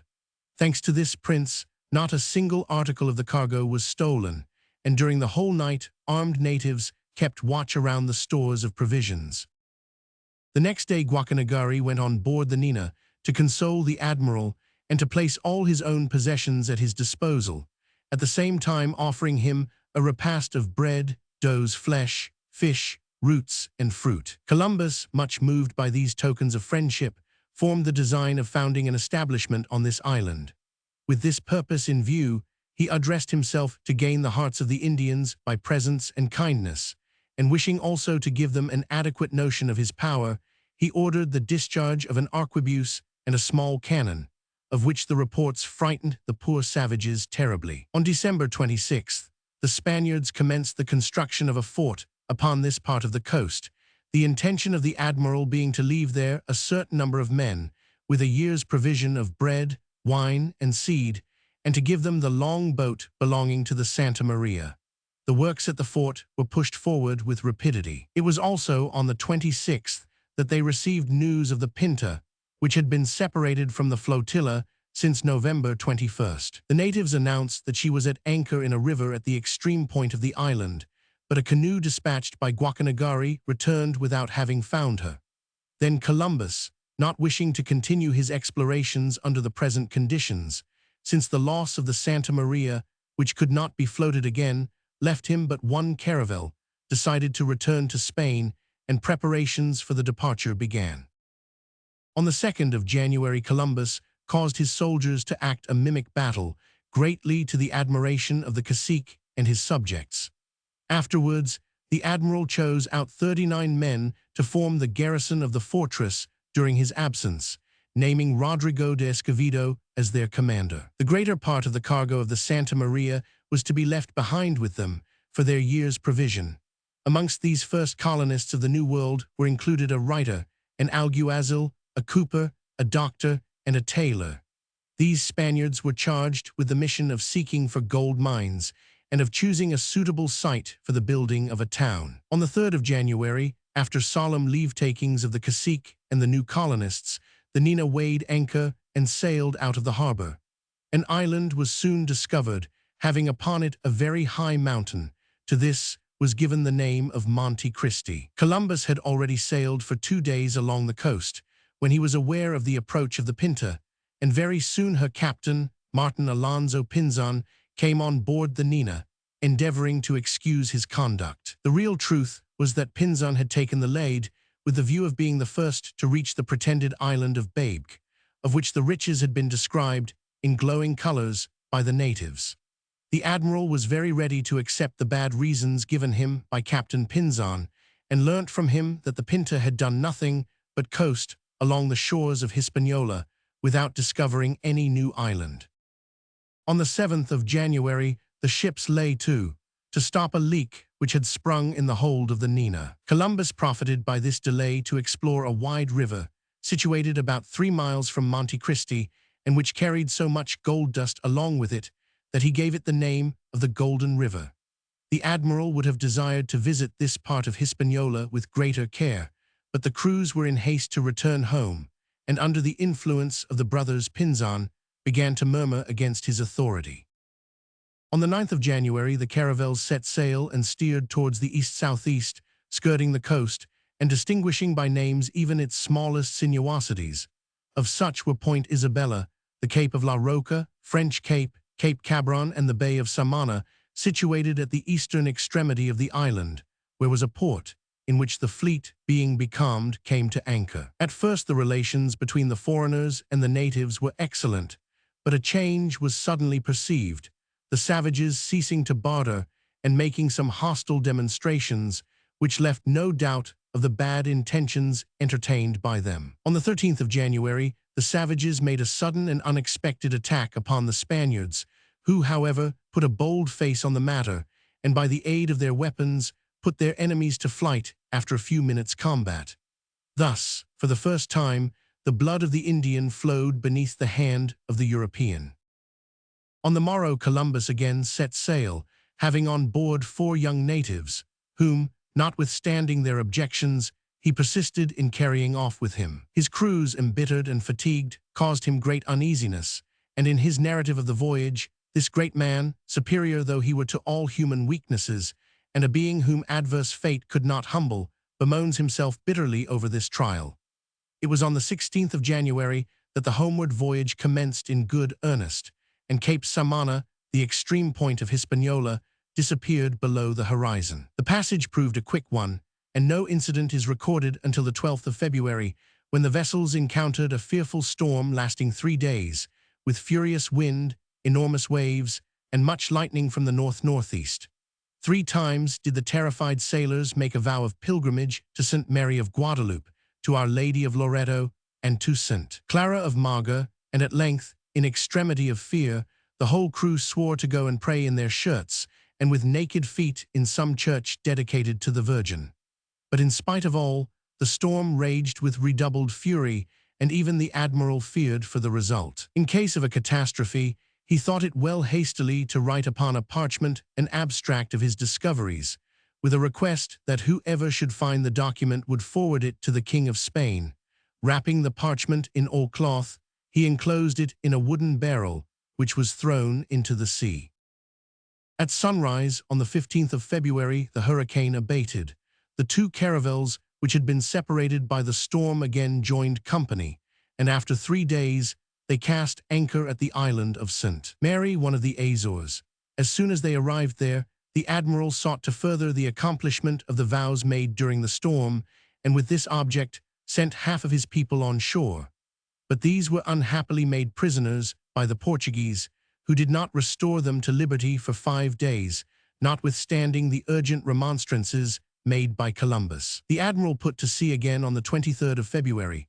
Again the winds were contrary, and again, amidst a violent tempest, he took fresh vows in company with all his crew, promising to fast on the first Saturday which should follow their arrival in Spain.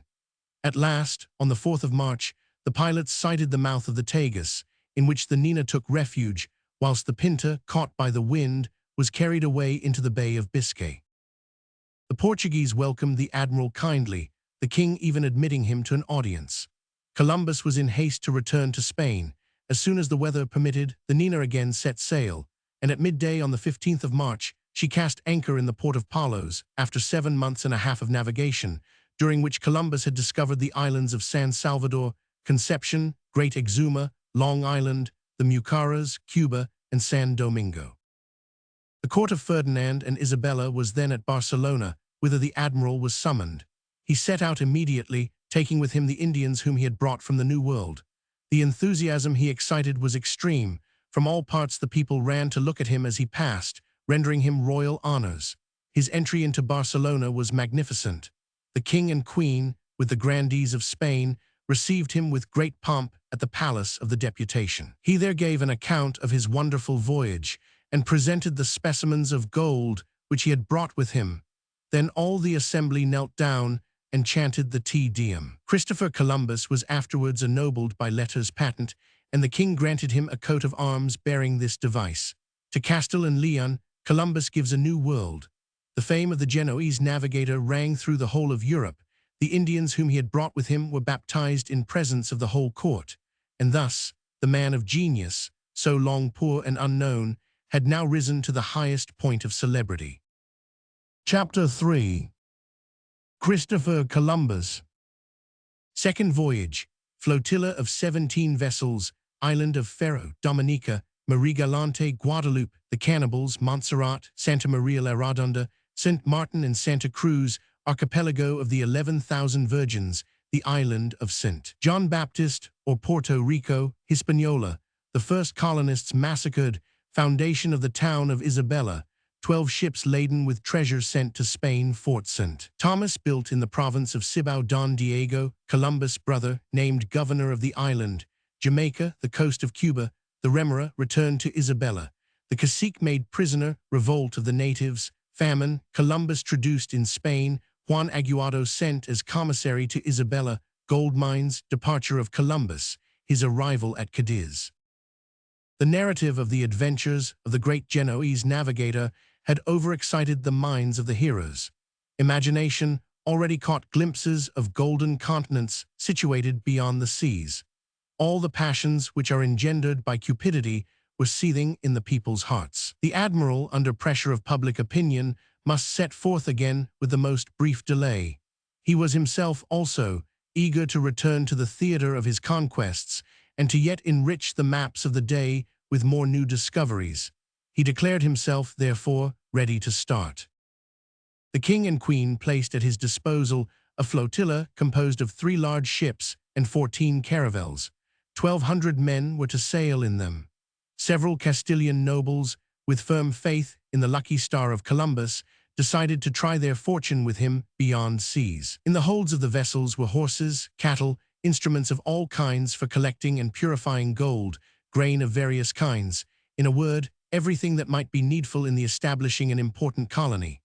Of the 10 natives brought to Europe, 5 returned to their country, 3, who were ill, remained behind in Europe, the other 2 were dead. Columbus was named Captain General of the squadron, with unlimited powers. On the 25th of September, 1493, the 17 ships left Cadiz, with all sails set, amidst the acclamations of an immense crowd of people, and on the 1st of October, they cast anchor at the island of Faro, the most westerly of the Canary group. On sailing again, the fleet was favored by wind and sea, and after 23 days of navigation came in sight of new land. At sunrise on the 3rd of November, being the Sunday in the octave of All Saints, the pilot of the flagship, the Marie Galante, cried out, "Good news, there is land." This land proved to be an island covered with trees. The admiral, thinking it uninhabited, did not stop, but after passing several scattered islets, he arrived before a second island. The first he named Dominica, the second Marie Galante, names which they retain to the present day. The next day a still larger island was in sight, and says the narrative of this voyage given by Peter Martyr, the contemporary of Columbus. When they were arrived, they saw it was the island of the infamous cannibals, or Caribbees, of whom they had only heard a rumor during the first voyage. The Spaniards, well armed, landed upon the shore, where they found about 30 circular houses built of wood and covered with palm leaves. In the interior of the huts were suspended hammocks made of cotton. In the center of the village were placed 2 trees or posts around which were entwined the dead bodies of 2 serpents. At the approach of the strangers, the natives fled in haste, leaving behind them several prisoners whom they were preparing to devour. The sailors searched the houses and found both leg and arm bones, heads so newly cut off that the blood was still moist, and other human remains, which left no doubt as to the food consumed by these Caribbees. This island, which, with its principal rivers, the admiral caused to be partially explored, was named Guadeloupe, on account of the resemblance it bore to one of the Spanish provinces. Some Indian women were carried off by the sailors, but after having been kindly treated on board the admiral's ship, they were sent back to land, Columbus hoping that this conduct towards the females would induce the men of the place to come on board, but in this he was disappointed. The sailors find some recently severed heads. The sailors find some recently severed heads. On the 8th of November, the signal for departure was given, and the whole fleet sailed for Hispaniola, the present San Domingo, and the island upon which Columbus had left 39 of the companions of his first voyage. In turning again towards the north, a large island was discovered, to which the natives who had been kept on board, after having been saved from the jaws of the Caribbees, gave the name of Mandanino. They declared that it was inhabited only by women, and as Marco Polo had mentioned an Asiatic country which possessed an exclusively feminine population, Columbus was confirmed in the idea that he was sailing upon the coast of Asia. He felt a great desire to explore this island, but the contrary winds completely prevented his doing so. 30 miles from thence, an island was seen surrounded by high mountains. It received the name of Montserrat. On the next day another, which was called Santa Maria la Redonda, and on the day following 2 more islands, St. Martin and Santa Cruz. The squadron anchored before Santa Cruz to take in water. There occurred a scene of grave import, reported by Peter Martyr in such expressive words that we cannot do better than quote them. The admiral, he says, ordered 30 men from his ship to go ashore and explore the island, and these men, being landed on the coast, were aware of 4 dogs and as many young men and women coming towards them, extending their arms in supplication and praying for help and deliverance from the cruel people. The cannibals, on seeing this, fled, as in the island of Guadeloupe, and all retired into the forests, and our people remained 2 days on the island to visit it. During that time, those who had remained with the boat saw a canoe coming towards them from a distance, containing 8 men and as many women. To these our people made signs, but they, on approaching, began to transpierce ours with their arrows, before they had time to cover themselves with their bucklers, so that one Spaniard was killed by shaft aimed by a woman, who also transfixed another with a second arrow. These savages had poisoned arrows, the poison being contained in the tip. Amongst them was a woman whom all the others obeyed, bowing before her. And this was, as they conjectured, a queen, having a son of cruel appearance, robust, and with the face of a lion, who followed her. Ours then, considering that it was better to fight hand to hand than to wait for greater evils in thus fighting at a distance, advanced their boat by rowing, and by so great violence did they make it move forward, that the stern of the said boat came with such velocity it caused the enemy's canoe to founder. But these Indians, being very good swimmers, without moving themselves either more slowly or more rapidly, did not cease, both men and women, to shoot arrows with all their might at our people. And they succeeded in reaching, by swimming, a rock covered with the water, upon which they mounted, and still fought manfully. Nevertheless, they were finally taken, and one of them slain, and the son of the queen pierced in 2 places. When they were taken to the admiral's ship, they showed no less ferociousness and atrocity of mien than if they had been lions of Libya who felt themselves taken in the net. And such were they that no man could have even looked upon them without his heart trembling with horror, so greatly was their look hideous, terrible, and infernal. From all this it is clear that the strife between the Indians and the Europeans was beginning to be serious. Columbus sailed again towards the north, going in the midst of islands, pleasant and innumerable, covered with forests overshadowed by mountains of various hues. This collection of islands was called the archipelago of the 11,000 Virgins. Soon appeared the island of St. John Baptist, now Puerto Rico, a place infested by Caribbees, but cultivated with care, and appearing truly superb from its immense woods. Some sailors landed upon the shore, but only found there a dozen uninhabited huts. The admiral put to sea again, and sailed along the southern coast of Puerto Rico for about 150 miles. On Friday, the 12th of November, Columbus at last reached the island of Hispaniola. With what emotions must he not have been agitated in revisiting the theater of his first success, in seeking to behold that fortress in which he had left his companions. What might not have happened in the course of a year to those Europeans left alone in this barbarous land? Soon a great canoe, bringing the brother of the cacique Guacanagari, came alongside of the Marie Galante, and the Indian prince, springing on board, offered 2 images of gold to the admiral. Still Columbus sought for his fortress, but although he had anchored opposite its site, there was no trace whatever to be seen of it. With feelings of the deepest anxiety as to the fate of his companions, he went on shore. What was his dismay when he found nothing left of the fortress but a few ashes. What could have become of his compatriots? Had their lives been the forfeit of this first attempt at colonization? The admiral ordered the simultaneous discharge of the cannon from all the ships to announce his arrival at Hispaniola, but none of his companions appeared. Columbus, in despair, immediately dispatched messengers to the cacique Guacanagari, who, on their return, brought sad news.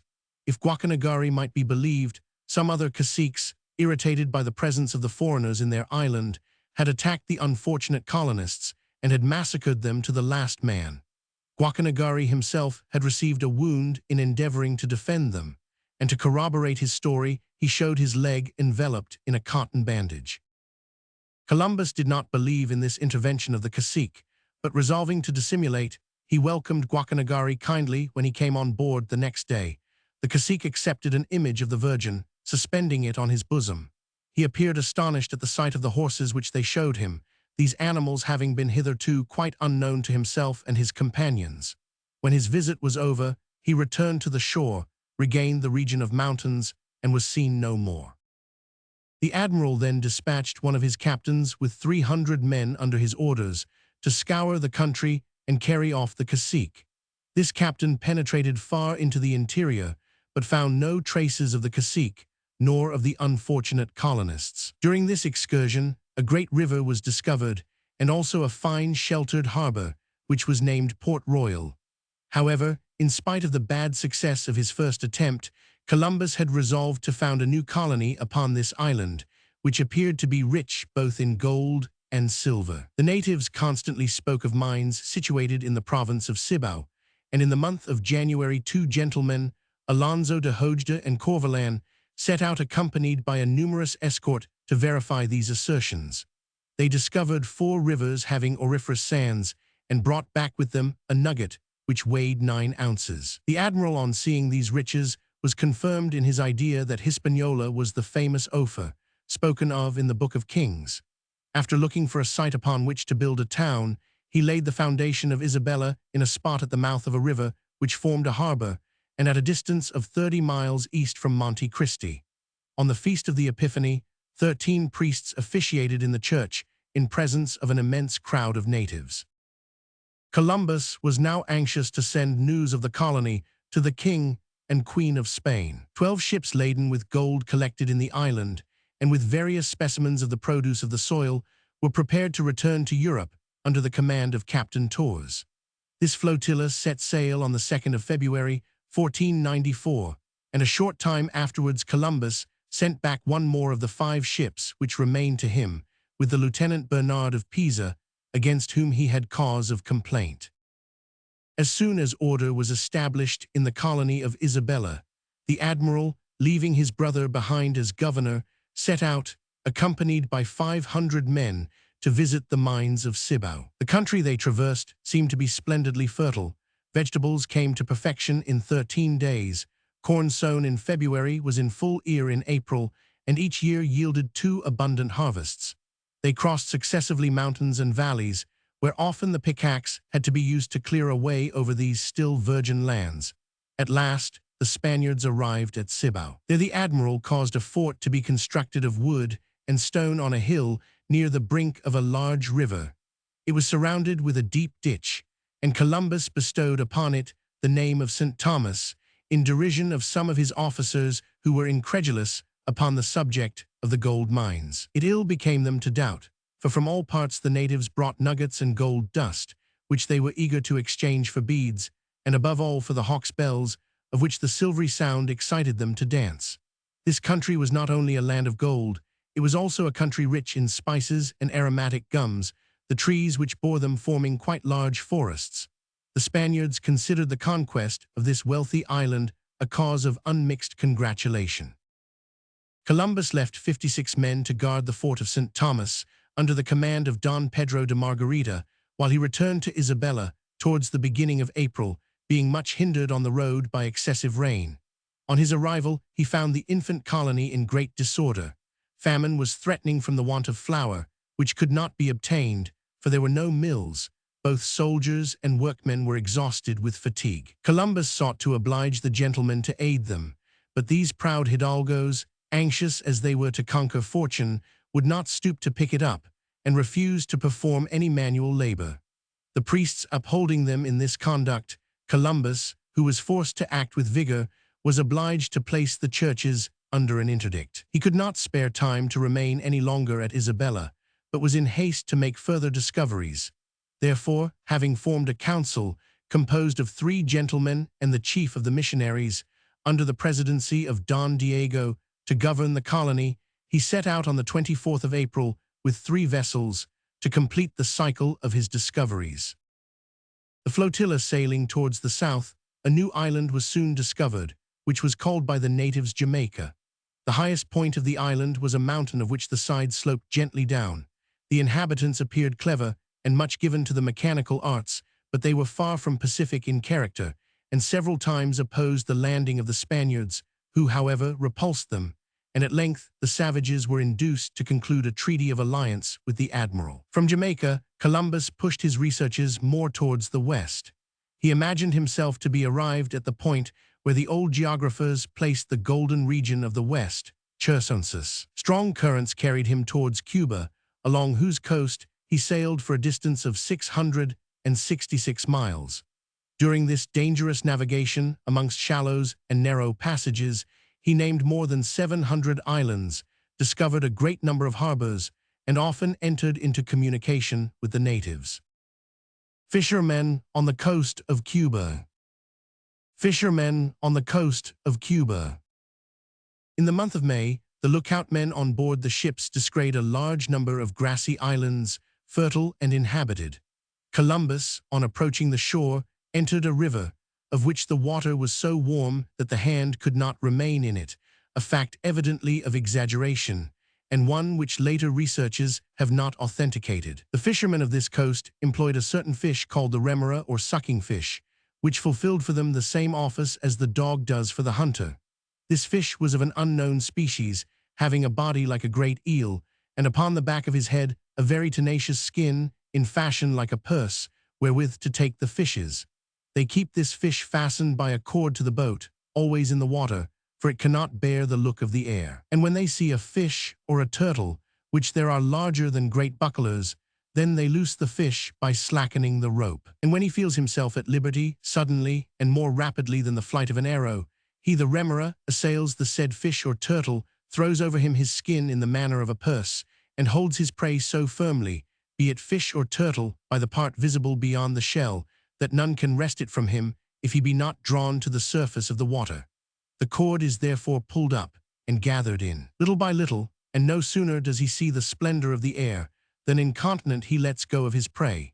And the fishermen descend as far as is necessary to take the prey, and they put it on board the boat, and fasten the fish hunter with as much of rope as is necessary for him to regain his old position and place. Then, by means of another rope, they give him for reward a small piece of the flesh of his prey. The exploration of the coasts continued towards the west. The admiral visited several countries in which abounded goslings, ducks, herons, and those dumb dogs which the natives eat, as we should kids, and which were probably either olmigui or raccoons. As the ships advanced, the sandy channels became narrower and narrower, and navigation more and more difficult, but the admiral adhered to his resolution of continuing the exploration of these coasts. One day he imagined he saw upon a point of land some men dressed in white, whom he took for brothers of the order of Santa Maria de la Merced. He sent some sailors to open communication with them, when it proved to be simply an optical illusion, these so-called monks turning out to be great tropical herons, to whom distance had lent the appearance of human beings. During the first days of June, Columbus was obliged to stop to repair the ships, of which the keels were much damaged by the shallow water on the coast. On the 7th day of the month, he caused a solemn mass to be celebrated on the shore. During the service, an old cacique arrived, who, the ceremony being over, offered the admiral some fruits, and then this native sovereign pronounced some words which the interpreters thus translated. It hath been told us, after what manner thou hast invested and enveloped with thy power these lands, which were to you unknown, and how thy presence has caused great terror to the people and the inhabitants. But I hold it my duty to exhort, and to warn thee that 2 roads present themselves before the souls, when they are separated from the bodies. The one, filled with shadows and sadness, destined for those who are harmful and hurtful to the human species.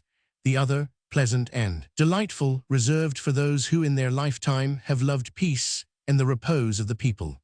Therefore, if thou rememberest that thou art mortal, and that the future retribution will be meted out according to the works of the present life, thou wilt take care to do harm to nobody. What philosopher of ancient or modern time could have spoken better or in sounder language? All the human side of Christianity is expressed in these magnificent words, and they came from the mouth of a savage. Columbus and the cacique separated, charmed with one another, and the more astonished of the two was not, perhaps, the old native. The rest of his tribe appeared to live in the practice of the excellent precepts indicated by their chief. Land was common property amongst the natives, as much so as sun, air, and water. The meum and tuum, cause of all strife, did not exist amongst them, and they lived content with little. They enjoy the golden age, says the narrative. They protect not their possessions with ditches and hedges, they leave their gardens open. Without laws, without books, without judges, they by nature follow what is right, and hold as bad and unjust whatever sins against or causes harm to another. Leaving Cuba, Columbus returned towards Jamaica and sailed along the whole of the southern coast as far as the eastern extremity of the island. His intention was to attack the islands of the Caribbees and destroy that mischievous brood. But the admiral was at this time seized with an illness brought on by watching and fatigue, which obliged him to suspend his projects. He was forced to return to Isabella, where, under the influence of good air and repose, and the care of his brother and his friends, he recovered his health. The colony greatly needed his presence. The governor of St. Thomas had aroused the indignation of the natives by his cruel exactions, and had refused to listen to the remonstrances upon the subject addressed to him by Don Diego, the brother of Columbus.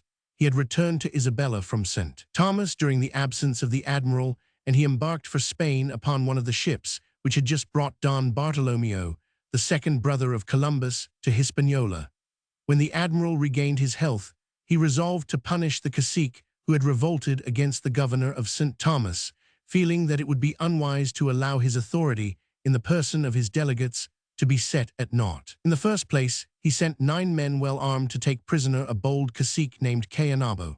The leader Hojda, with an intrepidity of which we shall have further instances in the future, carried off the cacique from the midst of his own people and brought him prisoner to Isabella. Columbus afterwards sent Cayanabo to Europe, but the ship in which he sailed was wrecked during the voyage, and he was never heard of more. In the meantime, Antonio de Torres, sent by the King and Queen of Spain to compliment Columbus in their names, arrived at San Domingo with 4 vessels. Ferdinand declared himself highly content with the successes of the admiral, and informed him that he was about to establish a monthly service of transport between Spain and Hispaniola. The carrying off of Cayanabo had excited a general revolt amongst the natives, who burned to revenge the chief, so deeply insulted and unjustly carried away. The cacique Guacanagari, notwithstanding the share he had had in the murder of the first colonists, alone remained faithful to the Spaniards. Columbus, accompanied by his brother Bartolomeo and the cacique, marched against the rebels and soon met with an army of natives, the numbers of which, with manifest exaggeration, he places at 100,000 men.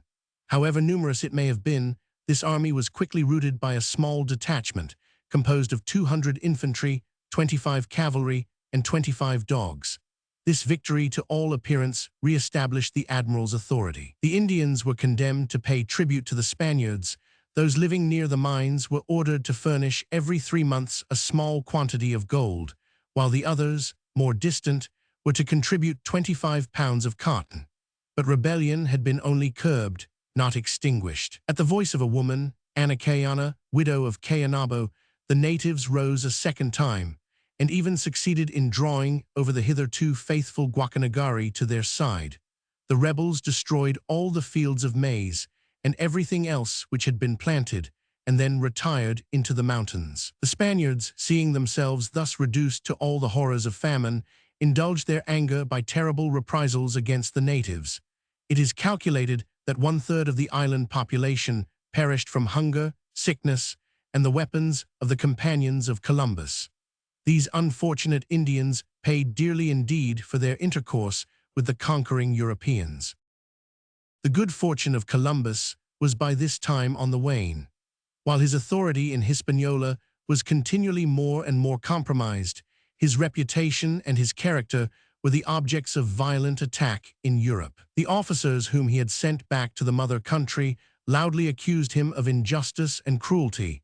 They even insinuated that he sought to render himself independent of the king. And against all these attacks, Columbus, being absent, could not defend himself. Ferdinand, influenced by this unworthy discourse, chose a commissioner, whom he ordered to proceed to the West Indies and to examine into the truth of the accusations.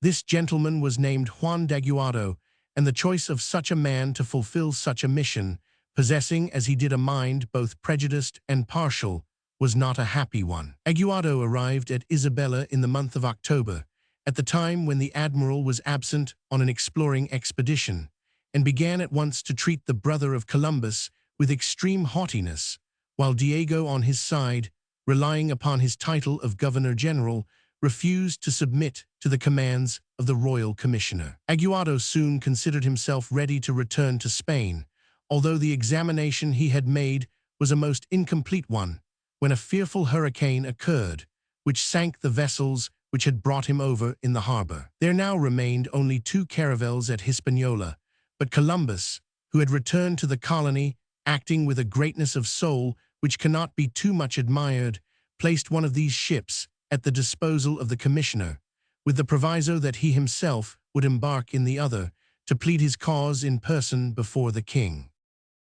So matters stood when the news arriving of the discovery of fresh gold mines in Hispaniola caused the admiral to put off his departure. Covetousness was a power strong enough to cut short all discussions. There was no longer any mention of the King of Spain, nor of the inquiry which he had ordered. Officers were sent off to the new auriferous ground, finding their nuggets, of which some weighed as much as 20 ounces, and a lump of amber of the weight of 300 pounds. Columbus ordered 2 fortresses to be erected for the protection of the miners, one on the boundary of the province of Cibao, the other upon the banks of the river Haina. Having taken this precaution, he set out for Europe, full of eagerness to justify himself. The 2 caravels sailed from the harbor of St. Isabella on the 10th of March, 1496. On board of the admiral's ship were 225 persons and 30 Indians. On the 9th of April he touched at Marie Galante, and on the 10th at Guadeloupe to take in water. Here there occurred a sharp skirmish with the natives. On the 20th he left this inhospitable island, and for a whole month he had to contend with contrary winds. On the 11th of June land was sighted in Europe, and on the next day the caravels entered the harbor of Cadiz. This second return of the great navigator was not welcomed, as the first had been, by the acclamations of the populace. To enthusiasm had succeeded coldness and envy. The companions even of the admiral took part against him. Discouraged as they were, with illusions destroyed, and not bringing back that wealth, for the acquisition of which they had encountered so many dangers and submitted to so much fatigue, they became unjust, and forgot that it was not the fault of Columbus if the mines hitherto worked had been a source of expense rather than of profit. However, the admiral was received at court with a certain measure of favor, the narrative of his second voyage doing much to reinstate him in public opinion. And who could deny that during that expedition he had discovered the islands of Dominica, Marie Galante, Guadeloupe, Montserrat, Santa Maria, Santa Cruz, Puerto Rico, Jamaica? Had he not also carried out a new survey of Cuba and San Domingo? Columbus fought bravely against his adversaries, even employing against them the weapon of irony. To those who denied the merit of his discoveries, he proposed the experiment of making an egg remain upright while resting upon one end, and when they could not succeed in doing this, the admiral, breaking the top of the shell, made the egg stand upon the broken part. "You had not thought of that," said he, "but behold, it is done." 4. Christopher Columbus.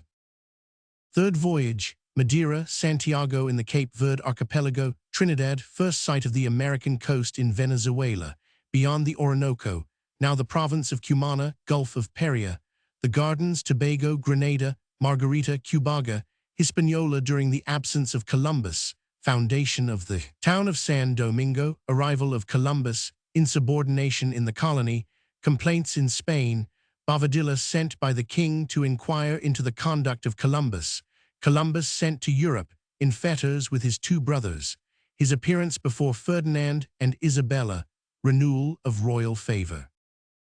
Columbus had not yet given up the hope of pursuing his conquests on the further side of the Atlantic Ocean. No fatigue, no injustice from his fellow men could stop him. After having triumphed, although not without difficulty, over the malice of his enemies, he succeeded in organizing a third expedition under the auspices of the Spanish government. The king granted him 8 vessels, 40 cavalry soldiers, and 100 infantry, 60 sailors, 20 miners, 50 laborers, 20 workmen of various trades, 30 women, some doctors, and even some musicians. The admiral obtained the concession, besides, that all the punishments in use in Spain should be changed into transportation to the islands. He was thus the precursor of the English in the intelligent idea of peopling new colonies with convicts, whom labor was to reform. Embarkation of Christopher Columbus. Embarkation of Christopher Columbus. Columbus put to sea on the 30th of May, 1498, although he was still suffering from gout and from the various mental trials which he had experienced since his return. Before starting, he learnt that a French fleet was lying in wait off Cape St. Vincent with the purpose of hindering the expedition. To avoid it, Columbus made for Madeira and anchored there. From that island he dispatched all his vessels, except 3, to Hispaniola under the command of the captains Pedro de Arana, Alonso Sanchez of Carabanchel, and Juan Antonio Columbus, one of his own relations, while he, with a large ship and 2 caravels, bore down to the south with the intention of crossing the equator and seeking for more southern countries, which, according to the general opinion, must be even richer in all kinds of productions. On the 27th of June, the small flotilla touched at the islands of Celle and of Santiago, which form part of the Cape Verde group. It sailed again on the 4th of July and made 360 miles to the southwest, experiencing long calms and intense heat. On arriving abreast of Sierra Leone, it steered due west, and at midday on the 31st of July, one of the sailors raised the cry of land. It was an island situated at the northeastern extremity of South America and very near the coast. The admiral gave it the name of Trinidad, and all the crews chanted the Salve Regina in sign of thankfulness. On the morrow, the 1st of August, at 15 miles from the part of the land which had been first seen, the 3 vessels were moored near to the point of Alcatraz, and the admiral sent some of his sailors ashore to obtain water and wood. The coast appeared to be uninhabited, but numerous footprints of animals were observed, made, as was thought, by goats. On the 2nd of August, a long canoe manned by 24 natives came towards the ships. These Indians, tall of stature and paler in color than those of Hispaniola, wore upon the head a turban formed of a cotton scarf of brilliant colors and a small skirt of the same material around the body. The Spaniards endeavored to entice them on board by showing them mirrors and glass trinkets, the sailors even executing lively dances in the hope of inspiring them with confidence. But the savages, taking fright at the sound of a tambourine, which seemed to them a sign of hostility, discharged a flight of arrows and directed their canoe towards one of the caravels, whose pilot endeavored to reassure them by steering towards them. But in vain, the canoe soon made off and was seen no more. Columbus again set sail and discovered a new island which he called Gracia, but what he imagined to be an island was in reality a portion of the American coast and that part of the shore of Venezuela, which, being intersected by the numerous branches of the Orinoco, forms the delta of that river. On this day, the continent of America, although unknown to him, was really discovered by Christopher Columbus in that part of Venezuela which goes by the name of the province of Cumana. Between this coast and the island of Trinidad, there is a dangerous gulf, the Gulf of Paria, in which a ship can with difficulty resist the currents which flow towards the west with great rapidity. The admiral, who believed himself to be in the open sea, was exposed to great peril in this gulf, where the rivers, falling into the sea from the continent, and being swollen at that time by an accidental flood, poured great masses of water upon the ships. Columbus, in writing to the king and queen, describes this incident in the following terms. Being up on deck, at an advanced hour of the night, I heard a kind of terrible roaring.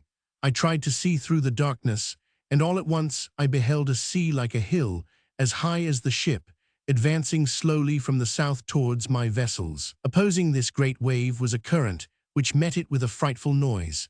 I had no doubt then that we should be engulfed, and even now the remembrance causes me a feeling of horror.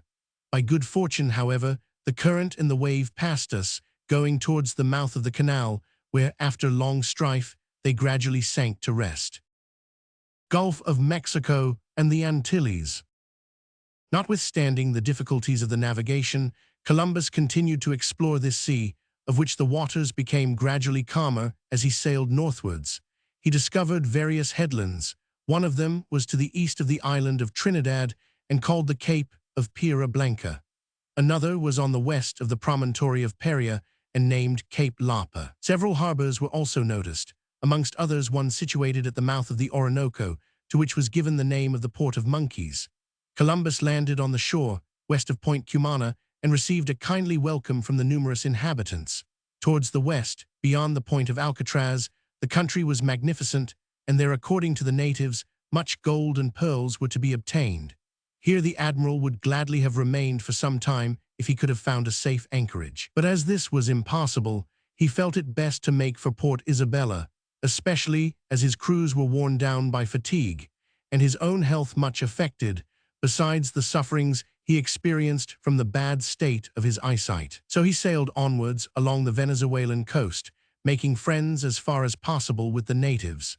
These Indians were agreeable in feature and of magnificent physique. Their dwellings displayed a certain amount of taste, their houses being built with facades in front and containing articles of furniture ingeniously made. The natives wore plates of gold as ornaments upon their necks. As to the country, it was superb. The rivers, the mountains, the immense forests made it a real land of delight. So the admiral gave this beautiful country the name of Gracia, and by many arguments he tried to prove that in this spot was situated that terrestrial paradise once inhabited by Adam and Eve, being the cradle of the whole human race. To explain to a certain degree this idea of the great navigator, we must not forget that he imagined himself all this time to be on the shores of Asia. This spot which delighted him so much, he called the Gardens. On the 23rd of August, after having at the expense of much danger and fatigue overcome the perils of this bay, Columbus issued from the Gulf of Paria by the narrow strait to which he gave the name, retained to this day, of the Dragon's Mouth. Arrived in the open sea, the Spaniards discovered the island of Tobago situated to the northeast of Trinidad, and then, more to the north, the island of Conception, now known as Grenada. They next steered to the southwest and returned towards the American coast. After sailing along which for 120 miles, they discovered, on the 25th of August, the populous island of Margarita, and afterwards the island of Cubaga, situated very close to the mainland. At this place the natives had established a pearl fishery and busied themselves in collecting this valuable product. Columbus sent a boat on shore, when a very profitable traffic was carried on, the natives giving in exchange for broken pottery or hawk's bells pounds weight of pearls, some of which were very large and of the finest water. Pearl fishers. Pearl fishers. The admiral stopped at this point of his discoveries. The temptation was strong to explore this country, but both officers and crews were exhausted. Orders were therefore given to start for San Domingo, where matters of the gravest moment demanded the presence of Columbus. Before his departure from Hispaniola, he had authorized his brother to lay the foundations of a new town. With this end, Don Bartolomeo had explored the different portions of the island, and having discovered at the distance of 150 miles from Isabella a magnificent harbor at the mouth of a fine river, he there marked out the first streets of a town, which became later on the city of San Domingo. Here Don Bartolomeo fixed his residence, while Don Diego remained as governor of Isabella. By this arrangement Columbus, two brothers had the whole administration of the colony in their hands, but there were many malcontents who were ready to revolt against their authority, and it was while this bad spirit was abroad that the admiral arrived at San Domingo. He approved of all that his brothers had done, their administration having been in fact marked by great wisdom, and he published a proclamation recalling to their obedience the Spaniards who had revolted. On the 18th of October, he dispatched 5 ships to Spain, and with them an officer commissioned to inform the king of the new discoveries and of the state of the colony endangered by the fomenters of disorder. Meanwhile, the affairs of Columbus had taken a bad turn in Europe. Since his departure, calumnies against himself and his brothers had been ever on the increase. Some rebels who had been expelled the colony denounced the encroaching dynasty of the Columbus family, thus exciting the jealousy of a vain and ungrateful monarch. Even the Queen, until now the constant patroness of the Genoese navigator, was indignant at the arrival on board the vessels of 300 Indians who had been torn from their country and who were treated as slaves. Isabella did not know that this abuse of power had been carried out unknown to Columbus, and during his absence, he was held responsible for it, and to inquire into his conduct, the court sent to Hispaniola a commander of the Order of Calatrava named Francis de Bobadilla, to whom were given the titles of Governor-General and Intendant of Justice. He was in reality meant to supersede Columbus. Bobadilla, invested with discretionary powers, set out with 2 caravels towards the end of June 1500.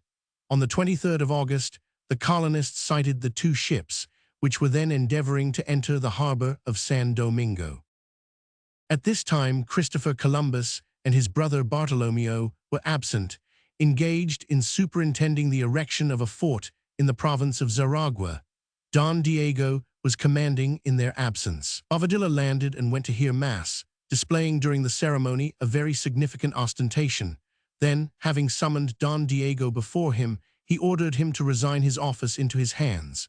The admiral, warned by a messenger of what was occurring, arrived in great haste. He examined the letters patent brought by Bobadilla, and having read them, he declared his willingness to recognize him as intendant of justice, but not as governor-general of the colony. Then Bobadilla gave him a letter from the king and queen, couched in the following terms: Don Christopher Columbus, our admiral in the ocean. We have ordered Commander Don Francis Bobadilla to explain to you our intentions. We command you to give credit to, and to execute, whatever he shall order on our part. I the king, I the queen.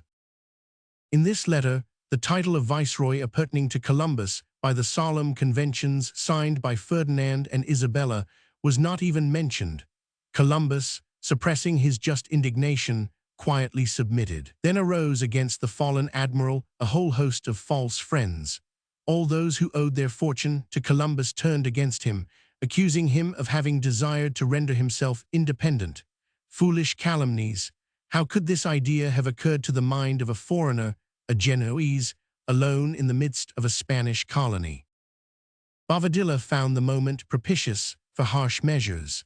Don Diego was already imprisoned, and the governor soon ordered Don Bartolomeo and Christopher Columbus himself to be put in fetters. The admiral, accused of high treason, was placed with his 2 brothers on board a vessel bound for Spain, under the command of Alfonso de Vallejo. That officer, a man of feeling, and ashamed of the treatment to which Columbus was exposed, wished to strike off his chains, but Columbus refused. He, the conqueror of a new world, would arrive loaded with chains in that kingdom of Spain, which he had so greatly enriched. Columbus bound like a felon. Columbus bound like a felon.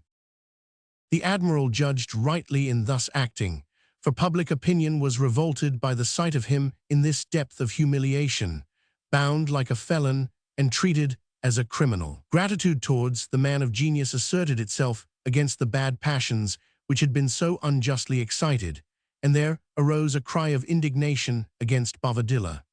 The king and queen, swayed by the feelings of the people, loudly blamed the conduct of the commander and addressed an affectionate letter to Columbus, inviting him to present himself at court. Thus a bright day again dawned for Columbus. He appeared before Ferdinand, not as the accused, but as himself the accuser. Then, his fortitude giving way under the remembrance of the unworthy treatment he had experienced, this unfortunate great man wept, and caused those around to weep with him. He pointed proudly to the story of his life. He showed himself to be almost without resources, he whom they accused of ambition and of enriching himself out of the government of the colony. Verily, the man who had made the discovery of a world did not possess a roof to shelter his own head. Isabella, ever good and compassionate, wept in company with the old sailor, and for some time could not make him any answer, so choked was she with her tears. At length she was able to utter some affectionate words. In assuring Columbus of her protection, she promised to avenge him of his enemies.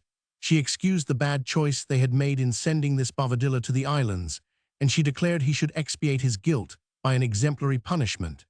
In addition, she desired the admiral to allow some time to elapse before returning to his government, in order that the minds prejudiced against him might return to sentiments of honor and justice.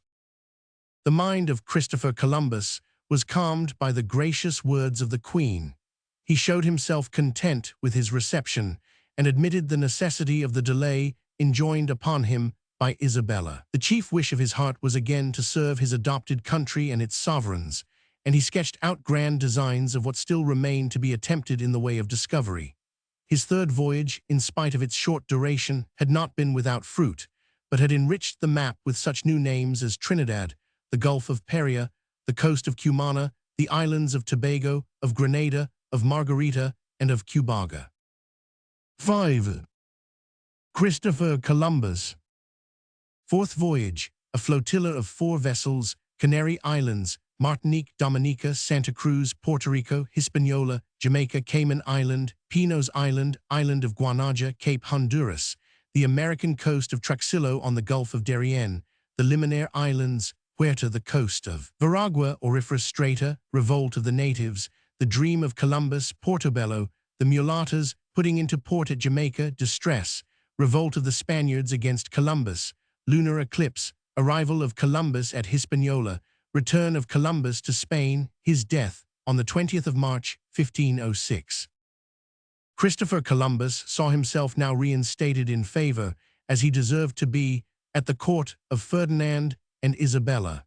Perhaps the king may have still evinced a certain degree of coldness towards him, but the queen was his avowed and enthusiastic protectress. His official title as viceroy had not, however, been restored to him, but the admiral, with his usual magnanimity, did not demand it.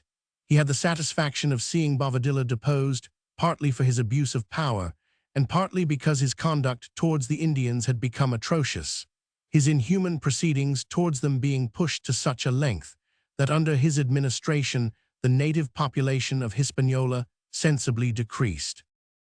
During this time, the island began to fulfill the hopes of Columbus, who had prophesied that in 3 years the crown would derive from it a revenue of 60 millions. Gold was obtained in abundance from the best-worked mines. A slave had dug up on the banks of the Haina a mass equal in weight to 3,600 golden crowns. It was easy to foresee that the new colonies would yield incalculable riches. The admiral, who could not bear to remain inactive, earnestly demanded to be sent on a 4th voyage, although he was by this time 66 years of age. In support of his request, he adduced some very plausible reasons. 1 year before the return of Columbus, the Portuguese navigator Vasco da Gama had returned from the Indies after having doubled the Cape of Good Hope. Columbus felt certain that by sailing to India by the much safer and shorter western route, the Spaniards might enter into profitable competition with the Portuguese traders. He constantly maintained, believing as he did that he had been alongside the Asiatic territory, that the islands and continents discovered by him were only separated by a strait from the Moluccas. He therefore wished, without even returning to Hispaniola and the colonies already settled, to direct his course at once to the Indies. It is evident that the ex-viceroy had again become the hardy navigator of his earlier years. The king agreed to the admiral's request and placed him in command of a flotilla composed of 4 vessels, the Santiago, Gallego, Vizcaino, and a caravel as admiral's galley. These ships were of small tonnage, the largest being only of 70 tons and the smallest of 50. They were, in fact, little better than coasting vessels. Columbus left Cadiz on the 9th of May, 1502, with crews numbering in a men. He took with him his brother Bartolomeo and his son Fernando, the child of his second marriage, and at this time scarcely 13 years old. On the 20th of May, the vessels stopped at Gran Canaria, and on the 15th of June arrived at Martinique, one of the Windward Islands. Afterwards, they touched at Dominica, Santa Cruz, and Puerto Rico, and at length, after a prosperous voyage, reached Hispaniola on the 29th of June. The intention of Columbus, acting on the Queen's advice, was not to land upon the island whence he had been so unworthily expelled, but his badly constructed ship was scarcely seaworthy, and repairs to the keel were greatly needed. Therefore, the admiral demanded permission of the governor to enter the harbor. The new governor, successor to Bobadilla, was a just and moderate man, a knight of the Order of Alcantara, named Nicholas Ovando. His excessive caution, however, made him fear that the presence of Columbus in the colony might be a cause of disorder. He therefore thought it right to refuse the request. The admiral concealed the indignation which such treatment could not but cause him, and returned good for evil, by offering wise counsel to the governor in the following instance. The fleet which was to take Bobadilla back to Europe, and to bear with it, besides the enormous lump of gold already mentioned, other treasures of great value, was ready to put to sea. But the weather was very threatening, and Columbus, with a sailor's penetration, having observed the signs of an approaching storm, implored the governor not to expose the ships and passengers to such danger. Ovando would not listen to the advice, and the ships put to sea. Scarcely had they reached the eastern point of the island before a terrible hurricane arose, causing 21 of the ships to founder with all on board. Bobadilla was drowned, and with him the greater part of the enemies of Columbus, but by an exception which may be called providential, the ship which carried the poor remains of the admiral's fortune escaped destruction. In this storm 10 millions worth of gold and precious stones was engulfed by the ocean.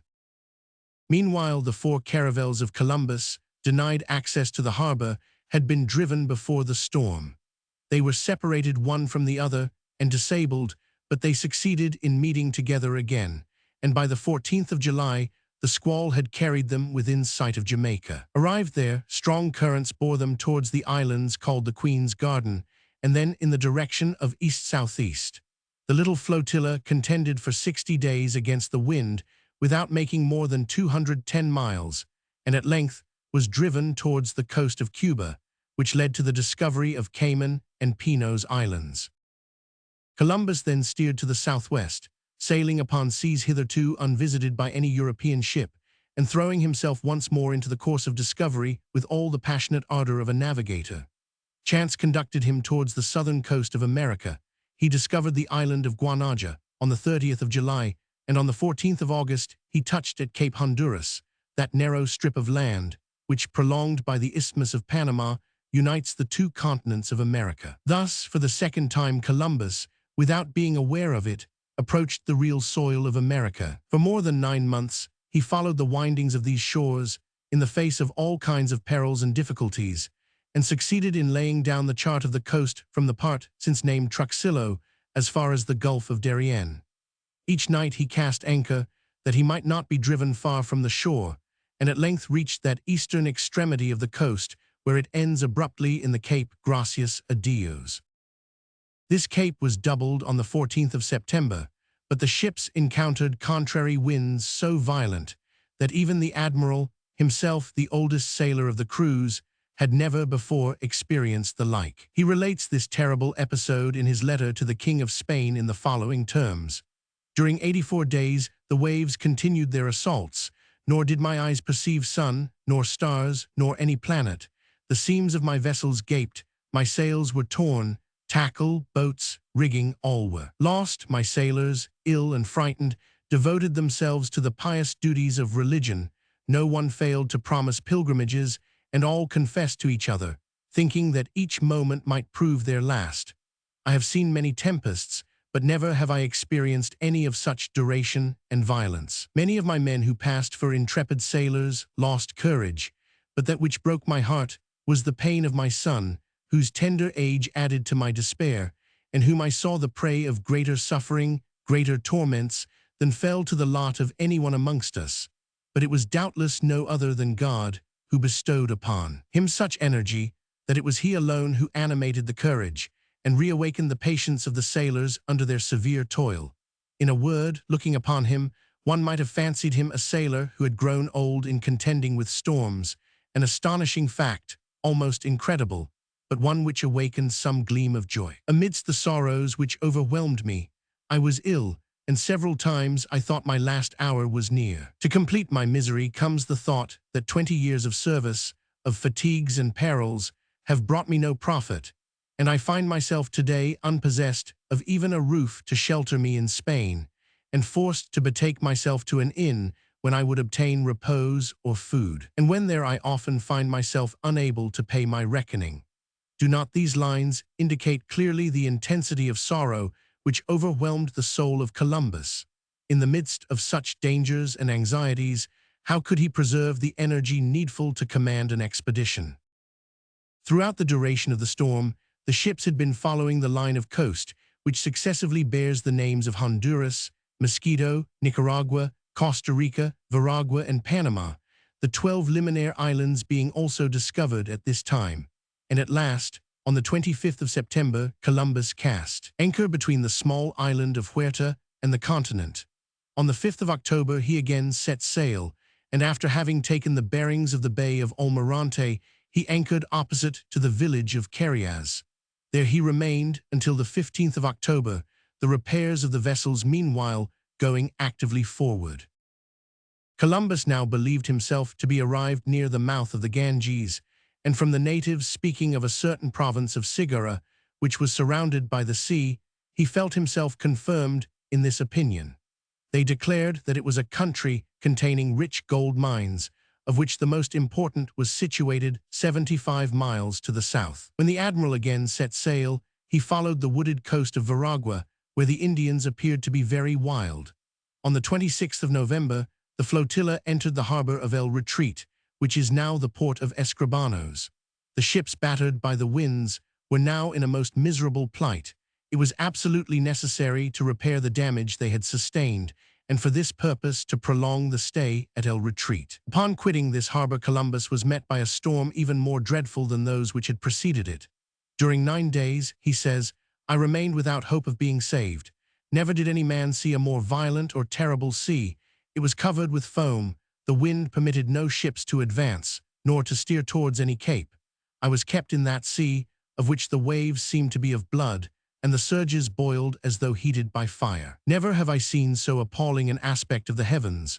On fire during one whole day and night like a furnace, they sent forth thunder and flame incessantly, and I feared each moment that the masts and sails would be carried away. The growling of the thunder was so horrible that it appeared sufficient to crush our vessels, and during the whole time the rain fell with such violence that one could scarcely call it rain, but rather a second deluge. My sailors, overcome by so much trouble and suffering, prayed for death as putting a term to their miseries. My ships opened in all directions, and boats, anchors, ropes, and sails were once again lost. During this long and painful navigation, the admiral had sailed 1,050 miles. His crews were by this time quite exhausted. He was therefore obliged to turn back and to regain the river of Veragua, but not being able to find safe shelter there for his ships, he went a short distance off to the mouth of Bethlehem River, now called the Yebra, in which he cast anchor on the Feast of the Epiphany in the year 1503. On the morrow the tempest was again renewed, and on the 24th of January, a sudden increase of water in the river caused the cables which held the ships to snap, and the vessels were only saved with great trouble. In spite of all this, the admiral, who never forgot the principal object of his mission in these new countries, had succeeded in establishing regular intercourse with the natives. The cacique of Bethlehem showed a friendly disposition and pointed out a country 15 miles inland, where he said the gold mines were very rich. On the 6th of February, Columbus dispatched a force of 70 men to the spot indicated, under the command of his brother Bartolomeo. After traveling through a very undulating country, watered by rivers so winding that one of them had to be crossed 39 times, the Spaniards arrived at the auriferous tracts. They were immense and extended quite out of sight. Gold was so abundant that one man alone could collect enough of it in 10 days to fill a measure. In 4 hours, Bartolomeo and his men had picked up gold to an enormous amount. They returned to the admiral, who, when he heard their narrative, resolved to settle upon this coast and to have some wooden barracks constructed. Gold mines in Cuba. Gold mines in Cuba. From an old print. The mines of this region were indeed of incomparable richness. They appeared to be inexhaustible and quite made Columbus forget Cuba and San Domingo. His letter to King Ferdinand evinces his enthusiasm on the subject. One may feel some astonishment at reading the following sentiment from the pen of this great man, one indeed which is neither that of a philosopher nor of a Christian. Gold, gold, excellent thing, it is from gold that spring riches. It is by means of gold that everything in the world is done, and its power suffices often to place souls in paradise. The Spaniards set to work with ardor to store up this gold in their ships. Hitherto the relations with the natives had been peaceable, although these people were of fierce disposition. But after a time, the cacique, irritated by the usurpation of the foreigners, resolved to murder them and burn their dwellings. One day the natives suddenly attacked the Spaniards in considerable force, and a very severe battle ensued, ending in the repulse of the Indians. The cacique had been taken prisoner with all his family, but he succeeded with his children in escaping from custody and took refuge in the mountains in company with a great number of his followers. In the month of April, a considerable troop of the natives again attacked the Spaniards, who exterminated a large proportion of them. Meanwhile, the health of Columbus became more and more enfeebled. The wind failed him for quitting the harbor, and he was in despair. One day, exhausted by fatigue, he fell asleep and heard a pitying voice which addressed him as follows, words which shall be given verbatim, for they bear the imprint of that kind of ecstatic religious fervor which gives a finishing touch to the picture of the great navigator. O foolish man, why such unwillingness to believe in and to serve thy God, the God of the universe? What did he more for Moses his servant, and for David? Since thy birth, has he not had for thee the most tender solicitude? And when he saw thee of an age in which his designs for thee could be matured, has he not made thy name resound gloriously through the world? Has he not bestowed upon thee the Indies, the richest part of the earth? Has he not set thee free to make an offering of them to him according to thine own will? Who but he has lent thee the means of executing his designs? Bounds were placed at the entrance of the ocean. They were formed of chains which could not be broken through. To thee were given the keys. Thy power was recognized in distant lands, and thy glory was proclaimed by all Christians. Did God even show himself more favorable to the people of Israel when he rescued them from Egypt? Did he favor David more when from a shepherd boy he made him king of Judah? Turn to him, confessing thy fault, for his compassion is infinite. Thine old age will prove no obstacle in the great actions which await thee. He holds in his hands a heritage the most brilliant. Was not Abraham 100 years old, and had not Sarah already passed the flower of her youth when Isaac was born? Thou seekest an uncertain help. Answer me, who has exposed thee so often to so many dangers. Is it God or the world? God never withholds the blessings promised to his servants.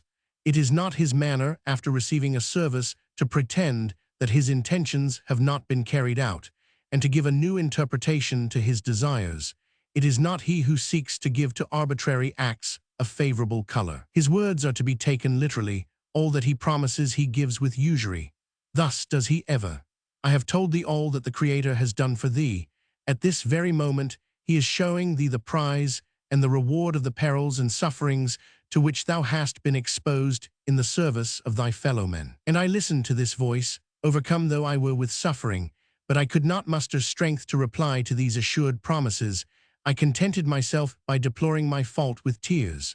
The voice concluded with these words, Take confidence, hope on the record of thy labors will with justice be engraved on marble.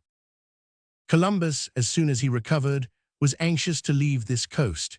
He had desired to found a colony here, but his crews were not sufficiently numerous to justify the risk of leaving a part of them on land. The 4 caravels were full of wormholes, and one of them had to be left behind at Bethlehem. On Easter Day the admiral put to sea, but scarcely had he gone 90 miles before a leak was discovered in one of the ships. It was necessary to steer for the coast with all speed, and happily Portobello was reached in safety, where the ship was abandoned. her injuries being irreparable. The flotilla consisted now of but 2 caravels, without boats, almost without provisions, and with 7,000 miles of ocean to traverse. It sailed along the coast, past the port of El Retreat, discovered the group of islands called the Mulatas, and at length entered the Gulf of Darien. This was the farthest point east reached by Columbus. On the 1st of May, the admiral steered for Hispaniola. By the 10th, he was in sight of the Cayman Islands, but he found it impossible to make head against the winds, which drove him to the northwest nearly as far as Cuba. There, while in shallow water, he encountered a storm, during which anchors and sails were carried away, and the 2 ships came into collision during the night. The hurricane then drove them southwards, and the admiral at length reached Jamaica with his shattered vessels, casting anchor on the 23rd of June in the harbor of San Gloria, now called the Bay of Don Christopher. Columbus wished to have gone to Hispaniola, where he would have found the stores needful for revictualling the ships, resources which were absolutely wanting in Jamaica. But his 2 caravels, full of wormholes, like to be hives, could not without danger attempt the 90 miles voyage. The question now arose, how to send a message to Ovando, the governor of Hispaniola. The admiral is obliged to run the caravels aground. The admiral is obliged to run the caravels aground. The caravels let in water in every direction, and the admiral was obliged to run them aground. He then tried to organize a life in common upon shore. The Indians at first gave him assistance and furnished the crews with the provisions of which they were in need, but the miserable and much-tried sailors showed resentment against the admiral. They were ready for revolt, while the unfortunate Columbus, exhausted by illness, was confined to a bed of pain. It was in these trying circumstances that 2 brave officers, Mendez and Fieschi, proposed to the admiral to attempt to cross from Jamaica to Hispaniola in Indian canoes. This was in reality a voyage of 600 miles, for it was necessary to row along the coast as far as the port where the colony was established. But these courageous officers were ready to face every peril when it was a question of saving their companions. Columbus, appreciating the boldness of a proposal, which under other circumstances he would himself have been the first to make, gave the required permission to Mendez and Fieschi, who set out, while he, without ships, almost without provisions, remained with his crew upon this uncultivated island. Indian boats. Indian boats. From an old print. Soon the misery of the shipwrecked people, for so we may fairly call them, became so great that a revolt ensued. The admiral's companions, blinded by their sufferings, imagined that their chief dared not return to the harbor in Hispaniola, to which Ovando had already denied him entrance. They thought this proscription applied to them equally with the admiral, and said among themselves that the governor, in excluding the flotilla from the harbors of the colony, must have acted under orders from the king. These absurd reasonings irritated minds already badly disposed, and at length on the 2nd of January, 1504, 2 brothers named Porras, one the captain of one of the caravels and the other the military treasurer, placed themselves at the head of the malcontents. Their wish was to return to Europe, and they rushed towards the admiral's tent, crying, "Castile, Castile!" Columbus was ill and in bed. His brother and his son threw themselves between him and the mutineers to defend him. At the sight of the aged admiral, the rebels stopped, and their violence abated, but they would not listen to the admiral's remonstrances and counsels. They did not understand that nothing could save them but General Concord, and each, in unselfish forgetfulness, working for the public good. No, their decision was taken to quit the island, no matter by what means.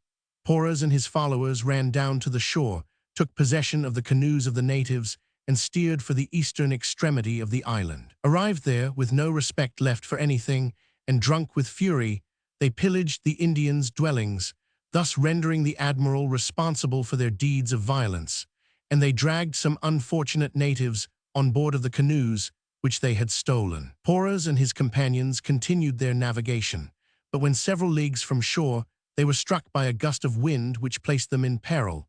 With the object of lightening the canoes, they threw their prisoners overboard.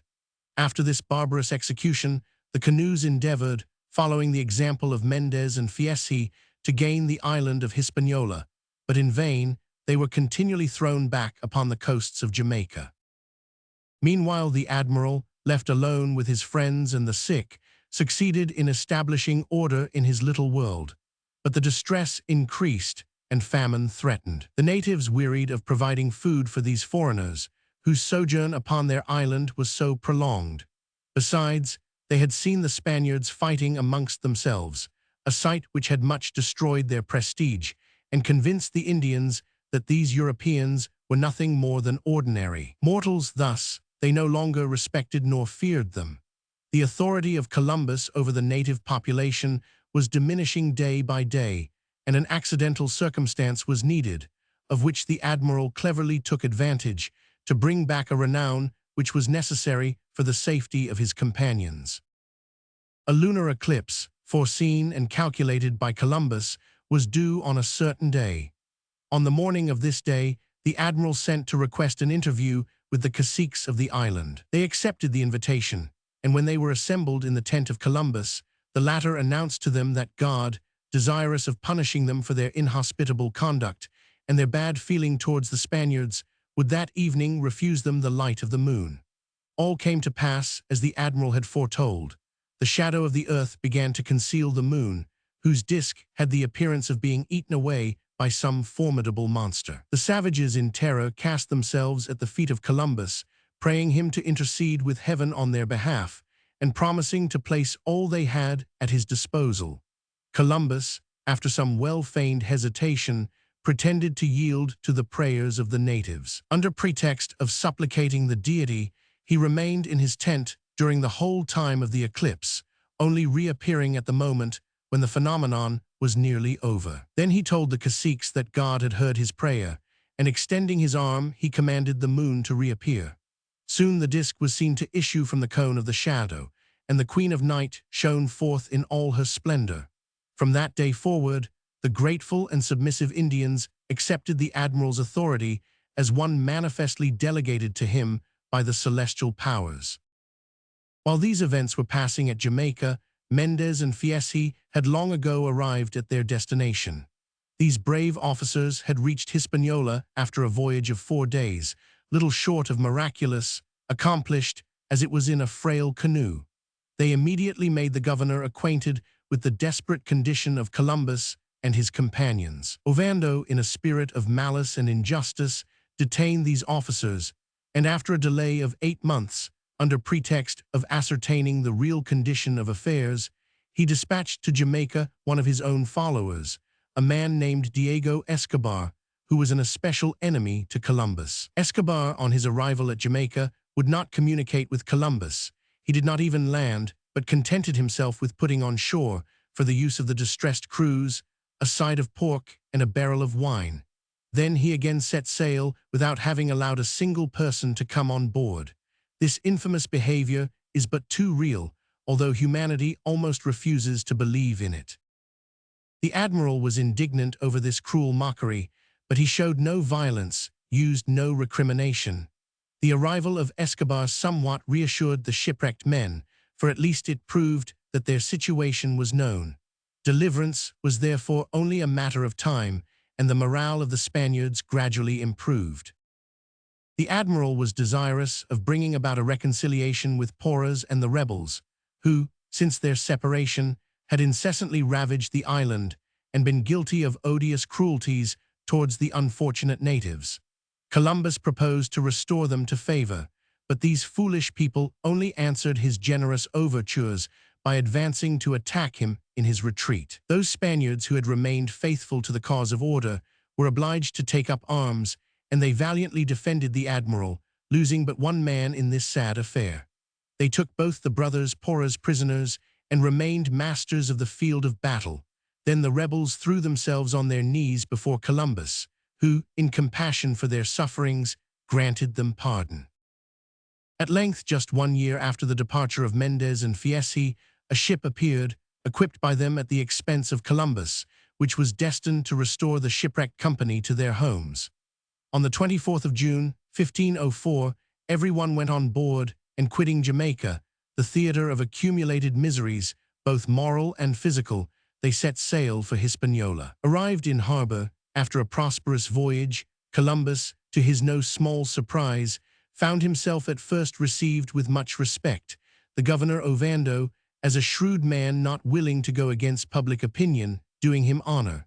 But this happy temper did not last. Soon the quarrels recommenced, and then Columbus, unable as well as unwilling to hear more, humiliated, and even maltreated, freighted 2 ships, of which he shared the command with his brother Bartolomeo, and on the 12th of September, 1504, he for the last time set out for Europe. His 4th voyage had increased geographical knowledge by the discovery of the Cayman Islands, Martinique, Guanaja, the Limonare Islands, with the coasts of Honduras, Mosquito, Nicaragua, Veragua, Costa Rica, Portobello, and Panama, the Mulatas Islands, and the Gulf of Darien. During this, his last voyage across the ocean, Columbus was destined to be again tried by storms. His own vessel was disabled, and he and his crew were obliged to go on board his brother's ship. On the 19th of October, another fearful hurricane broke the mast of this vessel, which had then to make more than 2,000 miles with incomplete sails. At last, on the 7th of November, the admiral entered the harbor of San Lucar. Here a sad piece of news was awaiting him. Isabella, his generous protectress, was dead. Who was there now to take an interest in the old Genoese? The admiral was coldly received by the ungrateful and jealous King Ferdinand, who did not even disdain to use subterfuges and delays, hoping thus to evade the solemn treaties given under his signed manual. He ended by proposing to Columbus the acceptance of a small Castilian town, Caman de los Cons, in exchange for his titles and dignities. This ingratitude and faithlessness overwhelmed the aged man. His health, already so much impaired, did not improve, and grief carried him to the grave. On the 20th of May, at Valladolid, at the age of 70, he rendered up his soul to God with these words, "O Lord, into thy hands I resign my soul and body." The remains of Columbus were at first laid in the monastery of St. Francis. In 1513, they were removed to the Carthusian monastery of Seville. But it seemed as if, even after death, repose were to be denied to the great navigator, for in 1536, his body was transported to the Cathedral of San Domingo. Local tradition affirms that when, after the Treaty of Bâle in 1795, the Spanish government, before giving up to France the eastern portion of the island of San Domingo, ordered the removal of the ashes of the great sailor to Havana, a canon substituted some other remains for those of Christopher Columbus, and that the latter were deposited in the choir of the cathedral to the left of the altar. Thanks to this maneuver of the canon, whether dictated by a sentiment of local patriotism or by respect to the last wishes of Columbus, who had indicated San Domingo as his chosen place of sepulture, it is not the dust of the illustrious navigator which Spain possesses at Havana, but probably that of his brother Diego. The discovery so lately made in the Cathedral of San Domingo on the 10th of September, 1877, of a leaden chest containing human bones and bearing an inscription stating that it encloses the remains of the discoverer of America, seems to confirm in every particular the tradition which has been just mentioned. But after all, it matters little whether the body of Columbus be at San Domingo or at Havana. His name and his glory are everywhere. Chapter 8. The Conquest of India and of the Spice Countries. 1. Covalam and Pava, Vasco da Gama. The Cape of Good Hope is doubled, Esquels at Sambras, Mozambique, Mambas, and Melinda. Arrival at Calicut, treason of the Zamorin battles, return to Europe. The scurvy death of Paul da Gama, arrival at Lisbon. At the same time that the King of Portugal, John Roman II, dispatched dyers to seek in the south of Africa the route to the Indies, he ordered 2 gentlemen of his court to find out if it would not be possible to attain the same end by an easier, safer, and more rapid means, by way of the Isthmus of Suez, the Red Sea, and the Indian Ocean. For carrying out such a mission, there was needed a clever, enterprising man, well acquainted with the difficulties of a journey in those regions, and possessing a knowledge of the Oriental languages, or at the very least, of Arabic. This agent must be of a versatile disposition and able to dissemble, capable, in a word, of concealing the real meaning of projects which aimed at nothing less than withdrawing all the commerce of Asia from the hands of the Mussulmans and Arabs, and through them from the Venetians, in order to enrich Portugal with it. There was living at this time an experienced navigator, Pedro de Covilham, who had served with distinction under Alonso V in the war with Castile, and who had made a long stay in Africa. It was upon him that John Roman II cast his eye, and Alonso de Paiva was given him as a colleague. They left Lisbon in the month of May, 1487, furnished with detailed instructions, and with a chart drawn according to Bishop Calsadilla's map of the world, by the help of which the tour of Africa might be made. The two travelers reached Alexandria and Cairo, where they were much gratified at meeting with some Moorish traders from Fez and Tlemcen, who conducted them to Tor, the ancient Esian Jebba, at the foot of Sinai, where they were able to procure some valuable information upon the trade of calicut. Covilham resolved to take advantage of this fortunate circumstance to visit a country which, for more than a century, had been regarded by Portugal with covetous longing, while Paiva set out to penetrate into those regions then so vaguely designated as Ethiopia, in quest of the famous Prester John, who, according to old travelers, reigned over a marvelously rich and fertile country in Africa. Paiva doubtless perished in his adventurous enterprise, being never again heard of. As for Covilham, he traveled to Aden, whence he embarked for the Malabar coast. He visited in succession Cananore, Calicut, and Goa, and collected accurate information upon the commerce and productions of the countries bordering on the Indian Ocean, without arousing the fears of the Hindus, who could not suspect that the kind and friendly welcome they accorded to the traveler would bring about in the future the enthrallment and ruin of their country. Covilham, not considering that he had yet done enough for his country, quitted India and went to the eastern coast of Africa, where he visited Mozambique, Sofala, long famous for its gold mines, of which the reputation, by means of the Arabs, had even reached Europe, and Zyla, the Avalites' portus of the ancients, and the principal town of the Adel coast, upon the Gulf of Oman, at the entrance of the Arabian Sea. After a somewhat long stay in that country, he returned by Aden, then the principal entrepot of the commerce of the East, went as far as Ormuz, at the entrance of the Persian Gulf, and then again passing up the Red Sea, he arrived at Cairo. John Roman II had sent to Cairo 2 learned Jews to await the arrival of Covilham, and to one of these, the Rabbi Abraham Beja, the traveler gave his notes, the itinerary of his journey, and a map of Africa given to him by a Mussulman, charging Beja to carry them all to Lisbon with the least possible delay. For himself, not content with all that he had done hitherto, and wishing to execute the mission which death had prevented Paiva from accomplishing, he went into Abyssinia, where the Negus, or king, known by the name of Prester John, flattered by seeing his alliance sought by one of the most powerful sovereigns of Europe, received him with the greatest kindness, and gave him a high position at his court, but to make sure of retaining his services, he constantly refused him permission to leave the country. Although he had married there and had some children, Covilham still longed for his native country, and when, in 1525, a Portuguese embassy, of which Alvarez was a member, came into Abyssinia, he witnessed the departure of his countrymen with the deepest regret, and the chaplain of the expedition has naively re-echoed his complaints and his grief.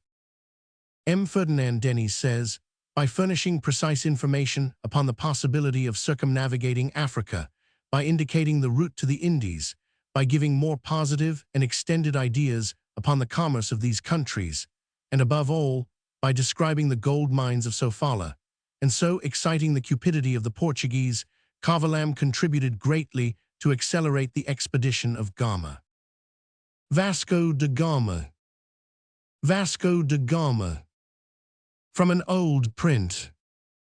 If one may believe an old tradition, but one which is unsupported by any authentic document, Gama was descended by an illegitimate line from Alfonso Roman III, King of Portugal. His father Estevam Inés de Gama, Grand Alcalde of Sines and of Silves, in the Kingdom of Algarve, and commander of Cecil, occupied a high position at the court of John Roman II. He enjoyed great reputation as a sailor, so much so that just at the moment when his own unexpected death occurred, King John was thinking of giving Gama the command of the fleet, which he was desirous of sending to the Indies. By his marriage with Dona Isabella Sada, daughter of Juan de Rezende, proveditor of the fortifications of Santarem. He had several children, and amongst them Vasco, who first reached India by doubling the Cape of Good Hope, and Paul, who accompanied him in that memorable expedition. It is known that Vasco was born at Sines, but the date of his birth is uncertain. The year 1469 is that generally given, but besides the fact that if this be the correct date, Gama would have been very young, not more than 28, when the important command of the expedition to the Indies was confided to him. There was, discovered 20 years ago, amongst the Spanish archives, a safe conduct to Tangier granted in 1478 to two persons, Vasco da Gama and Lemos. It is scarcely probable that such a passport would have been given to a child of 9 years of age, so that this discovery would appear to carry back the birth of the celebrated voyager to an earlier date. It seems that from an early period of his life, Vasco da Gama was destined to follow the career of a sailor, in which his father had distinguished himself. The first historian of the Indies, Lopez de Castenda, delights in recalling the fact that he had signalized himself upon the African seas. At one time, he was ordered to seize all the French ships lying in the Portuguese ports, in revenge for the capture by French pirates during a time of peace of a rich Portuguese galleon returning from Mina. Such a mission would only have been confided to an active, energetic, and well-tried captain, a clear proof that Gama's valor and cleverness were highly appreciated by the king. About this time, he married Dona Catarina de Adade, one of the highest ladies about the court, and by her he had several children, amongst others Estevam de Gama, who became governor of the Indies, and Dom Christovam, who, says Gaucher, by his struggle with Ahmed Gurad in Abyssinia, and by his romantic death, deserves to be reckoned amongst the famous adventurers of the 16th century. All doubt as to the precise date of Gama's first voyage is now at an end, thanks to the document in the public library at Oporto, a paper with which Castenda must have been acquainted, and of which M. Ferdinand Denis has published a translation in the Ancient and Modern Travelers of M. E. Charton. The date may be fixed with certainty for Saturday, the 8th of July, 1497. This expedition had been long ago determined upon, and all its details were minutely arranged. It was to be composed of 4 vessels of medium size, in order, says Pacheco, that they may enter everywhere and again issue forth rapidly. They were solidly constructed, and provided with a triple supply of sails and hawsers. All the barrels destined to contain water, oil, or wine had been strengthened with iron hoops.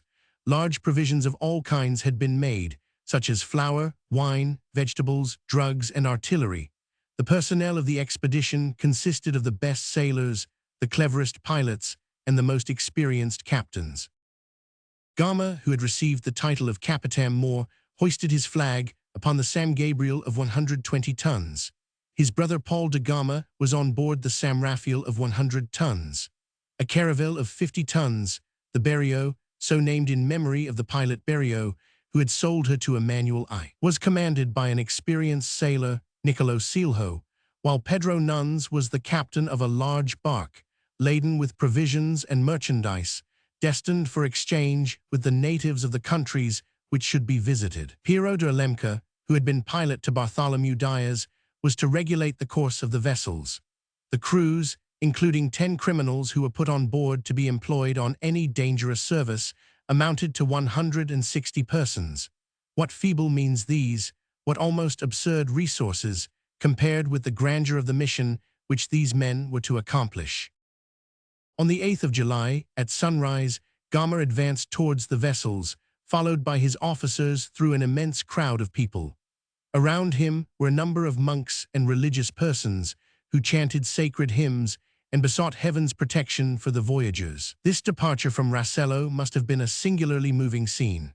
All, whether actors or spectators, mingling their chants, their cries, their adieus and their tears, while the sails, filled by a favorable breeze, bore away Gama and the fortune of Portugal towards the open sea. A large caravel and a smaller bark, which were bound for Mina under the command of Bartholomew Diaz, sailed in company with Gama's fleet. On the following Saturday, the ships were in sight of the Canaries, and passed the night windward of Lancerota. When they arrived parallel with the Rio de Aro, a thick fog separated Paul de Gama, Silho, and Diaz from the rest of the fleet, but they joined again near the Cape de Verde Islands, which were soon reached. At Santiago, fresh stores of meat, water, and wood were taken on board, and the ships were again put into good sailing order. La Mina. From an old print. They quitted the shore of Santa Maria on the 3rd of August. The voyage was accomplished without any remarkable incidents, and on the 4th of November, anchors were dropped upon the African coast in a bay which received the name of Santa Elena. 8 days were spent there in shipping wood and in putting everything in order on board the vessels. It was there that they saw for the first time the Bushmen, a miserable and degraded race of people who fed upon the flesh of sea-wolves and whales, as well as upon roots. The Portuguese carried off some of these natives and treated them with kindness. The savages knew nothing of the value of the merchandise which was offered to them. They saw the objects for the first time and were ignorant of their use. Copper was the only thing which they appeared to prize, wearing in their ears small chains of that metal. They understood well the use of the zagues, a kind of javelin, of which the point is hardened in the fire, of which 3 or 4 of the sailors and even Gama himself had unpleasant experience, while endeavoring to rescue from their hands a certain Veloso, a man who had imprudently ventured into the interior of the country. This incident has furnished Camões with one of the most charming episodes of the Lusiad. On leaving Santa Elena, Piero de Alemca, formerly pilot to Diaz, declared his belief that they were then 90 miles from the Cape, but in the uncertainty the fleet stood off to sea. On the 18th of November, the Cape of Good Hope was seen, and the next day it was doubled by the fleet sailing before the wind. On the 25th, the vessels were moored in the Bay of Sambraz, where they remained 13 days, during which time the boat which carried the stores was demolished, and her cargo divided amongst the 3 other vessels. During their stay, the Portuguese gave the Bushmen some hawks' bells and other objects, which, to their surprise, were accepted, for in the time of Diaz, the Negroes had shown themselves timid and even hostile, and had thrown stones to prevent the crews from procuring water. Now they brought oxen and sheep, and to show their pleasure at the visit of the Portuguese, they began, says Nicolas Velho, to play upon 4 or 5 flutes, some set high, some low, a wonderful harmony for Negroes, from whom one scarcely looks for music. They danced also as danced the blacks, and the Capitam Mor commanded the trumpets to sound, and we in our boats danced too, the Capitam Mor himself dancing, as soon as he had returned amongst us. What shall we say to this little fete, and this mutual serenade between the Portuguese and the Negroes? Would anyone have expected to behold Gama, a grave man, as his portraits represent him, initiating the Negroes into the charms of the pavane? Unhappily, these favorable dispositions were transient, and it was found necessary to have recourse to some hostile demonstrations by means of repeated discharges of artillery. In this bay of Sambraz, Gama erected a padrao, which was thrown down as soon as he was gone. The fleet soon passed the Rio Infante, the furthest point reached by Diaz. Here the ships experienced the effects of a strong current, but of which the violence was neutralized thanks to a favorable wind. On the 25th of December, Christmas Day, the country of Natal was discovered. The ships had sustained some damage, and fresh water was needed. It was therefore urgent for them to find some harbor, which they succeeded in doing on the 10th of January, 1498. The blacks whom the Portuguese saw here upon landing were people of greater stature than those whom they had hitherto met with. Their arms were a large bow with long arrows and a zague tipped with iron. They were Kaffirs, a race very superior to the Bushmen. Such happy relations were quickly established with them that Gama gave the country the name of the land of good people, Terra de Bon Gent. Map of the east coast of Africa. A little further on, while still sailing up the coast, 2 Mussulman traders, one wearing a turban, the other a hood of green satin, came to visit the Portuguese, with a young man who, from what could be understood from their signs, belonged to a very distant country, and who said he had already seen ships as large as ours. Vasco da Gama took this as a proof that he was now approaching those Indian lands, which had been so long and so eagerly sought. For this reason, he named the river which flowed into the sea at this place Rio dos Bonas Signas, River of Good Tokens. Unhappily, the first symptoms of scurvy appeared at this time amongst the crews, and soon there were many sailors upon the sick list. On the 10th of March, the expedition cast anchor before the island of Mozambique, where, as Gama learnt through his Arab interpreters, there were several merchants of Mahometan extraction who carried on trade with India. Gold and silver, cloth and spices, pearls and rubies formed the staple of their commerce. Gama at the same time was assured that in pursuing the line of the coast, he would find numerous cities, whereat we were so joyful, says Velho in his naive and valuable narrative, that we wept for pleasure, praying God to grant us health that we might see all that which we had so much desired. Mozambique Channel. Mozambique Channel. The Viceroy Kaliatem, who imagined he was dealing with Mussulman, came on board several times and was magnificently entertained. He returned the civility by sending presents and even furnished Gama with 2 skillful pilots, but when some Moorish merchants who had traded in Europe told him that these foreigners, far from being Turks, were in reality the worst enemies of the Mahometans, the Viceroy, disgusted at his mistake, made preparations for seizing the Portuguese by treachery and killing them. Gama was obliged to point his artillery at the town and threatened to reduce it to ashes before he could obtain the water needed for the prosecution of his voyage. Blood flowed, and Paul de Gama captured 2 barks, whose rich cargo was divided amongst the sailors. The ships quitted this inhospitable town on the 29th of March, and the voyage continued, a close surveillance being kept over the Arab pilots, whom Gama was obliged to cause to be flogged. On the 4th of April the coast was seen, and on the 8th Mombasa or Mombas was reached, a town, according to the pilots, inhabited by Christians and Mussulmen. The fleet dropped anchor outside the harbor and did not enter it, notwithstanding the enthusiastic reception given to them. Already the Portuguese were reckoning upon meeting at Mass the next day with the Christians of the island, when during the night the flagship was approached by a Zacra, having on board 100 armed men, who endeavored to enter the ships in a body, which was refused them. The King of Mombas was informed of all that had occurred at Mozambique, but pretending ignorance, he sent presents to Gama, proposing to him to establish a factory in his capital, and assuring him that so soon as he should have entered the port, he might take on board a cargo of spices and aromatics. The Capitam Mor, suspecting nothing, immediately sent 2 men to announce his entry for the morrow. Already they were weighing anchor when the flagship refusing to tack, the anchor was let fall again. In graceful and poetic fiction, Camões affirms that it was the Nereids led by Venus, the protectress of the Portuguese, who stayed their ships when, on the point of entering the port. At this moment, all the Moors on board the fleet quitted it simultaneously, whilst the Mozambique pilots threw themselves into the sea. 2 Moors who were put to the question with a drop of hot oil confessed that the intention was to take all the Portuguese prisoners as soon as they should be inside the harbor. During the night, the Moors endeavored several times to climb on board and to cut the cables in order to run the ships aground, but each time they were discovered. Under these circumstances, no prolonged stay was possible at Mombas, but it had been long enough for all those ill of scurvy to recover their health. At the distance of 24 miles from land, the fleet captured a bark richly laden with gold, silver, and provisions. The next day Gama arrived at Melinda, a rich and flourishing city, whose gilded minarets, sparkling in the sunshine, and whose mosques of dazzling whiteness stood out against a sky of the most intense blue. The reception of the Portuguese at Melinda was at first very cold, the capture of the bark the evening before being already known there, but as soon as explanations had been given, the people became cordial. The king's son came to visit the admiral, accompanied by a train of courtiers splendidly dressed, and a choir of musicians who played upon various instruments.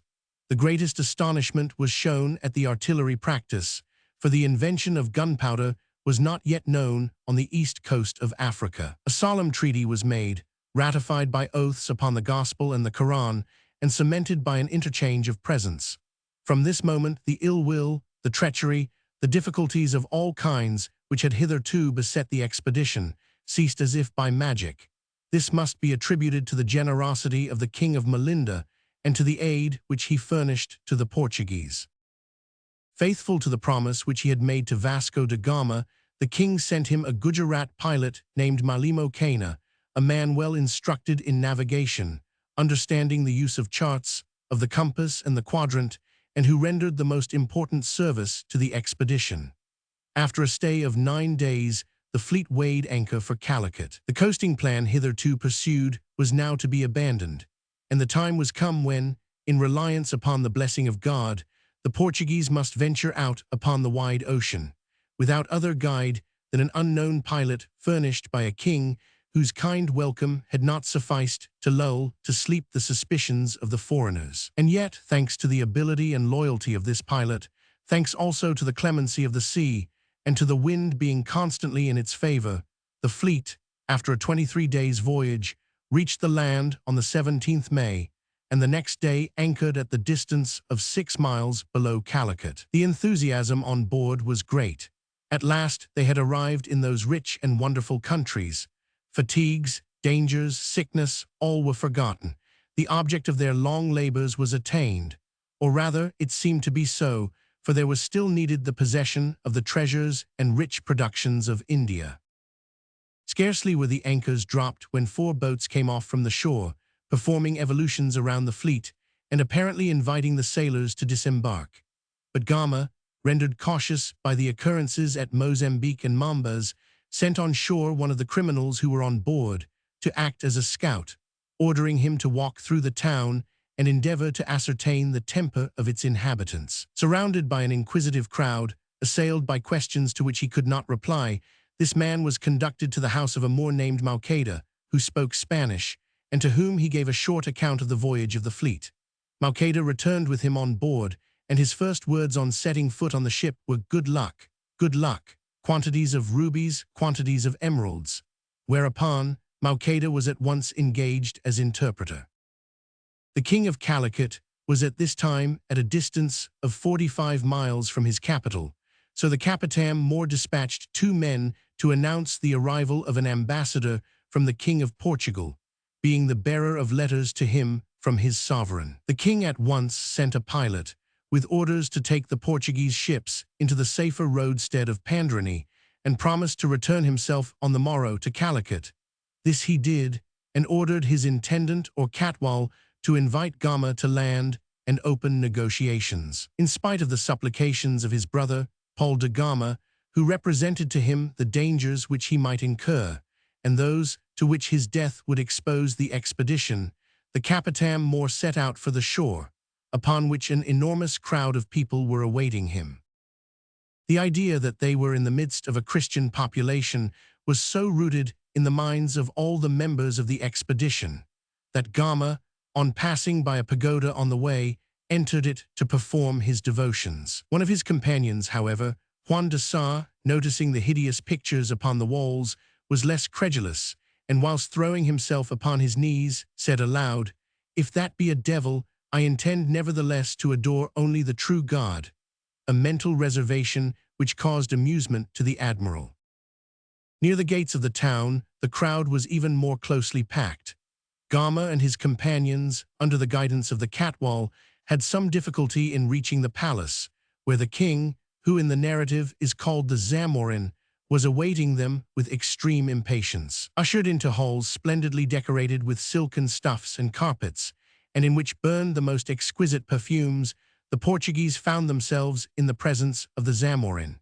He was magnificently attired and loaded with jewels, the pearls and diamonds which he wore being of extraordinary size. The king ordered refreshments to be served to the strangers and permitted them to be seated, a peculiar mark of favor in a country where the sovereign is usually only addressed with the most lowly prostrations. The Zamorin afterwards passed into another apartment to hear with his own ears, as was proudly demanded by Gama, the reasons for the embassy and the desire felt by the King of Portugal to conclude a treaty of commerce and alliance with the King of Calicut. The Zamorin listened to Gama's discourse and replied that he should be happy to consider himself the friend and brother of King Emmanuel, and that he would, by the aid of Gama, send ambassadors to Portugal. Gama's interview with the Zamorin. Gama's interview with the Zamorin. From an old print. There are certain proverbs of which the force is not affected by change of latitude, and the truth of that one which says, "The days succeed each other and have no similarity," was proved the next day at Calicut. The enthusiasm which had been aroused in the mind of the Zamorin by the ingenious discourse of Gama, and the hope it had awakened of the establishment of a profitable trade with Portugal, vanished at the sight of the presents which were to be given him. 12 pieces of striped cloth, 12 cloaks with scarlet hoods, 6 hats, and 4 branches of coral, accompanied by a box containing 6 large basins, a chest of sugar, and 4 kegs, 2 filled with oil and 2 with honey, certainly did not constitute a very magnificent offering. At sight of it, the Prime Minister laughed, declaring that the poorest merchant from Mecca brought richer presents, and that the king would never accept of such ridiculous trifles. After this affront, Gama again visited the Zamorin, but it was only after long waiting in the midst of a mocking crowd that he was admitted to the presence of the king. The latter reproached him in a contemptuous manner for having nothing to offer him, while pretending to be the subject of a rich and powerful king. Gama replied with boldness and produced the letters of Emmanuel, which were couched in flattering terms and contained a formal promise to send merchandise to Calicut. The Zamorin, pleased at this prospect, then inquired with interest about the productions and resources of Portugal and gave permission to Gama to disembark and sell his goods. But this abrupt change in the humor of the Zamorin was not at all agreeable to the Moorish and Arab traders, whose dealings made the prosperity of Calicut. They could not look on quietly whilst foreigners were endeavoring for their own advantage to turn aside the commerce which had been hitherto entirely in their hands. They resolved, therefore, to leave no stone unturned to drive away once for all these formidable rivals from the shores of India. Their first care was to gain the ear of the catwall. Then they painted in the blackest colors these insatiable adventurers, these bold robbers, whose only object was to spy out the strength and resources of the town, that they might return in force to pillage it, and to massacre those who should venture to oppose their designs. Upon arriving at the roadstead of Pandrani, Gama found no boat to take him off to the ships, and was forced to sleep on shore. The catwall never left him, continually seeking to prove to him the necessity of bringing the ships nearer to the land, and when the admiral positively refused to consent to this, he declared him to be his prisoner. He had very little idea as yet of the firmness of Gama's character. Some armed boats were sent to surprise the ships, but the Portuguese, having received secret intelligence from the admiral of all that had happened, were on their guard, and their enemies dared not use open force. Gama, still a prisoner, threatened the catwall with the anger of the Zamorin, whom he imagined could never thus have violated the duties of hospitality, but seeing that his menaces produced no effect, he tried bribery, presenting the minister with several pieces of stuff, who, thereupon at once, altered his demeanor. If the Portuguese, said he, had but kept the promise they had made to the king of disembarking their merchandise, the admiral would long ago have returned on board his ships. Gama at once sent an order to bring the goods to land, opened a shop for their sale, of which the superintendence was given to Diego Diaz, brother to the discoverer of the Cape of Good Hope, and was then allowed to go back to his ships. The Mussulman placed obstacles in the way of the sale of the merchandise by depreciating its value. Gama sent his agent Diaz to the Zamorin to complain of the perfidy of the Moors and of the bad treatment to which he had been subjected, requesting at the same time permission to move his place of sale to Calicut, where he hoped that the goods would be more easily disposed of.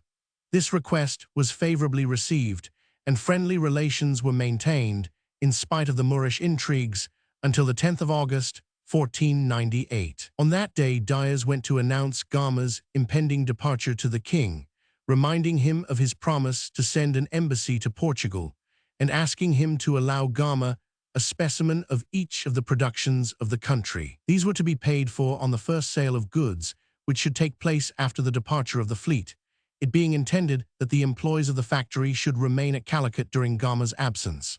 The Zamorin, instigated by the Arab traders, not only refused to execute his promise, but demanded the payment of 600 seraphins as customs duty, ordering at the same time the seizure of the merchandise and making prisoners of the men employed in the factory. Such an outrage, such contempt for the rights of nations, called for prompt vengeance, but Gama understood the art of dissimulation. However, on receiving a visit on board from some rich merchants, he detained them and sent to the Zamorin to demand an exchange of prisoners. The king's reply not being sent within the time specified by the admiral, the latter set sail and anchored at the distance of 16 miles from Calicut. After another fruitless attack by the Hindus, the two agents returned on board, and a portion of the hostages whom Gama had secured were given up. Diaz brought back with him a curious letter from the Zamorin to the King of Portugal. It was written upon a palm leaf, and shall be quoted in all its strange laconicism, so different from the usual grandiloquence of the Oriental style. Vasco da Gama, a noble of thy palace, is come into my country which I have permitted. In my kingdom there is much cinnamon, cloves, and pepper, with many precious stones, and what I desire from thy country is gold, silver, coral, and scarlet. Adieu. On the morrow, Mauqueda the Moor of Tunis, who had served as interpreter to the Portuguese, and had been a great assistance to them in their negotiations with the Zamorin, came to seek an asylum on board the ships. The merchandise had not been brought back on the appointed day, and the Capitam more now resolved to carry away with him the men whom he had kept as hostages. But the fleet was becalmed at several miles' distance from Calicut, and was attacked by 20 armed boats, which were with difficulty kept at a distance by the artillery, until they were forced by a violent storm to take shelter under the coast.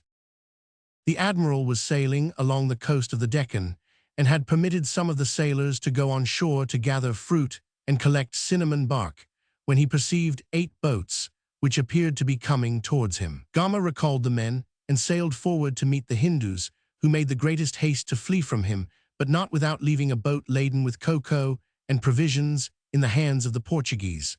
On arriving at the Lacative archipelago, Gama had the barrio recalked, and his own ship drawn up on shore for repairs.